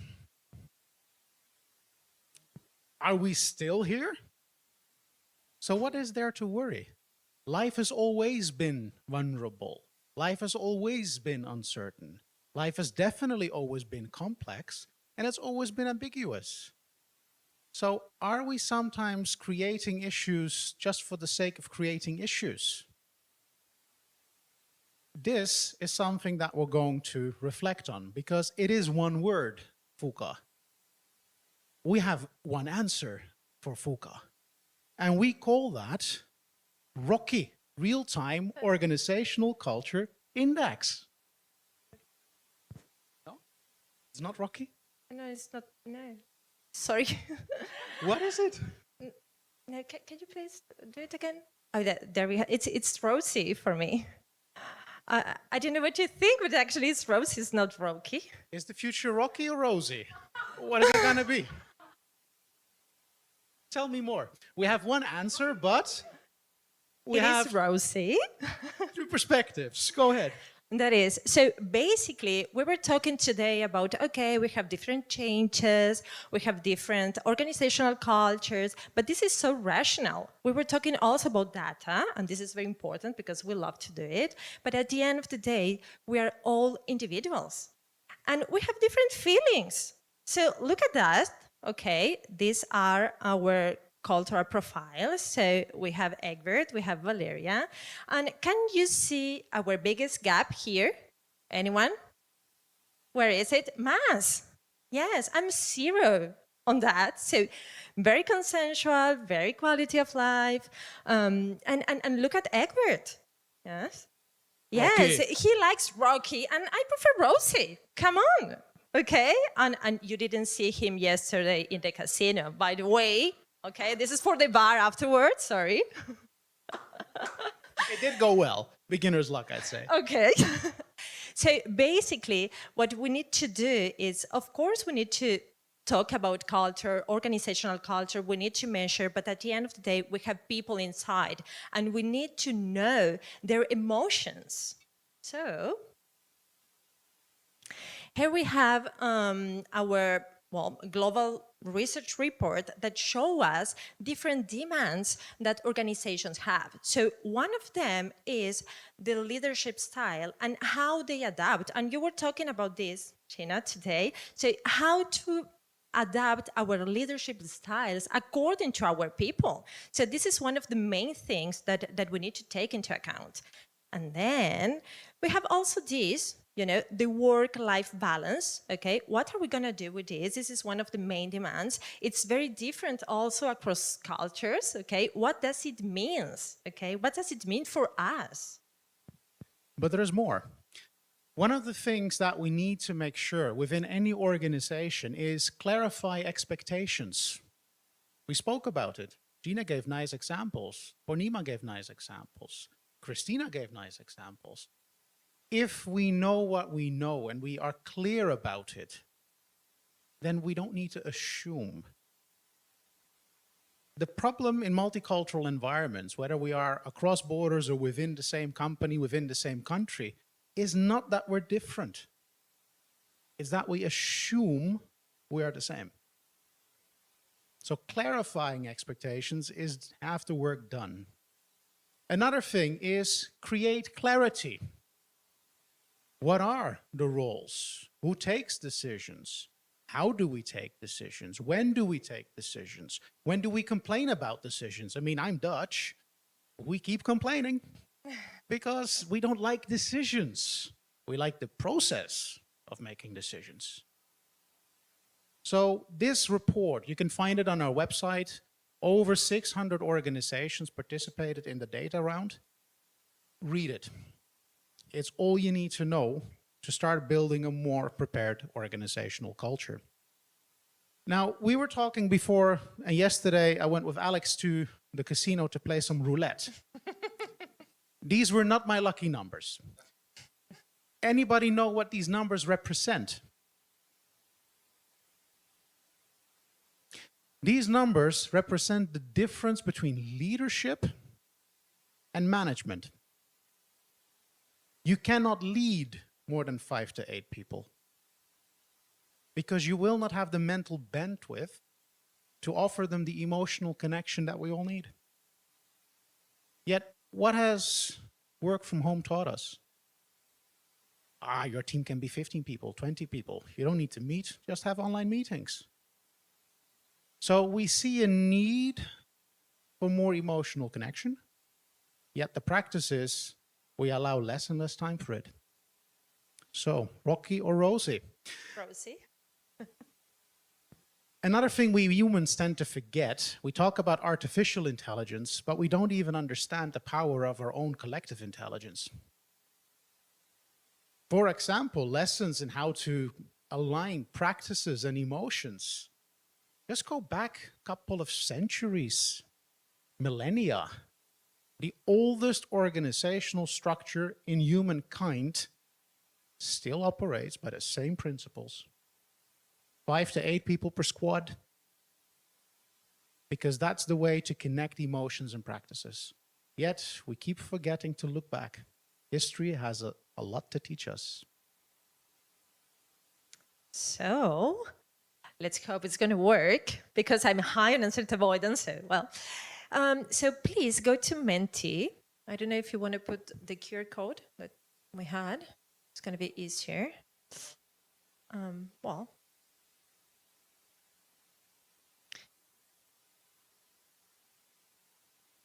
It's coming. So you should be able to see the code on the screen if you go to menti.com, and the code is 47895803. So we are going to test Rosie with you live. Let's see what Rosie says about your organizational culture. And then, sorry. Yes, it's, don't you have your glasses, Akhilesh? It's, I got you. It's 47895803. Welcome.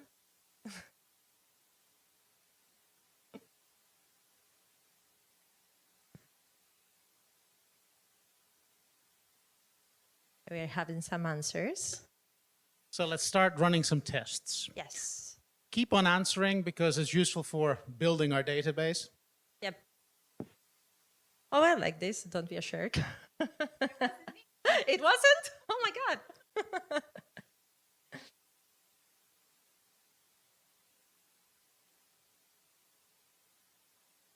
So here we have Rosie.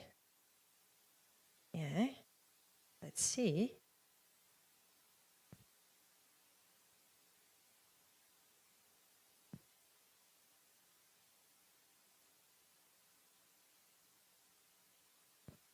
So, Valeria, our company has a value. That value is people-led, tech-enabled. What is it going to be to work at this organization? Well, when you say it like this, you say, well, this is good. I like it, right? But then let's see a little bit more. So if you scroll down a little bit, here we have, the guidelines for people applying for a role in this organization. And it said, well, be prepared to share your idea and work collaboratively with others. Be open to new ideas and technologies. Be able to work independently and as a part of a team. So imagine if I am coming from a very collectivist society, or if my emotions are more collectivist. Well, I think I'm not going to fit on that. Even if in the papers it's very good and I like it so much, in reality it's not going to be possible, okay? Because I am going to feel, okay, I'm not prepared to be so open. And if I am very high in insert avoidance, and I am, using all these new ideas all the time and technologies, it could be frustrating because I need a little bit more, structure. So that is. And me being Dutch, I'd be like, okay, hire me.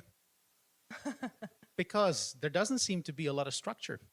Openness is fun, but where, when, how, why, to whom?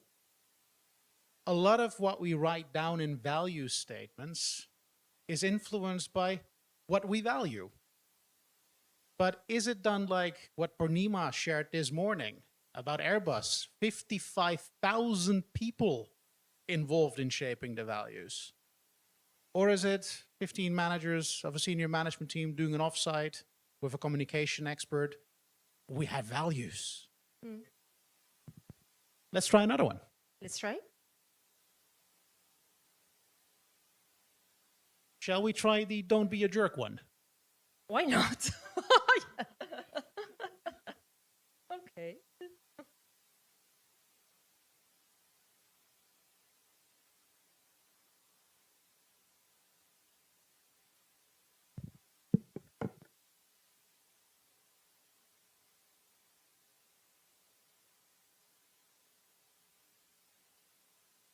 I'm feeling nervous right now.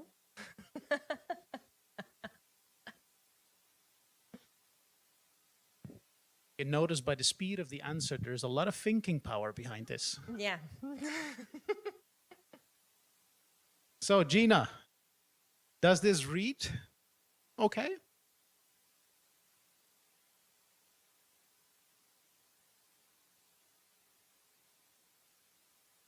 Scary, isn't it? Now, Valeria, from our respective value preferences, Yeah. I'm Dutch, so we are kind of trained to go in full-legged, as we would say, and that could be perceived as rather jerky. From your perspective, how would this text read? Well, it is interesting to see, that this demonstrate your ability to work independently and achieve results, because I am very consensual. So this part of achieving results could sometimes, I don't feel so comfortable with that. Of course, I want results, but I have other things before. And sometimes I can feel a little bit distressed when I have all the people like very, high mass around me, because it's, oh my God, I really need my work and balance in life, my quality of life. Also, I'm very high on IVR, so I need a little bit more, maybe fun. And when people are around me achieving results, I feel stressed. And maybe coming back at one of the questions that was asked today. So when we talk about demonstrate your ability to work independently, participate in discussions, what we often forget in countries such as Canada, such as the US, such as the Netherlands, we like to ask people, so what do you think? And then we expect an answer. Sometimes we might need time to think about what we think. Yep. So what we intend to be psychologically inclusive actually stresses people out because you're putting them on the spot. And again, we go back. This is the value of diversity. Whenever you come up with a value, at least let people from different value backgrounds look at that value and give your perspective, not just on the rational understanding, but very much more so about the emotional connect. Now, on that note, shall we do one more? What do we say? Yeah, Yes. one more. Let's have a look. Yeah. You want to choose? Over there. We make it possible? We make it possible. Because it sounds so good in every culture that I'm curious.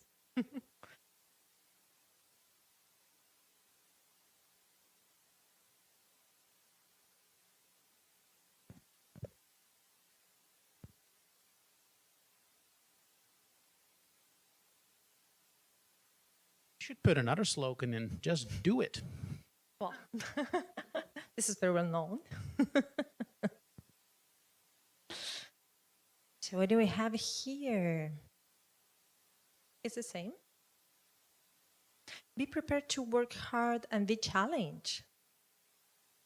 Would you like to challenge your superior? That is a good question, right? So yes, imagine if you are in a high PDI culture like France, where I'm working, it could be very tricky if you challenge people around, if you challenge your hierarchy. Also, this work hard, well, it is an issue, right? I'd say being Dutch, because we don't like to work, sometimes it's not about working hard, just work smart. Yes. So maybe concluding the exercise for today, what we have done with Rocky/Rosie, we'll leave it in the middle, is trying to get wording to create more thinking. And then using data that you might have from your own respective organization, align perception, reality, and preference. You still need to make a decision.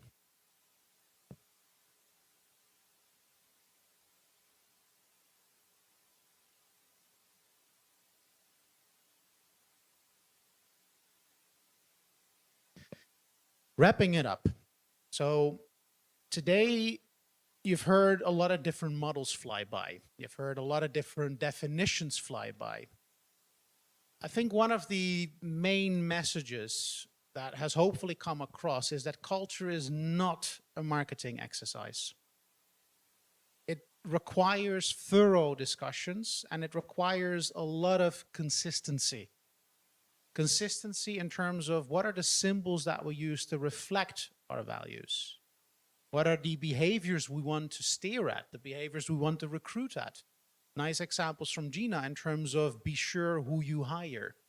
And that, by the way, is not based on personality tests, because how many of us are really working alone? Do we really hire people on the basis of whether or not they easily fit to the company culture that we want to build? Or do we actually want to hire people because we want them to help us change the team in which we require them or recruit them? And then if we do recruit people that we want to help change, will they last? Are they culturally adaptable enough? So many different questions. Point being, take the time, because culture is literally the DNA of your organization. It will drive rational decisions, but more importantly, it'll keep the emotional motivation alive. On that note, we're going to hand it back to our DJ moderator, Dr. Okere, to facilitate questions. Thank you. Thank you very much, Egbert. Any questions in the audience? Let's have with a show of hands, please. Questions? Anybody? Okay, we have one question over here. Anybody else before Manfred goes with this question? Anybody else so we can identify you and put you on the queue? And I have a reason for saying this because it's almost 4 o'clock. It's past 4 actually. Questions going once, going twice, gone. Okay, yeah, we'll check those as well. The Rosie tool, is it already used? I mean, in practice, or was it just introduction? Currently, I'm enjoying some executive privilege. So I'm playing with it with a couple of other people. It's not yet out on the market. I would like to do that as well. In live scenario. So we're still working on the business modeling. Okay, we have a question from Gina. We're going to allow Gina because she's one of the speakers. If anybody else asks a question, we're not going to. What are some practical applications that you can see companies using this tool for, like specifically? So one very practical application is wording and employer branding and recruitment texts. Because I think you alleviated to it already. Oftentimes when people enter a new organization and they've been sold a nice picture, and then it's kind of like in the beginning, it's like any relationship, it's a honeymoon. And then at some point after a month, they'll start realizing, it might not be quite the way I had anticipated it. And then in month 3, motivation gets sapped. And in month 6, they're out. So for that, it's literally meant also partially as a reality test. Another application is in value definition. So when you map out your organizational culture and you want to make sure that the words you use are actually in sync, keeping in mind that you need to know the emotional preferences throughout the organization, will simply help to do what we like to do, which is being consistent. So those are 2 very concrete use cases. And then third one, more technical, people are sick and tired of surveys. So we still use surveys because they give us a lot more granular data. But if you want to do litmus tests in between, open answers, we map it according, we see are we moving in the right direction without the need for surveys. Thank you. Okay. And I've checked with our team. We don't have any questions online.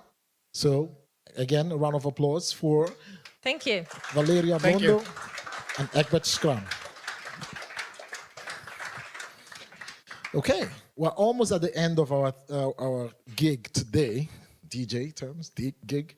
Please remember to pick up your vouchers for drinks before you leave. And my colleague Holly will be able to help you with that.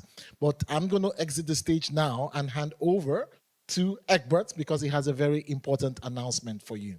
Thank you very much. You've been a wonderful audience. You can book me online for your next show. I'm happy to... Just kidding.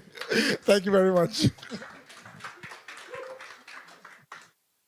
So I think if I can have the slide in front of us, before we have an announcement regarding where we expect you to fly into next year, if I can have the slide with all of our partners on the screen, then I would like to also do a collective thank you. Now, we are in a more individualistic culture, even more so here in Canada. I also learned today. No, that's a joke. Sometimes you like to thank individuals.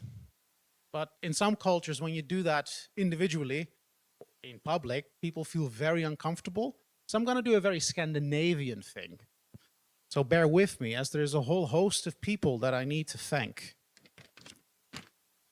So we start with, and we'll do one round of collective applause to save your hands.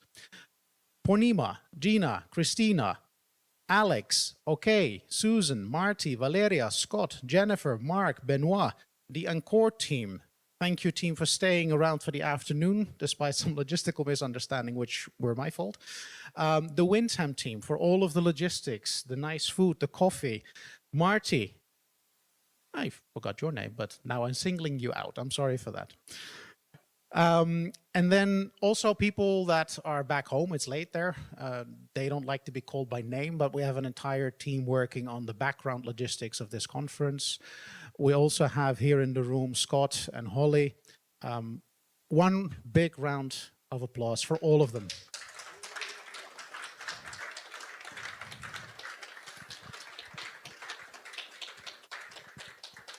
This was a multicultural, multilateral, multi-country collaboration, and I hope you enjoyed the day. If you want more of it, but then with a little twist, book your calendar for next year, October or November, because we are going to, next slide.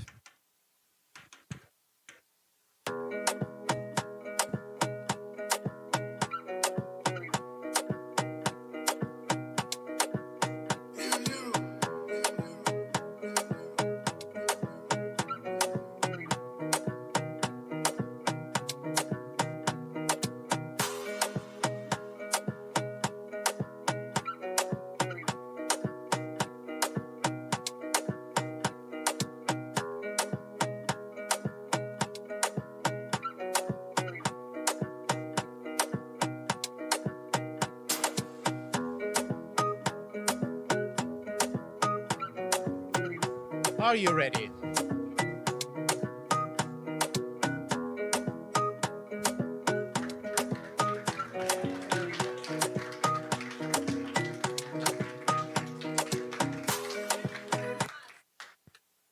Thank you, everybody.